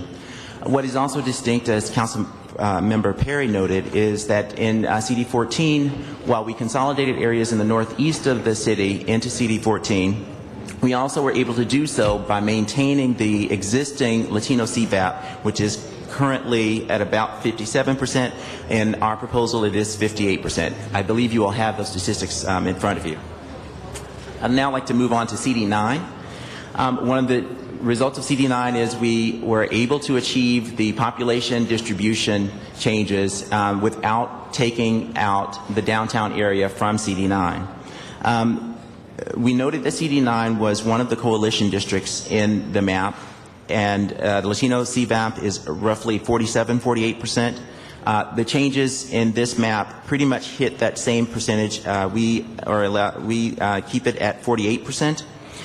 We, unlike the commission map, do not leave the resulting district underpopulated. We keep population slightly above the ideal at 1.8%. In designing District 8, we were responding to testimony we received from residents from downtown, including Little Tokyo and some parts of Skid Row, as well as the Fashion District, that pointed out that there was a strong connection between the areas where their workplaces are north of the 10 and warehouses that they rely on are south of the 10. Finally, we focused on the economic concerns that link the areas of downtown to areas of South LA. In this district map, it's important also to note that the percentage that currently exists, the percentage of voters that currently are in CD9 is actually much higher in terms of the final district in our proposal. 90% of CD9 remains in CD9 versus the Commission's proposal, which keeps only 70% of CD9 intact. Moving on, if I can, to CD10. I'm sorry, not CD10, CD8. CD8 is the only majority African-American CVAP district on the map. It is one of the considerations that we had throughout this process was making sure that all majority CVAP districts were maintained. One of the big considerations, of course, was whether or not the area of Baldwin Hills remained with CD8 or not. We took our read of the testimony and we found that the significant portion of the testimony presented from CD8 favored remaining in CD8. We, however, took information in part, I believe, from members of the CD10 staff to take portions of CD8 north of King in the Crenshaw Corridor area and move to CD10. And since I'm talking about CD10, let me just say CD10 we identified as a coalition district. As Councilmember Perry mentioned, the 30-30-30 configuration has existed roughly since the time of former Mayor Bradley. The goal, therefore, was to resolve the population undervalue, which we needed to do by incorporating about 11,000 voters. Those 11,000 voters largely came from CD8. But by moving the CD8 areas into CD10, we were able to maintain the 30-30-30 configuration. With respect to CD10, the big concern, of course, was also the placement of Koreatown. We found near unanimous testimony from Koreatown that they preferred to be kept whole, not divided, and preferably put into 13. We were able to achieve that end, again, without disturbing the 30-30-30 white, Latino, African-American configuration that now exists in CD10. I can show that to you by going to CD13. The Korean community has been kept whole and moved to CD13, which again we identify as a coalition district. We note that this district is the most underpopulated district after the census, and so had a significant need to replace population. We did that by primarily moving the K-Town community, the Koreatown community, into CD13. And we also recognize that the coalitional relationships in the eastern part of the district, along with the areas near Hollywood, would establish both an effective opportunity for Asian Americans in this district to coalesce with other groups to elect a candidate of choice. Without going too much into the discussion of the Valley, I just want to mention a couple of themes that were significant, although I'm happy to answer questions if needed. Three of the aspects that we understood from the Valley configurations were that, one, Studio City needed to remain whole. There was some concern about keeping Encino within one district, and then finally resolving the Toluca Lake issue. In all respects, we started with the base that was presented by the Commission in their final plan, and we reorganized the map in order to achieve all three of these goals. As a whole, we keep roughly the same percentage of each existing district on average in the new configuration compared to the Commission map, and we think that we've resolved many of the outstanding concerns that we think exist with respect to voting rights matters, taking race as the predominant interest, and also equal population concerns. Thank you very much. Thank you, Mr. Parks. If you could press your button again. Mr. Alarcon. Mr. Weezer. Thank you, Mr. President. And I missed your names. And what are your names and who are you affiliated with? My name is Kareem Creighton. I'm a professor of law at the University of North Carolina. I lived for 5 years here in Los Angeles in the downtown area. I was a constituent of yours, actually. Thank you. And what about yourself? My name is Dave Ely. I'm a consultant with the CLA's office. Okay, good. Now, you're a consultant with the CLA's office. You're up here as you presenting this map as well? No, I'm here because Councilman Perry asked me to be here. Okay, good. Okay.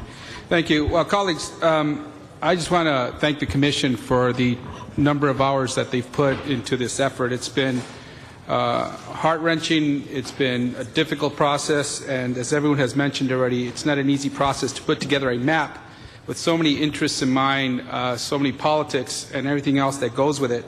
But I do want to commend the Commission for putting more communities of interest whole and keeping more neighborhood councils whole. I know there's some amendments that were adopted by the committee this morning, but when the Commission put out its map, of the city's 95 neighborhood councils, the number that are divided between council districts is reduced from 53 to 29. So they're keeping more neighborhood councils whole. They're keeping more communities of interest whole, while the number of neighborhood councils split between 3 council districts, that is reduced from 13 to only 3. So they did a very good job in listening to the public in terms of keeping communities of interest whole. Now, we also heard that from downtown. Downtown has noted there's been a tremendous transformation in the last few years, and I want to thank Councilwoman Perry for her leadership in making that possible. I've represented about 40% of downtown Los Angeles. I have what's called the Broadway finger, and we've been doing a lot to bring that corridor back. I'm also working on bringing back the streetcar to downtown Los Angeles. Now, what the Commission did is looked at downtown LA and say, let's keep that whole as well. Of the people who came to testify during the Commission, 20 written comments and 61 verbal comments were submitted asking the Commission to keep downtown whole in a single council district. And 372 people signed a petition in support of a single council district for downtown. So I want to applaud the Commission for keeping downtown whole. It is a community of interest 10 years later after this new transformation is happening. And we heard it from Little Tokyo, we've heard it from the Fashion District. They do feel that it is one council district and we should move whole as within one council district. Now, why CD14? 3 of the council districts that have to gain population are CD1, CD13, and CD14. Collectively, we have to gain about 66,000 people. Now, where this really meets and is a problem is in Northeast LA. That's where we are and we are being pushed by the West and the South. So something had to give there. And it appears that it either could have gone to CD1 or CD14 to represent more of downtown, because one of us had to move out of there. I couldn't. I have Glendale, I have Eagle Rock, I have unincorporated East LA and Pasadena to my east and northeast. I couldn't move any other direction. There was a release valve to downtown to represent more of downtown, and since the community wanted to keep it whole, the Commission decided that it should go to CD14. The numbers are different from what it was 10 years ago. We could have many variables as the alternative map that was shown up here, but at the end of the day, if we move in this direction to change and significantly alter what we have now, it's going to change what the Commission opted to do. And I ask that we continue with what the Commission adopted, and it's a very good map to proceed with the demographics of 2010 and what makes sense for today. Thank you. Okay, before I return to Mr. Perry and Parks, maybe I should let our CLA come up and give, remarks on the process and where we are. And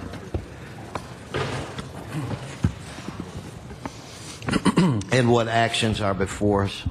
Okay, what is before you at the moment is the committee report from this morning. And, excuse me, this morning the committee adopted in the CLA, the CLA has two reports out, one on the 14th and addendum on the 15th.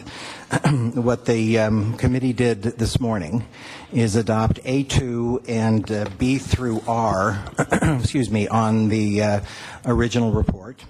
They rejected 4 on the original report. And in terms of the addendum, the committee adopted addendums 2 and 3. They rejected addendum 1 and addendum 4 on the addendum report.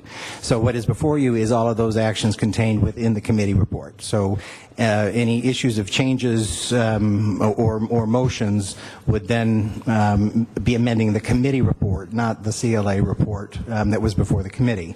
You also have motions A through D before you.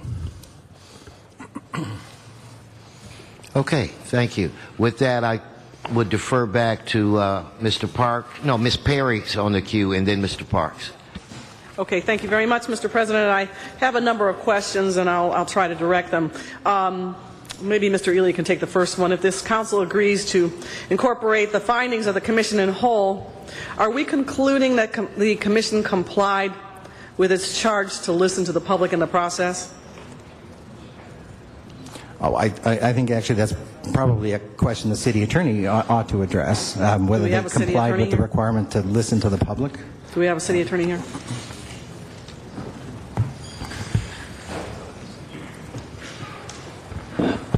Harith Trivedi from the City Attorney's Office. The charter provides that there's quite a bit of discretion on the part of the Commission and the Council when it comes to redistricting, and the Commission and ultimately Council has the discretion to weigh public testimony provided to it and make its judgments in compliance with the law with regarding the map. That's pursuant to the Voting Rights Act. I'm sorry, I should have put that at the end of my question. Now, my understanding of the Voting Rights Act, it requires districts to be drawn in a contiguous manner, in a compact manner, and that voting, a public testimony is an element in complying with the Voting Rights Act. Is that correct?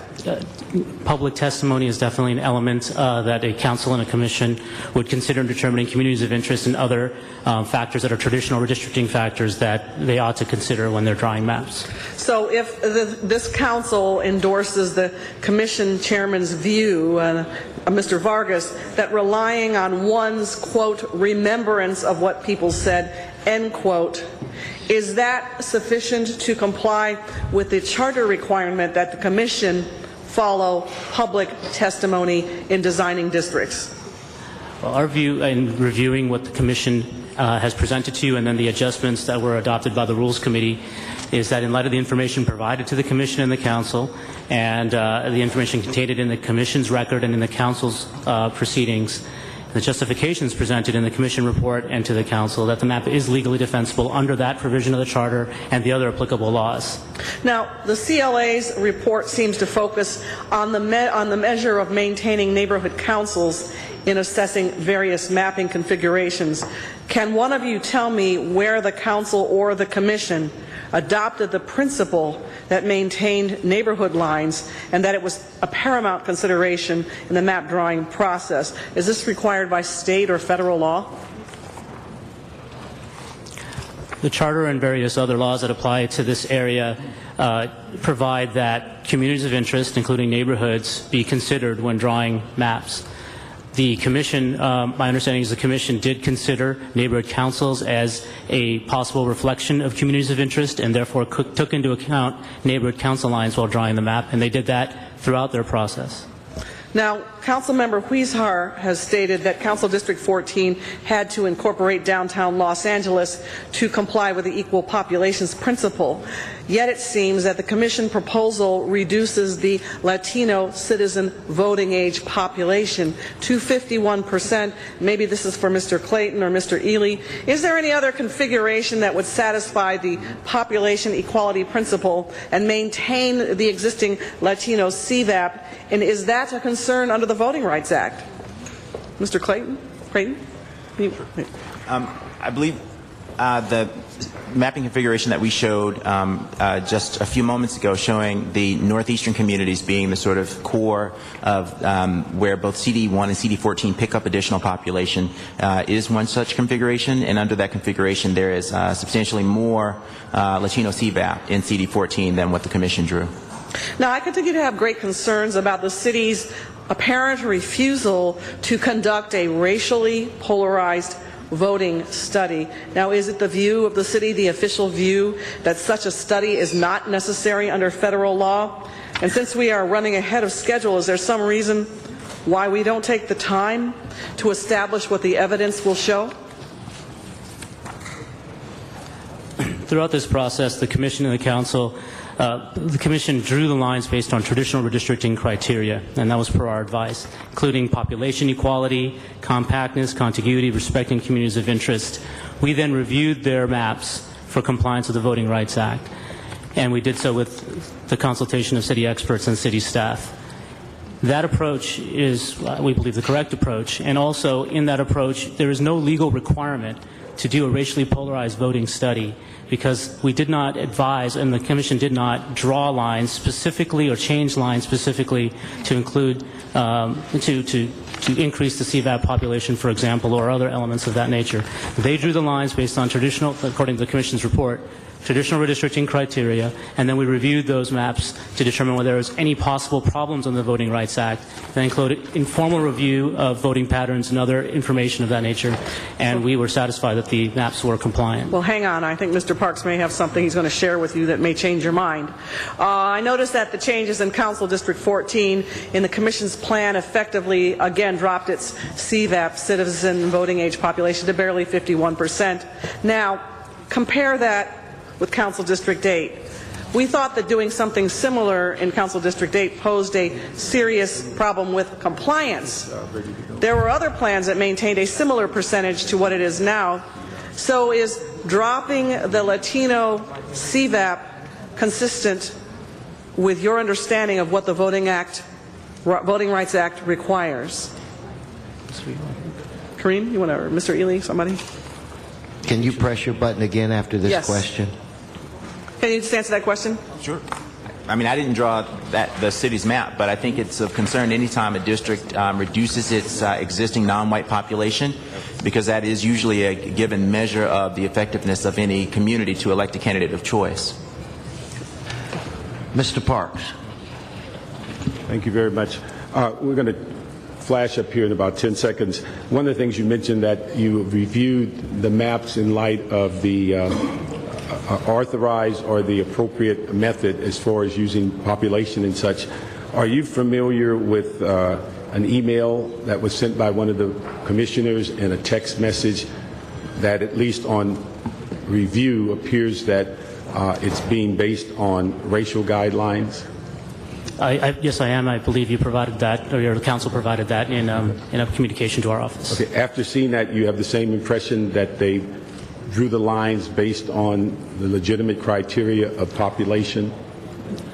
Yes, the Supreme Court in this area has held that race cannot be the sole or predominant factor in drawing district lines.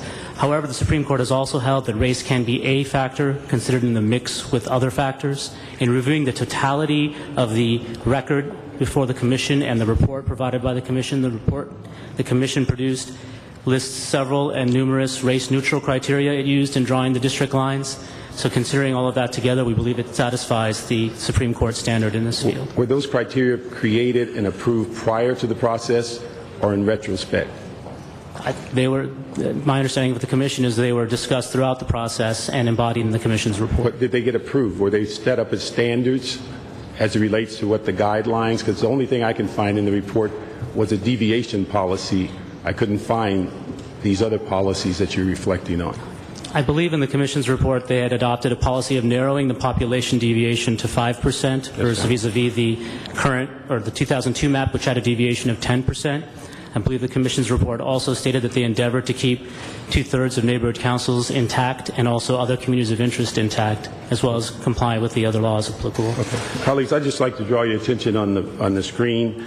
The first email that we received basically says We attempted to protect the historical African American incumbent in this district by increasing the black voter registration percentage and CVAC, citizen voting age population, accordingly. As we can discern on the attachment, we were able to increase the number to 50.12% and 42.8% respectively. This was a significant increase in black voters in CD10, which protected and assist in keeping CD10 a predominantly African American opportunity district. The other one, if we go to slide 2, which concerned me more than the first statement, was that it went on to say we agreed to move the western portion of CD10 Palms into CD5 and 11. This area is approximately 50% white voter registration, or CVAC, 20% Latino CVAC, and approximately 11% black voter registration. This move would allow CD10 to divest itself of this diverse population. And I think what Ms. Perry said earlier in her comments, it showed that significant number of Caucasian voters were moved out of the 10th district. At the same time, a significant number of black voters were moved in the district. And then the final comment is on the third slide, which was a text message, goes on to say that I'll take Lower Baldwin Hills, the Lower Dons, around King, leaving the entire mall with the 8th. I would take the residences from Leimert Park, I think around the 29th up to King, going east on Vernon, maybe a block or two south of Vernon for black residences up to either Arlington or Western. This would leave you with all of Leimert Park, Merchants, and Baldwin Hills Mall. Also, you would keep Upper Dons. This would allow the 10th to pick up the black voters it needs to keep its predominantly black voter registration. As you know, I would prefer to do this with you on the board, but these are comments that were written by a commissioner that... Read the rest of it about the night. It says here that I think are interested or aligned, at least in regard to the black council districts, and the 9th is up in the air, so we have to preserve the 10th. Thanks for considering. So with these two comments or issues, are you still saying that it's one of the many things that were considered, or does this narrow the focus that race was the primary consideration? I can only say again that the Supreme Court has held in this field that race can be a factor, just not the sole or predominant factor. There's a tremendous amount of information in the Commission's record, including the Commission's report, reflective of all of the Commissioners' views that they adopted about why they changed the lines the way they did. And those provide significant and sufficient race-neutral criteria to support their map. Okay. And when you say the word defensible, what do you mean when you refer to either the voter rights or race redistricting?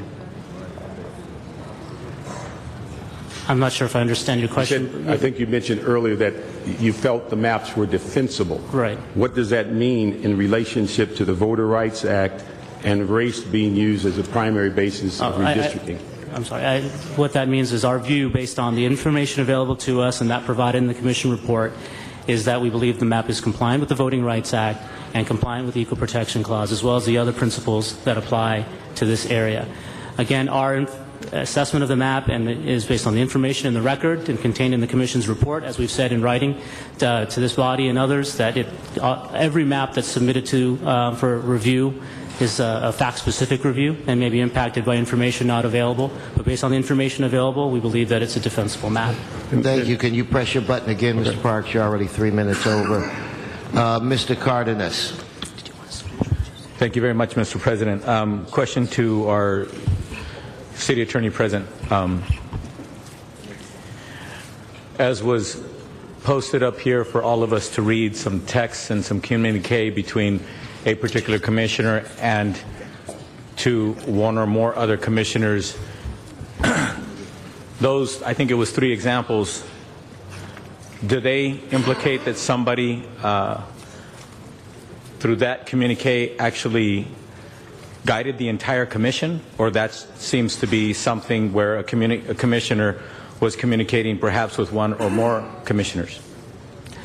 There were 21 commissioners on the commission. Those are the statements in isolation of one of the commissioners in that one particular context. I'm not sure who they went to, but there were many other commissioners, and many of them have stated that race was not the predominant factor in their drawing of the lines. And the report that the commission approved and issued to this body also includes statements about all the race-neutral factors they consider. Were any of the commissioners or any council members here in this deliberation and before this vote today, are we not allowed to even consider race at all in the deliberation or our thought process?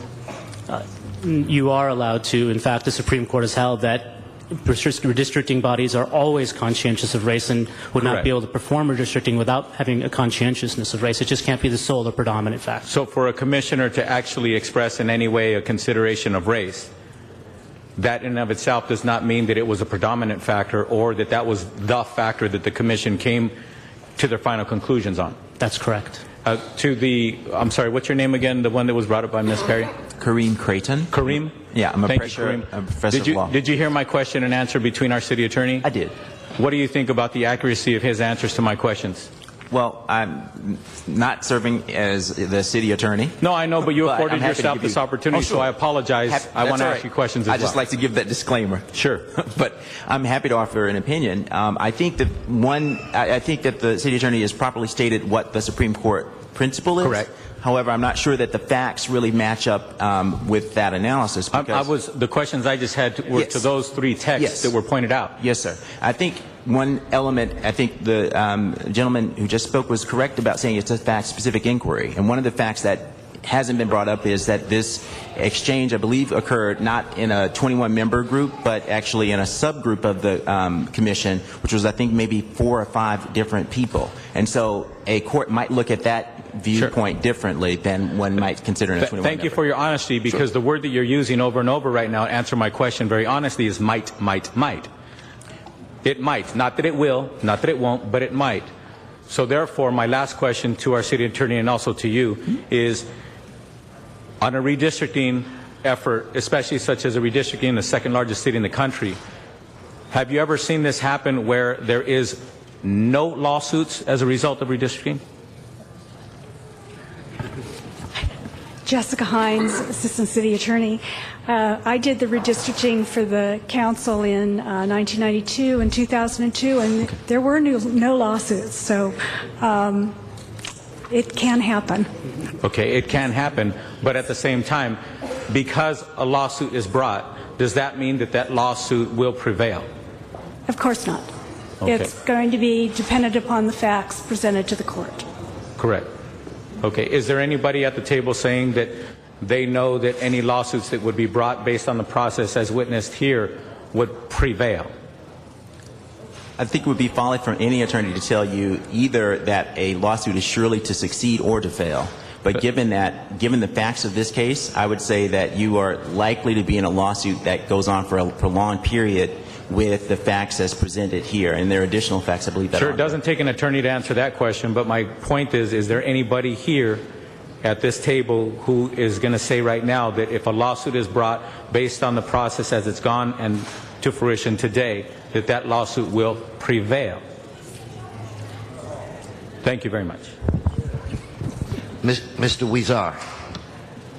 Thank you, Mr. President. I just want to briefly clarify a point. There's been some discussion that the CD14 may be disenfranchised. Should we, with the Latino population would be disenfranchised in CD14, should we adopt these reports? And I just want to clarify that, is there a standard for Latino CVAP? Is there any percentage that a district may be considered a certain ethnicity? Should there be a certain percentage of that population? The Voting Rights Act in this field is fairly complicated in that it has a multi-step test to determine whether there's a violation. And the first test is whether there could have been drawn a 50% CVAP majority district. And I will note that CD14 as configured in this current map is above 50%. And we'll look at other markers as well and many other factors, but that's one standard that's provided in the voting. Thank you. And I just want to clarify that of 5 council districts under the current proposal, 5 of them have over 50% Latino CVAP. CD1 has 51%, CD6 52%, CD7 54%, CD9 52%, which brings it up it was below 50% before, and CD 14 is 52%. So they're all in the range of 54, 52, 51 and 54% as proposed now. And I just don't want, by the discussion that was held previously, anyone in the public would think that we are disenfranchising Latinos by adopting this map. That's far from the truth. Thank you. Mr. Alarcon. Council members, no redistricting process is going to be perfect. The fact of the matter is we have one of the most diverse cities on the planet, and we're very proud of that diversity. Unfortunately, we may have a structural problem here, and that structural problem is that we only have 15 council members. What we truly need to do is consider whether we should expand our council so that we can make sure that we have more African American representation, make sure that we can have a Korean representative elected, make sure that we can have a Filipino elected. But we cannot squeeze all of the diversity that we have in Los Angeles into 15 boxes. It just can't happen perfectly. So we'll do the best we can given the structural flaw that I think we have. Because for many years I've said that we need more representatives on the city council. The neighborhood council system is okay, but it's not truly representative because they do not have control of the budget. And without that control, you're really minimizing their impact. So I hope that those people who will be upset, who believe that they've been shortchanged, and there will always be those in every redistricting process. I hope that they will unify behind the notion that perhaps it's time that we truly consider expanding this city council to make sure that some smaller communities, yet sometimes concentrated communities, will never get representation unless we reduce the number of constituents in the districts in our city.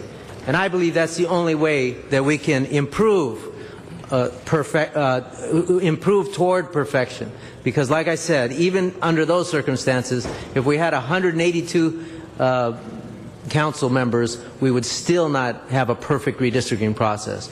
But I know that given the size of many communities that are not represented ethnically on this council, that we could get much more diversity on this council, and I think that would be good for Los Angeles.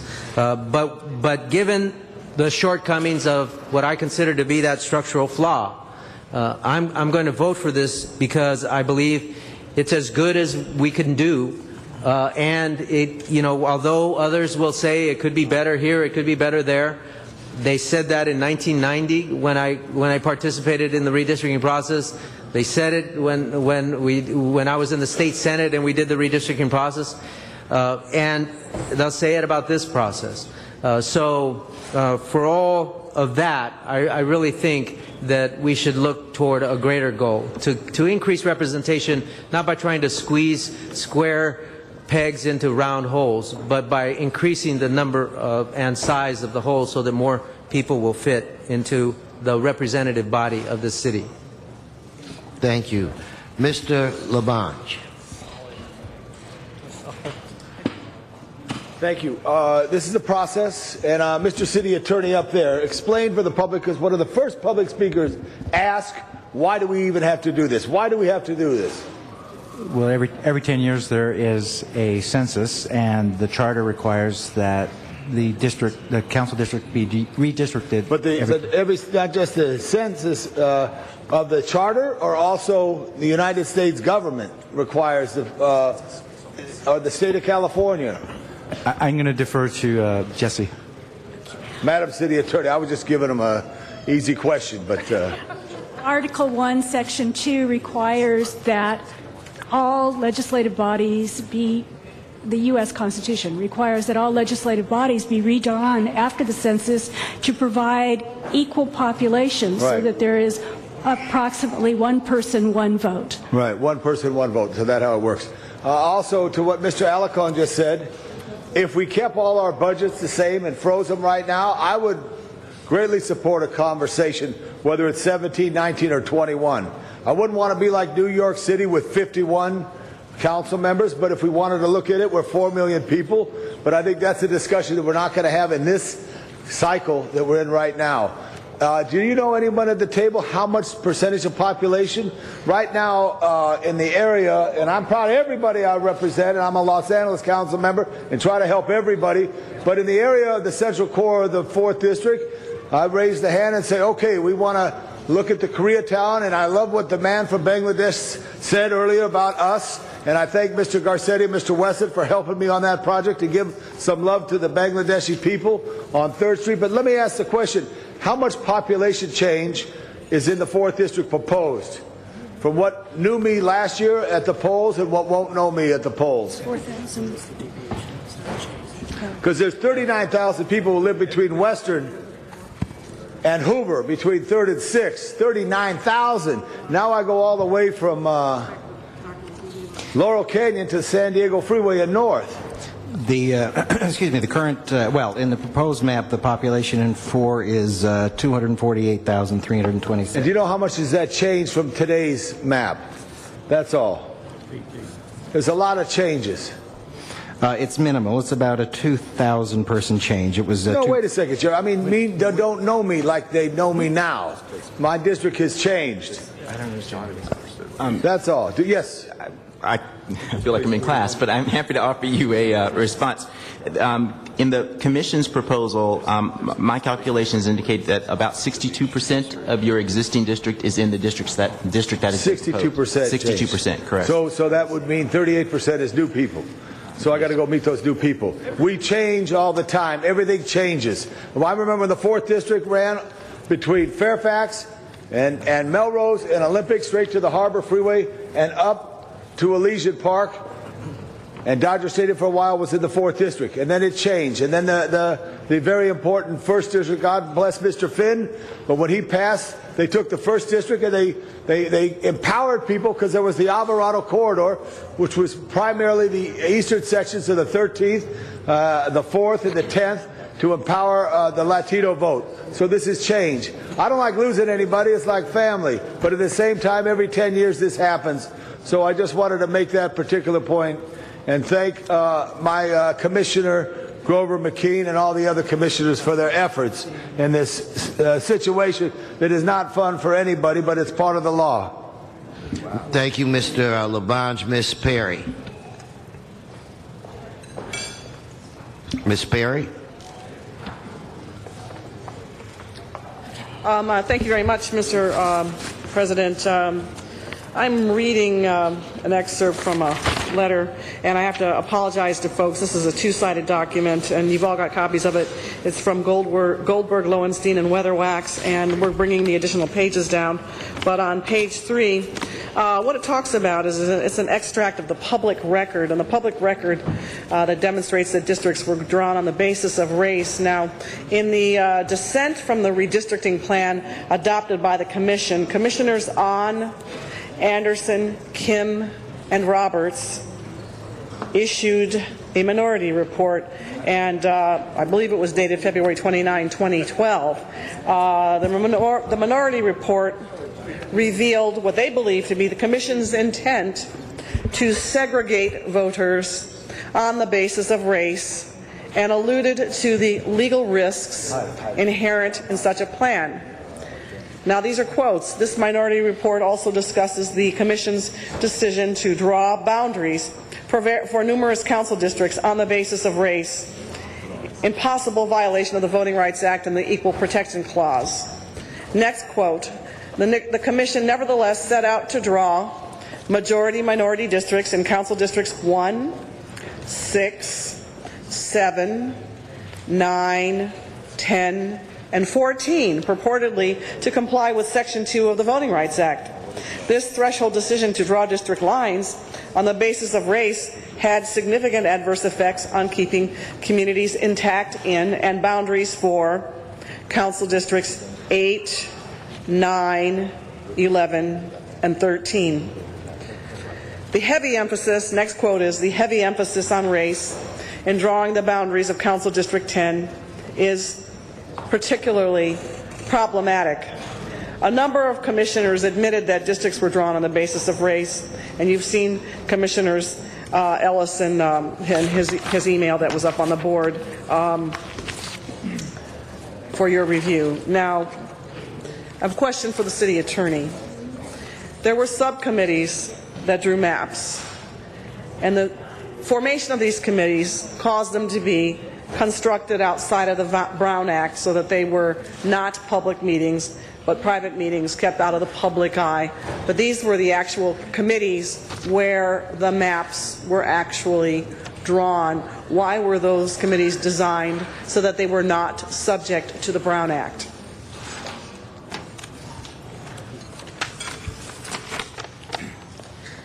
The commission decided to form ad hoc committees to do certain regional line drawing prior to taking up the full proposed map in full commission, which then subsequently had several hearings about the map in full commission, because according to the commission, I think they felt like it was the most workable way of sitting down with the line drawer and a computer and drawing those regional lines. So.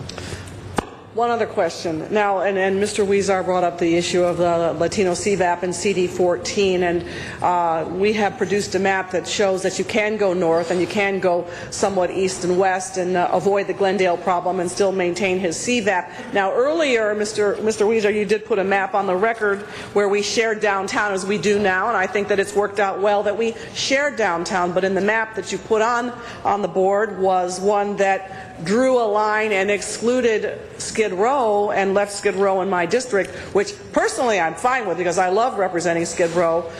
It's a wonderful community with only one direction to go, and that's up. But then MALDEF came behind you and drew a map because there were not enough Latinos in downtown Los Angeles to keep your CVAP up, and then took you down to Slauson and Central. Then we had energetic testimony from both African Americans and Latinos in the southern part of the 9th District south of Washington Boulevard, where they felt very strongly, and in particular I remember Adela Barajas, who gave some startling testimony about the identification that Latinos who live south of Washington Boulevard have with South Los Angeles and perceive themselves to be a member of the South Los Angeles community. So then the commission then dialed back or rolled back on that one and took you north again. And so when I look at all of these adjustments were Adams and Figueroa, and shifting Adams and Figueroa and moving the issues of 11th and the 8th. The legal principles applied for those districts, but they didn't apply for 8 and 9. I know that the Commission's plan very strangely leaves Council District 8 and 9 underpopulated, though with a deviation. And even though our district started out as slightly overpopulated, I was only overpopulated by 8,600 people. The same is true for several other districts. Can you press your button again, Ms. Perry? You're way over your time. Could just press your button again. I will press my button again then. Mr. Parks. Thank you very much. Let me go for the city attorney. On the issue of the regional subcommittees, were there any tapes or transcripts of those meetings? I don't think there were. No. Okay. Was it perceived that the map drawing may have been the most critical to where the community would have the most concern? I can't answer that. I don't know. But you've heard the testimony today. The maps seem to be what has driven people to City Council over and over again about their concerns. I'm just wondering why the most important area of the redistricting, the map drawing, was done or constructed to be in private. The regional committees that drew the maps by the commission, they presented their map to the full commission. The full commission then deliberated the map, had multiple public hearings about the map, and then adopted their map and made changes to that map. They were just a starting point to what the commission. But there was disputes amongst the regional committees where even the vote, I think there was a dispute about proxy vote where people discussed whether that could even be done, whether votes were tied 3-3 and they were viewed as maps that were sent forward as majority maps. These are things that, again, in private could have been cleared up had they been done in public. I'm just wondering why the most significant part of it was constructed to ensure it was not in public. Councilman Parks, as I recall, the commission wanted to be able to discuss specific line changes initially in smaller committees that didn't constitute a Brown Act committee, and that those were just advisory. They weren't even across the whole city. Each little committee had its own jurisdiction that it worked on, and then the maps were turned over to a reconciliation committee, still also less than a quorum and not a Brown Act. And then a presentation was made before the entire commission, and that map, which represented all of their thoughts, went out solely for the purpose of further public comment. All further discussions and line drawing were done publicly by the commissioners. Okay. But let me just go back. I think the concern I have in your explanation is that the fact that there were 15 meetings that were held in the public at each council area, and people gave great input, and the ones that we monitored, all 15, what we got out of it is about 95% of the public said our maps are good and we're satisfied with them. When the maps were drawn by the regional people and then put out in public, most people didn't recognize their communities. So what were the 15 meetings for? And then we went to the meeting and they said, the maps are your starting point for discussion. Well, what were the 15 meetings for? We thought the discussion started with the 15 meetings, and if a map came out from the subcommittees and the full body that no one recognized their community, and we have to realize that we're only trying to accommodate 100,000 people in the whole city. So how did that resolve, and did any of that get reconciled? Because as we saw the process, the more people showed up and spoke against the maps, the worse our maps got. And so these are things that make people have less, enthusiasm about the process, because their overwhelming number of people said, leave my district alone, leave our community alone. In fact, at the meeting at Expo Park, I think about almost 100% of the people that spoke said, we're satisfied. In fact, their theme was, if it's not broken, don't fix it. Right. I'm not really sure how to reply. We didn't Well, let me just attend. make it a rhetorical. Let me ask Jerry, when you did your report and reviewed what the commission has done, did you take any time to look at the minority report or reconcile any of the comments that were made in the public to determine how accurate the commission report in reporting what the community wanted, to reconcile the maps were somewhat consistent with the community's issues? Did we independently take public comment and try to revise the maps? No, I said, did you go back and do any assessment of the public comments, the number of cards, look at any of the video or spot check the transcripts to ensure that the commission's report was reflective of what the community wanted? Or did the CLA take the package of the commission reports and basically address it from without that evaluation? We did not independently evaluate the public comments and the cards and information that were submitted. No, we did not. Because one of the reasons I asked you that question is that at West Angeles, one of the commissioners spoke out publicly and said, I can tell from the public comment, overwhelmingly the public wants to move to Council District 10. When we pulled the cards later, 75% said, leave me an 8. And then when we hear the president of the commission say, when they're asked by commissioners, tell us how we should reference prior meetings, and he remarked, at least a couple of times I heard, is just go by your memory. So there was no mechanism to capture what happened at each meeting. Can you press your button again? Okay. Mr. Parks, obviously, not obviously, the community input is clearly a vital and very legitimate piece of your debate here. Quite frankly, that is not my role. That's the role of the commission, and that's the role of the city council. So I wouldn't independently judge whether or not the commission listened to the public any more than I would independently judge whether actions you take were a result of you listening to the public. Well, okay. I'll push my button. I'll come back to you. Mr. Zine. Thank you, Mr. President. The commission, my representative, African American, was appointed by me, resident of my district, an executive with Edison Company. My district had to lose 25,000 population.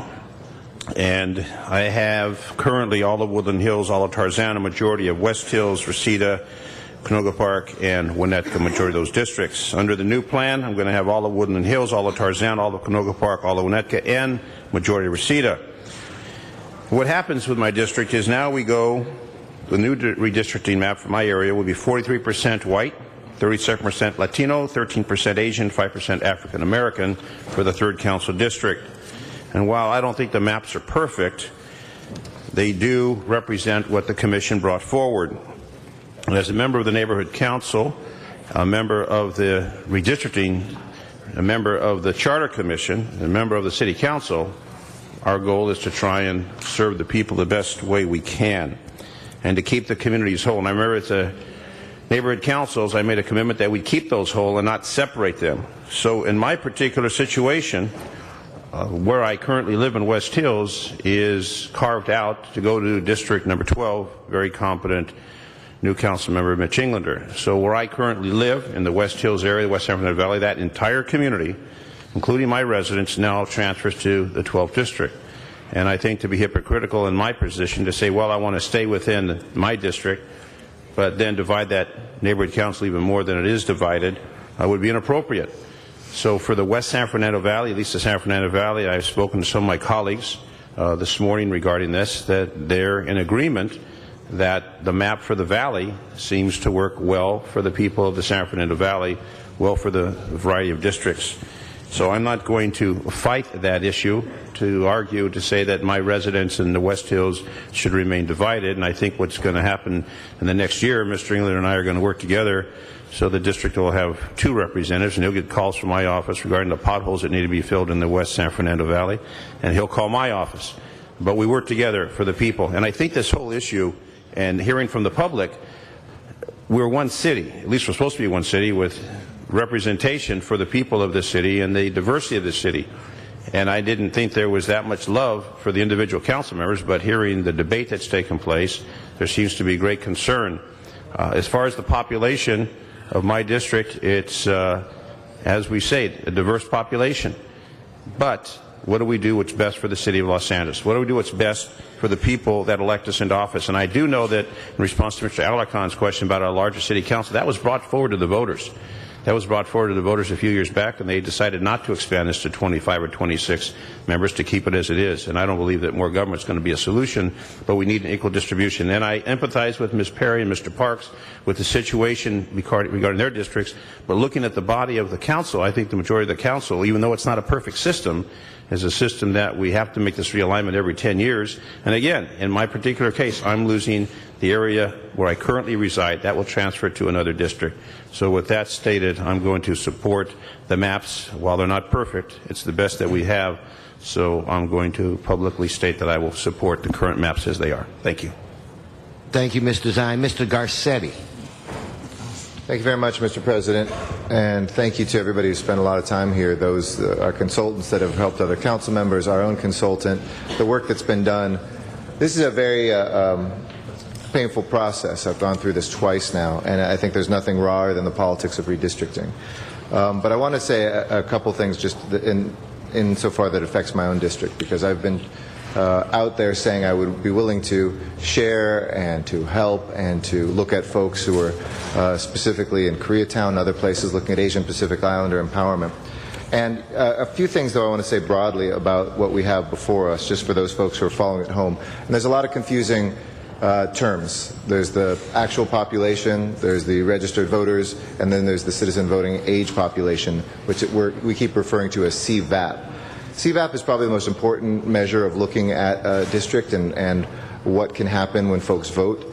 But we've had a lot of back and forth between sometimes, well, we need to concentrate folks so we can guarantee certain districts represent the diversity of this city. Other times we say, and I think all of us have the goal of people crossing over ethnic boundaries to vote for people who are good people. I can think of my predecessor's predecessor, Mike Wu, who was the last Asian Pacific Islander to be in this elected body in a district that probably at the time was only about 15% Asian Pacific Islander. I can think about people who have won, Ms. Perry in a Latino district as an African American woman, Mr. Krikorian as an Armenian in a district with a tremendous diversity as well. Before the maps that are before us from the majority report here, or from the Rules Committee report, there are 6 majority white districts, 4 majority Latino ones, 1 majority African American, and 4 that had no majority at all of CVAP. Afterwards, I see 6 majority white districts, 5 majority Latino districts, 1 majority African American, and 3 that have no majority. The desire of folks that touch me when anybody says, hey, we want to be in your district, if people say that, we heard that from friends that are in Koreatown. I actually drew those maps to see what it would do to my Asian Pacific Islander representation. It's at 22% right now. With all of what is designated in the greater sense of Koreatown, I would have 22% Asian Pacific Islander representation. And I looked closely at Mr. Parks and Ms. Perry's maps as well, because a couple things I know Ms. Perry talked about, you can figure out a way to not go downtown for Mr. Huizar. I don't know if there's a third way of doing it, but what that does in a map, and they're not here because they're pleased of the outcome and because Mr. Labange answered their call, it cuts up Atwater Village, which said very loud and clear that we've been cut up for so long, and if you look at the map, it slices it straight in the middle. You have the bottom third of Atwater Village, which remains CD13. Yes, I'll show you the map right here. I'll hold it up right now. And the top 2/3 would be in Council District 14. You also have in that map Thai Town cut in half. It has not both sides of Hollywood Boulevard. And historic Filipino Town, a very important Asian Pacific Islander community, gets cut off at Alvarado when it is designated to go all the way to Glendale Boulevard, something the Filipino community fought very hard for. So while it may achieve something for the Korean community, it doesn't for the Thai and the Filipino communities. I've looked at trying to put all of those together and what it could do, and we could get up to as high as maybe 24-25% API representation. I think that I'm very excited in my own district. There's a number of great people who are running. Some of them are Latino, some of them are Anglo, some of them are straight, some of them are gay, some of them are as well Asian Pacific Islander. And I think that we need to encourage folks who are running in all of these opportunity districts where there is no clear majority, but also in those where there is a majority of some other group, because we've shown people in here who have been able to ably represent. When I think of Congresswoman Karen Bass, elected from a district that was a third Latino, a third white, and a third African American, that was a great example. Another thing that the maps that were shown to us as alternative, which I did consider today due haste, it cuts the Hollywood Commercial District, the Cat Park that people are talking about, things that Hollywood has come out and testified for. We can achieve sometimes one end, for instance, a district that started in Koreatown and then kind of morphed out and gerrymandered out to catch as many API communities, and you can get as high as about 34% of an API community. But what it also did is it pushes everybody in other directions. And so what we try to do is the best that we can. And when we have at least, and I'm speaking to my district here, what we've been able to achieve is to keep Atwater Village together. For those in Glassell Park who felt abandoned, especially in the Drew Star area, while it's part of Glassell Park, is almost its own neighborhood, continues to be in the district. The commercial area of Hollywood, which wanted to be together, stays there. Historic Filipino Town stays whole. And those things are very important. I could have abandoned 13 out of my 14 neighborhoods for one greater good, but when I talked to my constituents who didn't come out to complain because they were glad that it was keeping there, I couldn't have, in good conscience, say to them, see you later, good luck with the projects for the next year and a half. I hope they get them done. And so I just wanted to address those with this and how it impacted CD13 and put that on the record as well. Thank you. Thank you, Mr. Garcetti. Mr. Reyes. Call the question, please. The question has been called. Mr. Clerk, in order for the question to be called, we need to take a vote. What's the vote threshold? Mr. President, we first need to find out if anybody objects. Okay. Then why don't we, since there are some objections... With the objection, looking at the queue, it would be a matter of 10 votes, sir. Okay. Let's open the roll, close the roll, tabulate the vote. 13 ayes, 2 noes. All right. Okay, now, thank you all. If we could keep our attorney, Mr. Miller, there, and the city clerk, what would be before us at this time? Would it be the majority report from the Rules Committee this morning, or what would be the appropriate way to move forward? Mr. President, at this point in time, we would take the amendments. We have amendments 9A, 9B, 9C, and 9D that all amend the Rules, Elections, and Intergovernmental Relations Committee report. So we should take the amendments first. We do take them in reverse order. However, the adoption of 9C should be considered first, given that if it passes, the entire matter would be held. So we should first vote on motion 9C, which is motion Perry Parks, and it would delay consideration of the Rules, Elections, and Intergovernmental Relations Committee report relative to the City Council redistricting plan, item 9, on March 16, 2012, special council agenda, pending completion of a racially polarized voting study and further public hearings. Again, that is motion 9C.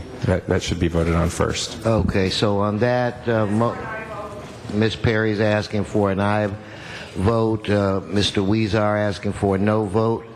On that, open the roll. Close the roll. Tabulate the vote. 2 ayes, 13 noes.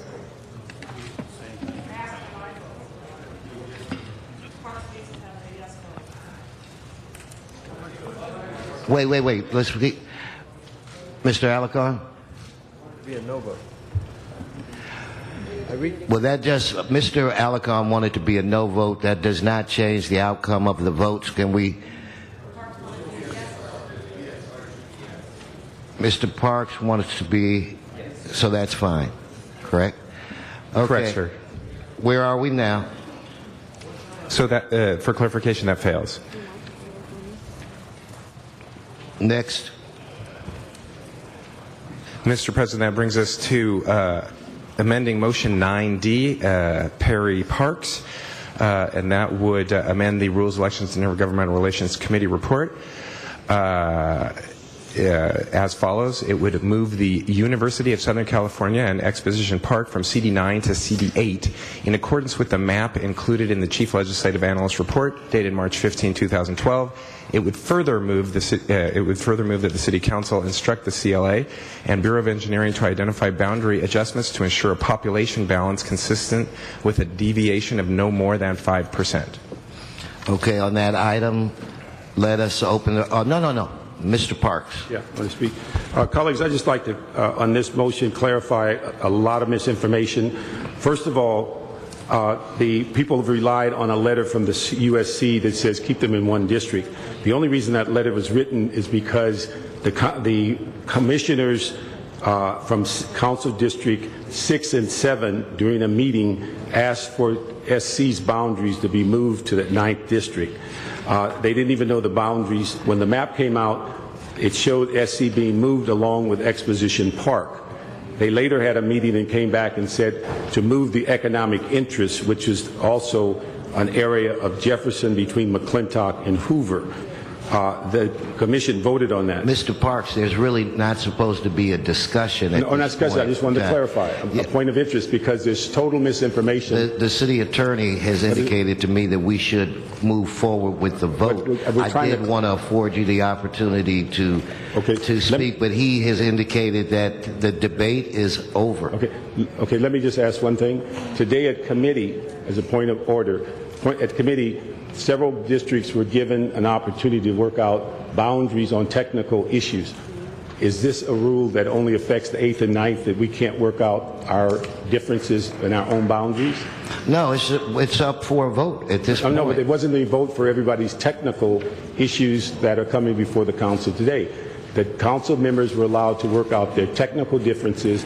And what I said is that we're going to vote on the item. You had an opportunity I just want to for the say. record. So you're saying that there's a different we're going to, rule? at this point, it's time for us on this item.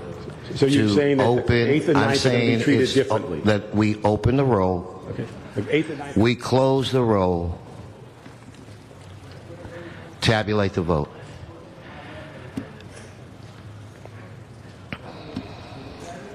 Four ayes, 11 noes.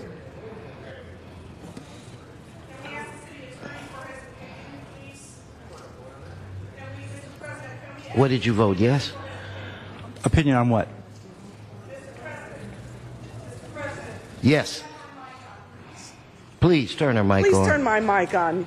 Please. Taken my district, so the least you can do is let me speak. First of all, right, I am not taking. Thank you. I am Thank not you. taking We have a your question district. for the city. No, this is about you. You could take it, so you took it. I apologize to you, and I was hoping that you might release your 8 votes and let them vote their conscience, but apparently that is not the No, case. speak to the issue. In fact, I want to ask the city attorney a question. That was it. And I'd like to ask on behalf of my colleague, Mr. Parks, so he can get an answer to his question. The question is there a separate set of rules in which the 8th and 9th district cannot work out their differences as every other technical amendment has on this report, as opposed to having it voted on, do we get the opportunity? Every one of the amendments on this report that were agreed on. please answer the question, Mr. City Attorney. Let me finish my. No, you finished your question. No, Please. I've not finished it. Please, Mr. City Attorney, finish your question. Let me finish my question. Answer the question. So the issue is I need to know is the issue is whether there's a separate set of rules or that all council districts get to use the technical amendment process that was allowed to every district in this report before the CLA. My understanding and what I witnessed in the Rules Committee is that the Rules Committee adopted several of the agreed upon adjustments. Agreed upon by the districts. And that there were several other adjustments that were not agreed upon, and that the Rules Committee, I think, voted down most of those, not just 8 when and 9. council members didn't agree with each other. Correct. The ones that were agreed upon mutually and worked out within their own boundaries, those were all approved. Yeah, that's something that the CLA actually could address more readily than a rules issue. Okay, so now let us move on. Where's Alarcon? Mr. Alarcon. Yeah, we never got there. Jerry. I'm sorry, Mr. Labange was asking me a question. Today you were at committee, and in the report, every technical amendment that was agreed on mutually was approved. Those that were not agreed upon were voted on as not resolved. Jan Perry and I have a technical amendment that's in the 8th district and 9th that will be resolved between our 2 districts, and we're trying to find out why that's not available to us. Well, I mean, all I can tell you, Mr. Parks, is we did in the addendum to our report list that as a No, Jerry. I just want to know, is there a technical amendment process available to all council districts? It is. Okay. And so the issue is you mutually agreed. That's what the committee came out today. If you mutually agreed, then you can make a technical amendment if it doesn't resolve or cause any problems in any other districts. Is that accurate? The committee approved a number of technical adjustments. This was one of those technical adjustments in the report. The committee did not approve it. I know, but again, it's a mutually agreed upon technical amendment. That's what we said. That's what they approved. Correct. We have one in our districts that we'd like to move forward on. So what is preventing us from using that same process that every other council member used? Because the committee report did not approve that technical amendment. You now have the amendment before the council. The council could do that. But they didn't approve it even though both council members mutually agreed. That's right. Which was inconsistent with every other vote that was taken this morning. So it only leads me to believe is that there's a separate process for the 8th and 9th because we have the same situation but it's voted down in every other district that has a mutually agreed upon technical amendment got approved. So I just want to put it on the record. Yes, but for the record, the only difference here is that all of the other technical amendments did not require any other adjustments. This particular amendment would require an additional adjustment between your 2 districts. How many of those that were declined were said in the meeting that will allow the 2 council members to continue working out the differences? All of the other items before the committee did not require any further adjustments than were proposed. Okay. Your amendment would require some additional adjustments between your 2 districts, and that's what your motion addresses. Okay. The issue is that on the council members that were allowed to work out their differences, what were those differences? they had to deal with population or moving territory. So the issue is, why aren't we allowed to use the same process to work out our differences? Because the proposal with your amendment would cause the action on the Westchester Triangle and the domino effect between 5, 11, 8, 9, and 15. We're not going there. We're just talking about 8 and 9. Well, that's the problem, Mr. Parks. We can't. The difficulty is approving the swap of SC without additional unidentified changes between your two districts would cause population imbalances with the rest of the actions that they took. Now, your motion here does address that. It says approve the transfer and come back with the additional needed adjustments. So the council could adopt it. But the thing is that, again, everyone's else technical amendment basically was agreed upon. Okay, you have that on the record, Mr. Weezer. This is out of order, but to clarify, I'm a member of the committee this morning, and to add to what the CLA said, prior to the vote on the amendment that was submitted that we voted down that would shift USC, we voted on an amendment A2 that on Westchester that affected, that this amendment would also affect. So therefore, we decided not to vote on this one. It's a population change. It's not a technical change. That's what we agreed upon in committee. Okay, so now I know Mr. Alarcon, is there something wrong with your voting machine? Did you say you did not want to be supportive of the last vote? Or, so I then with didn't, that, but I believe they changed. The clerk changed it. Oh, okay. So with that said, Mr. Clerk, where are we now? Mr. President, that brings us to motion 9B. That's motion Krikorian-LaBonge Wesson. All right. On that item, let us, Ms. Perry. 1 minute. We're getting some additional information from one of the former commissioners for a point of clarification before we take a vote. If you would just indulge me, I'm on the losing side of this anyway. You know, we've already done. I want it so I can take it. So if you Well, just give me a minute why don't you take to get the this time? information.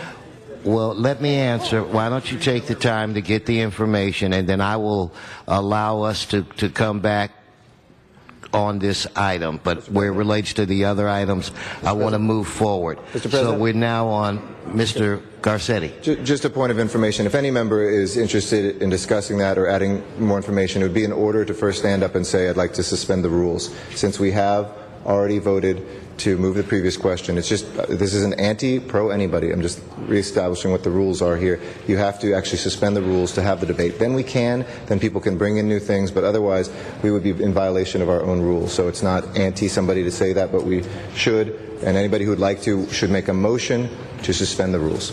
Thank you, Mr. Garcetti, but we'll get back to Ms. Perry's concern. Mr. Clerk, where are we now? That brings us to motion 9B. It's motion Krikorian-LaBonge Wesson. It would move to amend the Rules, Elections, and Intergovernmental Relations Committee report to move the area between Lankershim Boulevard, the Los Angeles River, both sides of Willow Crest Avenue and Valley Heart Drive from CD4 to CD2, and move a portion of the Metro Station and Campo de Cuenca along Lankershim Boulevard from CD4 to CD2. It would further instruct the CLA and Bureau of Engineering to establish the boundary of the Metro Station and Campo de Cuenca along Lankershim Boulevard to provide for shared resource management and jurisdiction of the location. Thank you. Let's prepare to vote. Let's open the roll. Close the roll. Tabulate the vote. 14 ayes, 1 no. Very good. That passes. That brings us to motion 9A. That's motion Cardenas-Huizar. Wait. I just pressed my button in error. That was an accident. So Okay, so it won't correct that. It won't change the outcome of the vote, so we can do that, Mr. Koretz. That brings us where? Plus, I've done that before myself. Seconded by Mr. Parks. Motion made by Perry, seconded by Parks to suspend the rules. Mr. President, wait, what do I need to do then? That's a 10 vote. Just for clarification, that's a 10 vote item. So they have to get 10 votes to suspend the rules? Okay, let's, on that item, Mr. Krikorian. On a motion to suspend the rules, there needs to be an explanation of the point of the suspension, doesn't there? Suspend what rule for what purpose? That is true. So if you could articulate, Ms. Perry, what exactly you're trying. Thank you. I have a very simple solution to what Mr. Parks was saying, and it is intra-district, between our two districts, to create the solution that won't affect anybody else's district. And it's here. I can articulate it. 13,000 population from Adams, Jefferson, Vermont, and Figueroa, a change. And then change with 85th, City 90th, Attorney. Vermont, and the Harbor Freeway. First, we have to vote to suspend the rule. Well, you asked for an explanation. So that's what we're... I'm giving you an To explanation. suspend the rule that stopped debate. On Okay, that so, item. wait, guys, no, let's quit. Richard, We want to provide further explanation on the motion that Mr. Parks made as to why we should be treated the same as any other district in resolving border disputes that would not affect any other no, just the council general district. rules. Okay, with that, let's open the roll on suspension of the rules. Okay, you're going to have to speak again. Close the roll. Tabulate the vote. 5 ayes, 10 noes. Okay, and we move on to the next item, which, Mr. Clerk, is what? That brings us to amending motion 9A. It's motion Cardenas-Huizar. It would amend the Rules, Elections, and Intergovernmental Relations Committee report to move a portion of Sun Valley, including Stonehurst Park, in a manner depicted in the attached map from Council District 6 to Council District 7. Okay, on that item, let's open the roll, close the roll, tabulate the vote. 15 ayes. That passes. Mr. President, the Rules, Elections, and Intergovernmental Relations Committee report, as amended, is now before you. Okay, on that, let us open the roll, close the roll, tabulate the vote. 13 ayes, 2 noes. Okay, Mr. Clerk. Sir, that passes. There's been a request to send this matter forthwith. Would you care to? Let's do that. Do that. Very good. At this point in time, would you like to adjourn the special meeting and return to the regular? Yes, I would. Very good, sir. I believe that brings us back to items 4, 7, and 8 for reconsideration. When council first considered these matters, there were public speaker cards on it. A public hearing was not satisfied in committee. Therefore, those should be reconsidered. Okay, well, let us vote on reconsideration, and then I'm going to go to general public comment. So, on reconsideration, let's open the roll, 7 and 8. close the roll, tabulate the vote. 14 ayes, 1 no. Okay, at this point, Mr. Reyes, would you please come?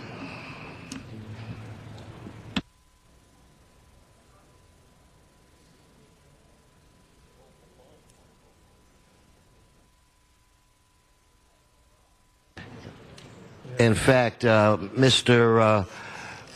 Clerk, before we go to general public comment, what should we do where it relates to item 2? Or has that already been addressed? Okay, then we'll refer item 2 back to committee. With that said, Mr. Reyes for public comment. Without objection.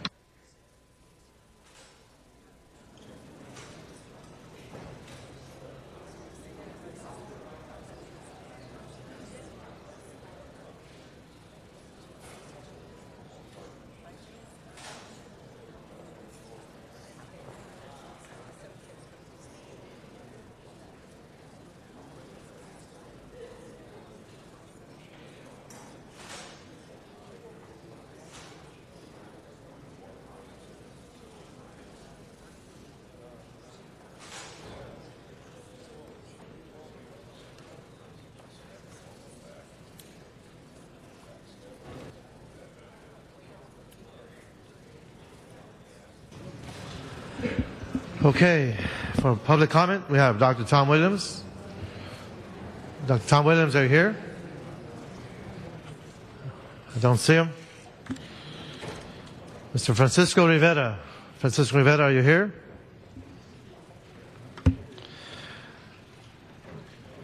Bill Hui. Bill, are you here? Don't see him. They're not in your case.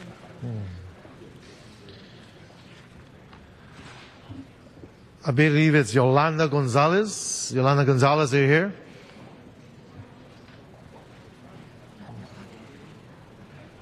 Okay.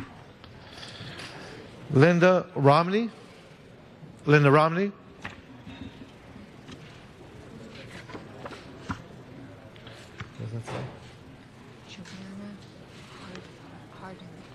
Joanna Hardin. Joanna Hardin.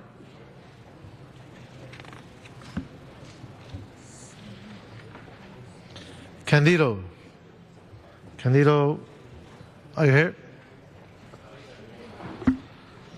John Walsh. John Walsh, are you here? Arnold Sachs. Arnold Sachs. D. Wiseman? D. Wiseman. D. Wiseman. Yes, sir.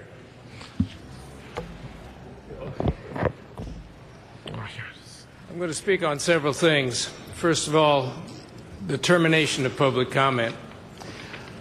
We've seen examples today, and we've seen examples over and over again for as long as I've been coming before you, of the chair of this body and other bodies in this city terminating the public comment before the individual made the comment or the conclusion that they really wanted to say. Some adjustment needs to be made, and I think the discretion of the chair allows that to be done, and you need to work on that. Now, I want to address then a few things about the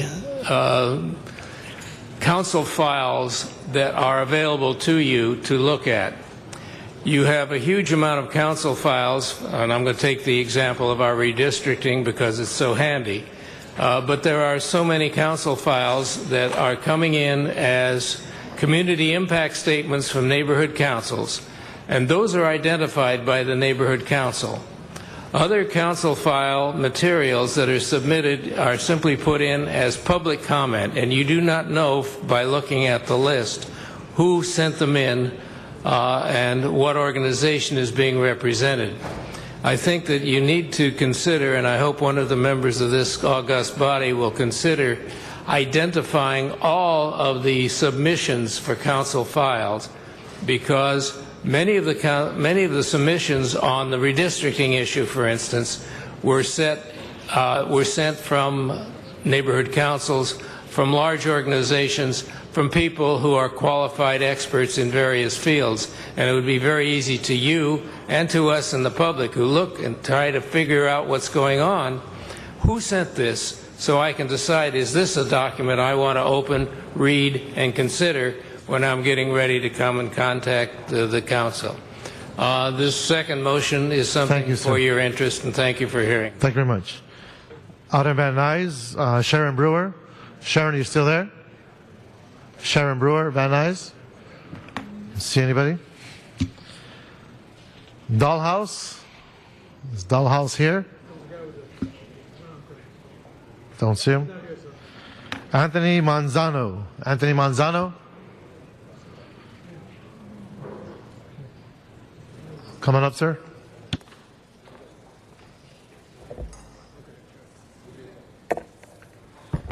Good afternoon, council members. My name is Anthony Manzano, LA 32 Neighborhood Council President, and I'm here before you to bring up a couple issues, none so concerning as they were this morning.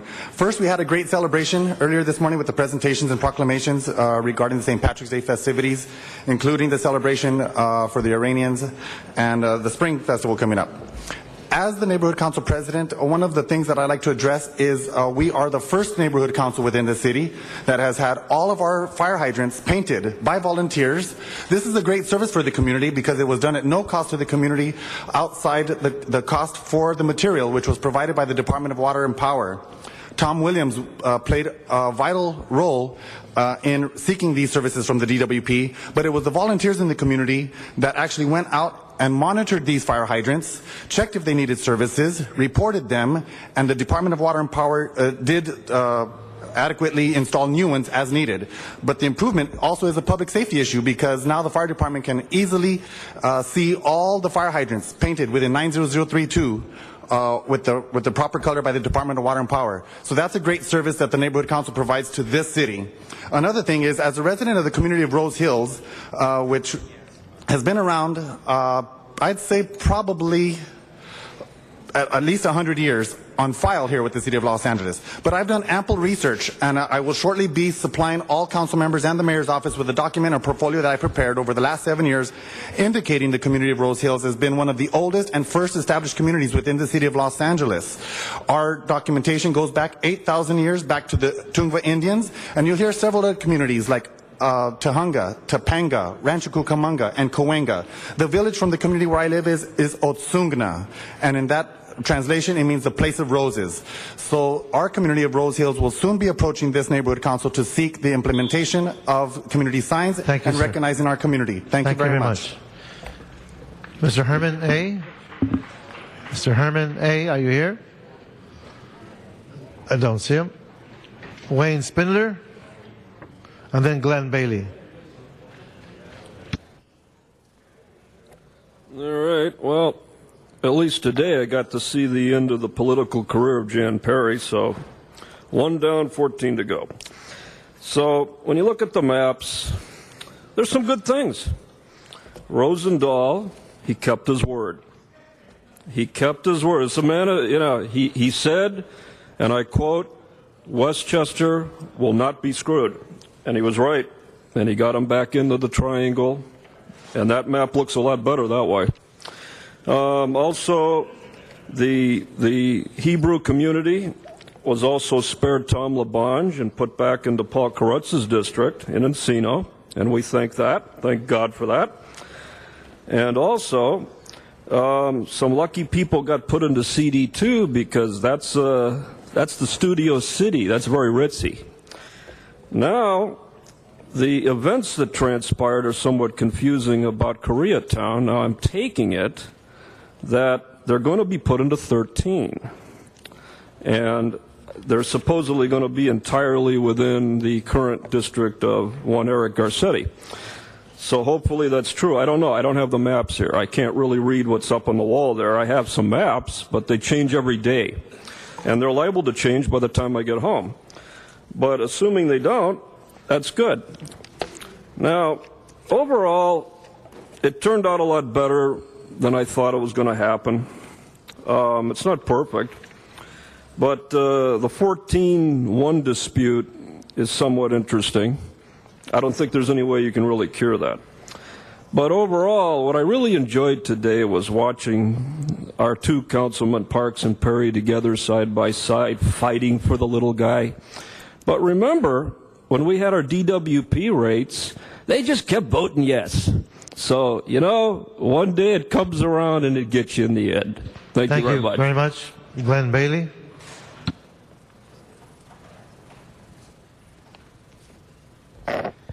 Glenn Bailey, lifelong resident of the San Fernando Valley, which incidentally I hope this council will visit sometime in the near future. I'm just reminding you that your February meeting you didn't hold, and you're supposed to, under your rules, supposed to meet once a month in the San Fernando Valley. So how has that been working out? Not very well. I want to comment regarding the community impact statements. On your regular meeting agenda, there's no community impact statements on the redistrict issue from any of the neighborhood councils that filed community impact statements. There are community impact statements on your special agenda. Thank you very much. But it doesn't indicate whether the neighborhood council took a position of for or against. So, 2 recommendations. Number 1, make sure that all the community impact statements are on the agenda, and I realize that one agenda came out earlier than others, so maybe several of these were filed later, but I know that 2 of them, in fact, were filed in time. And also include a statement of whether they're for or oppose the item, or maybe something else. I'm sure there's an alternate position besides for and against. That will help when people are looking at the agenda, particularly when you have controversial issues, to know how many neighborhood councils are lining up for which position or the other. So I think we can improve in that area. Thank you very much, and have a good week. Happy St. Patrick's Day tomorrow. Just a point of information, March 30th is our next meeting in the Valley. March 30th. We'll make a note of it. Thank you, sir. Okay, that concludes public comment. Seeing no more public comment cards. Mr. Clerk? Mr. President, that brings us to item 4 called Special for Cards. Okay, Arnold Sachs, are you here? Arnold Sachs, seeing none. Wayne Spindler, item 4.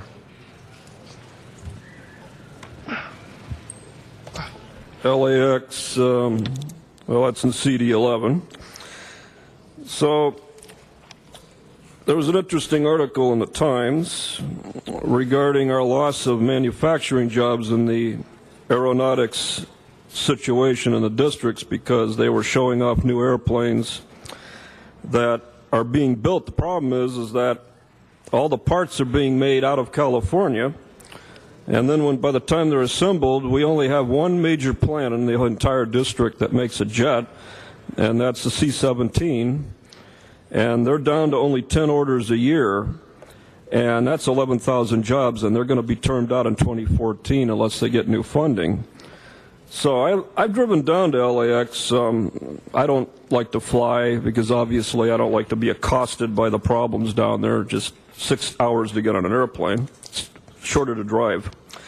But I think something has to be done to start getting some jobs in aeronautics. I mean, the government is pouring billions of dollars into the defense budget. Why aren't we getting some manufacturing jobs in aerospace in the city of Los Angeles? And I think somebody needs to work on that. Now that Westchester is all part of one district and that's over with, now we can get down to that part of the business of getting some jobs that neighbor the city of El Segundo. And because the money that's being poured into LAX, it's just going for servicing flights. But there's a lot of space there that could be used for manufacturing jobs, and we're not getting people getting full-time manufacturing jobs making planes and helicopters and things of that nature. So let's work on that, and let's try to create 1,000 jobs. Let's start by the end of the year to get 1,000 new jobs. Thank you. Thank you very much. Seeing no other cards, let's open the roll, close the roll, tabulate the vote. 13 ayes. Thank you. Next item. Mr. President, that brings us to item 7 called Special for Cards. Okay, item 7 for cards, we have Dr. Tom Williams. He's not present. Arnold Sachs, not present. John Walsh, not present. Wayne Spindler.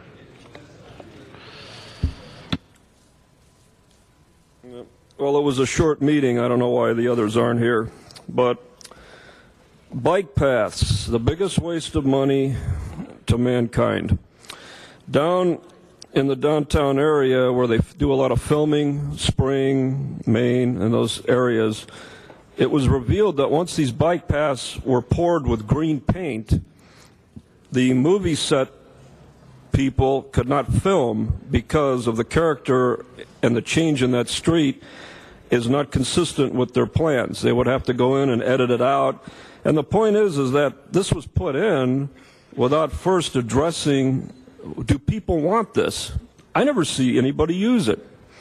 And money keeps getting poured into these bikes, and you know, people aren't going to pedal their way to work in a city of 417 square miles. People drive. And money keeps, I know there's federal grants and I know there's things of that nature, but when you take a street in downtown Los Angeles and cordon it off with green paint, green fluorescent paint, and then it peels, one has to really wonder what's going on here. So I believe that's in CD1. I think that you should take that green paint thing and get rid of it.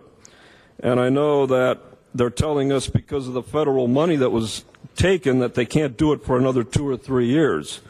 But the filming industry, the TV sets and the TV shows are not going to film there until it's removed, or they have to be paid to digitally edit it out. That's several $1 million worth of jobs in 3 years versus going and getting the wheels greased to get that stuff off of there so these people can refilm. And Film LA Film is very upset about it. So this should be addressed. It's been all over the media, but I've never heard anybody here take action. Thank you very much. Thank you very much. Let's open the roll, close the roll, tabulate the vote. 13 ayes. Mr. President, that brings us to item 8, called Special for Cards. Okay, number 8, Arnold Sachs. He's not in the audience. Let's open the roll, close the roll, tabulate the vote. 13 ayes.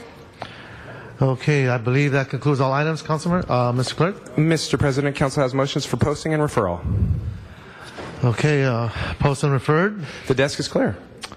All right, members, any announcements? Councilman Rosendahl, then Councilman Labange, then Councilman Yes, Mr. President. The marathon is this weekend, as we all know, on Sunday. Get your galoshes and your trench coats or whatever. Also, if the weather does say the way they're going to do it. But I've notified everybody in my district through Facebook and other mechanisms when the streets will be closed, when they will be open. And I'm sure my colleagues have done the same. But it is something that we all will be impacted by in a positive way, but also in a frustrating way for some folks who are driving and other issues. So stand alert, look at the marathon route, and look at your own schedule to make sure you can work with it. Thank you.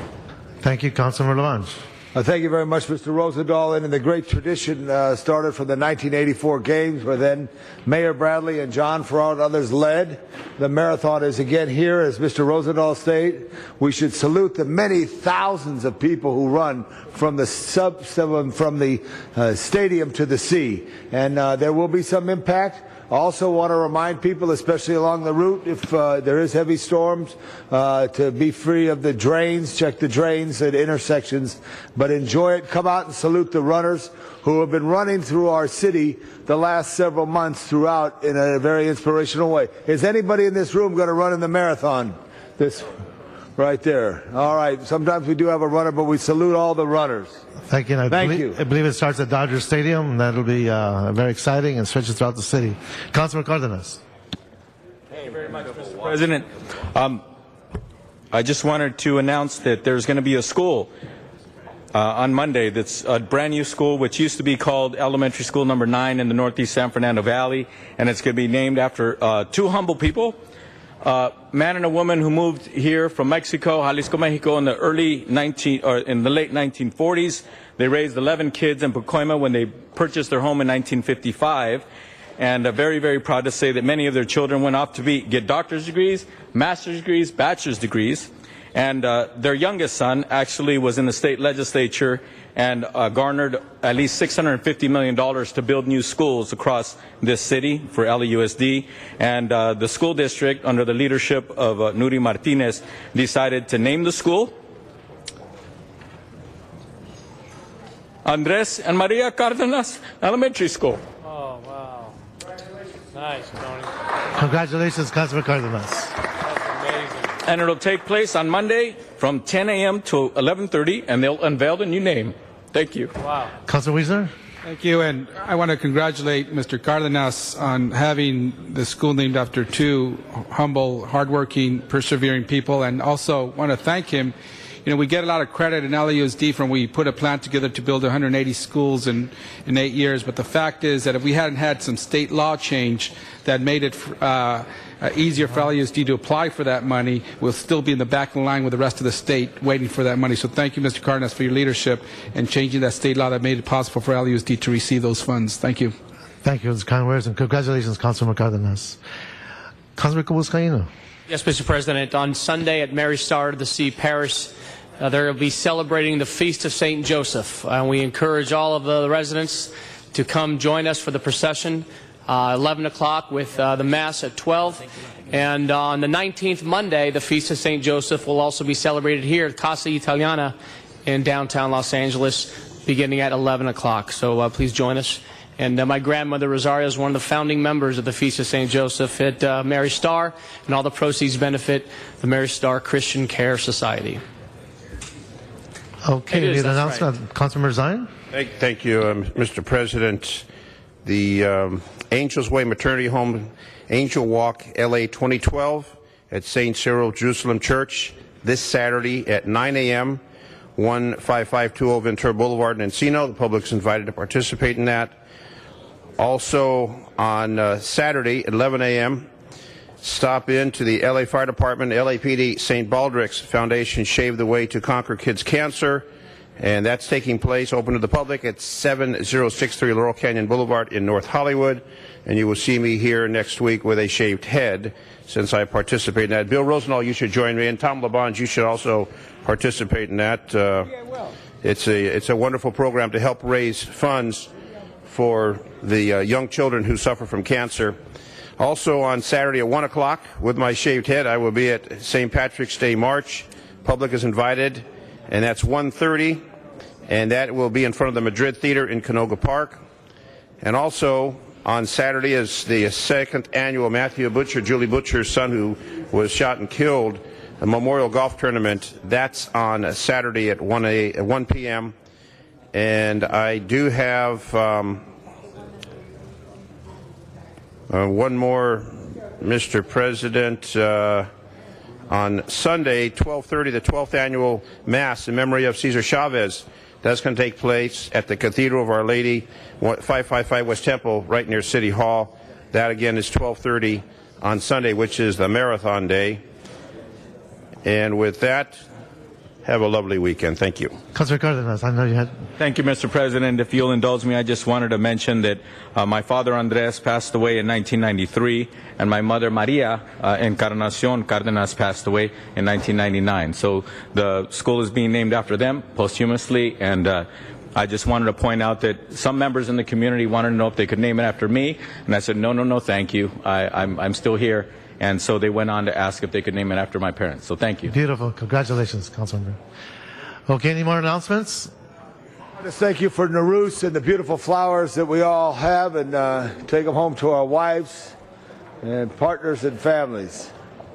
Okay, I believe that concludes announcements. Let's move to adjourning motions.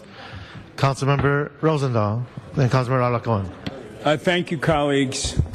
I stand, and I know we all stand, in adjourning motions. And today we're standing in memory of Yvonne Gottlieb. She passed away on March 10th, 2012. She was born in Des Moines, Iowa in 1931. She graduated from UCLA in 1953, cum laude and Phi Beta Kappa. The same year she married the love of her life, Jerry M. Gottlieb. Together they had 3 wonderful children, Jeff, Lori, and Heidi. In fact, I've known them for quite a while, and they were married 58 years, and every time you saw them, they were always holding hands. While raising her children, Yvonne set her sights on making a difference in the world. Over the years, she became active in a plethora of civic organizations and served on many commissions and boards. They included the United Way, the Los Angeles Urban League, Town Hall of Los Angeles, the Children's Bureau of Southern California, the Hebrew Union College School of Jewish Nonprofit Management, the Wilshire Boulevard Temple, and the Avada Family and Children's Services. Yvonne was particularly committed to the League of Women Voters of Los Angeles, which she joined in 1966. She served as its president and chaired a number of its committees. I might add on that note, she would come on my show when I did my public affairs shows around election specials, and we would take out the whole ballot and we would go through all the propositions. She was an incredibly informed, articulate, and enlightened person that helped the public understand these complicated ballot measures. Yvonne also had a career in public relations, working primarily with Brahman Company. She did meaningful work that she loved with people she admired, and she in turn was loved and respected by all those she touched. Yvonne is survived by her husband Jerry, children Jeff, Lori, and Heidi, son-in-law Robert, and grandchildren Kesley, Kendra, and Maura. She is dearly beloved and will be missed by all those who knew her. I might add, colleagues, you all signed a beautiful certificate congratulating her for incredible achievements. The League of Women Voters was holding its annual event. We were getting to LMU to get some of the tapes of her, but she unfortunately developed lung cancer, which I was aware of. I took the cert to her home last week. We had a wonderful moment. I expressed my feelings from my colleagues and I of the great contribution she made to all society. She smiled. She laughed a little bit. We had some personal comments, and she passed. Memorial services will be held this Sunday at the Hillside Memorial Park at 1 o'clock in the afternoon. A dear friend, may she rest in peace. Thank you, Councilman Rosendahl. Councilmember Alarcon. Yes, council members, I am very sad to report the passing of Muriel Olga Frank, who is the mother of Deputy Mayor Larry Frank. She passed away at home with her husband Emil by her side. She was born on June 16, 1921, and was the eldest daughter of Enos and Olga Johnson of Portland, Maine. She met Emil, a native of Saskatchewan, at Trinity Seminary and Bible College in Minneapolis, where she received her degree. They married in 1947, and after missions work in Oklahoma, moved back to Portland, where Emil became the pastor of her home church. They led the Evangelical Free Church there for 11 years and built a new facility. Their 3 children were born there. The family accepted a new assignment to the Free Church in rural Long Island, where Muriel ran the Sunday school, the choir, and many other responsibilities. She was famous for her cookies. They retired back in Portland until their move to Gaylord, Michigan, to live with their daughter and son-in-law. She is survived by her husband, Emil, her sister, Lois, her children, Douglas, Larry, of course, Colleen, and 4 grandchildren, and also Carl Soma, who was very much a part of the family. Muriel will truly be missed by her family and friends, and may she rest in peace. Thank you, Councilman Alarcon. Any other adjourning motions? I have another one. Okay. Yeah, I also have an adjourning motion for the pastor of Our Lady of Peace Church in North Hills, Father Reverend Alexander Joseph Lewis. Father Lewis served in the Los Angeles Archdiocese since 1985 and in a variety of assignments, which included faculty member at Bishop Montgomery High School, St. John Seminary, administrator of Our Lady of Guadalupe Church in Hermosa Beach, and pastor of Our Lady of Peace in North Hills. Father Lewis was incarnated into the Archdiocese of Los Angeles in 2005, and sadly he passed away at the young age of 54 on Sunday, March 4th, 2012. He was born September 26, 1957, in Hong Kong. He was educated at the Jesuit School of Theology at Berkeley and ordained into priesthood as a member of the Franciscan Order. Came to Our Lady of Peace in 2006. And while at Our Lady of Peace, he worked with my staff and I to provide a gift of Christmas program each year since that time. And I always found him to be a fighter for the poor community that he represented in North Hills. He absolutely believed in immigration reform and social justice issues, and really loved his parishioners. He was known for his sense of humor, his smile, his unending faith, and he will be greatly missed by the community, who will always remember him smiling, laughing, and telling jokes. He enjoyed the food of all the cultures, and especially the Hispanic and Filipinos, who are the bulk of his parishioners. The vigil will be celebrated tonight, Friday, March 16th at 6:30 at Our Lady of Peace, which is located at 15444 Nordhoff Street in North Hills. Thank you. Councilmember Labange. Thank you. Members, I ask we all adjourn in memory of Robert Lopez, a descendant of the Los Pobladores, born in 1920, lived a great life, lived to be 91, had a beautiful family. He was a great historian and loved our city. His funeral mass is tomorrow at St. Anastasia's Catholic Church in the Westchester area. Much loved, a veteran of World War II, where many are passing at this time. Let's remember Robert Lopez and the great family it is, survived by his wife, Margaret, and other members. Thank you. Thank you, Councilman Labange. Any other adjourning motions? Seeing none, this is clear. This meeting is adjourned.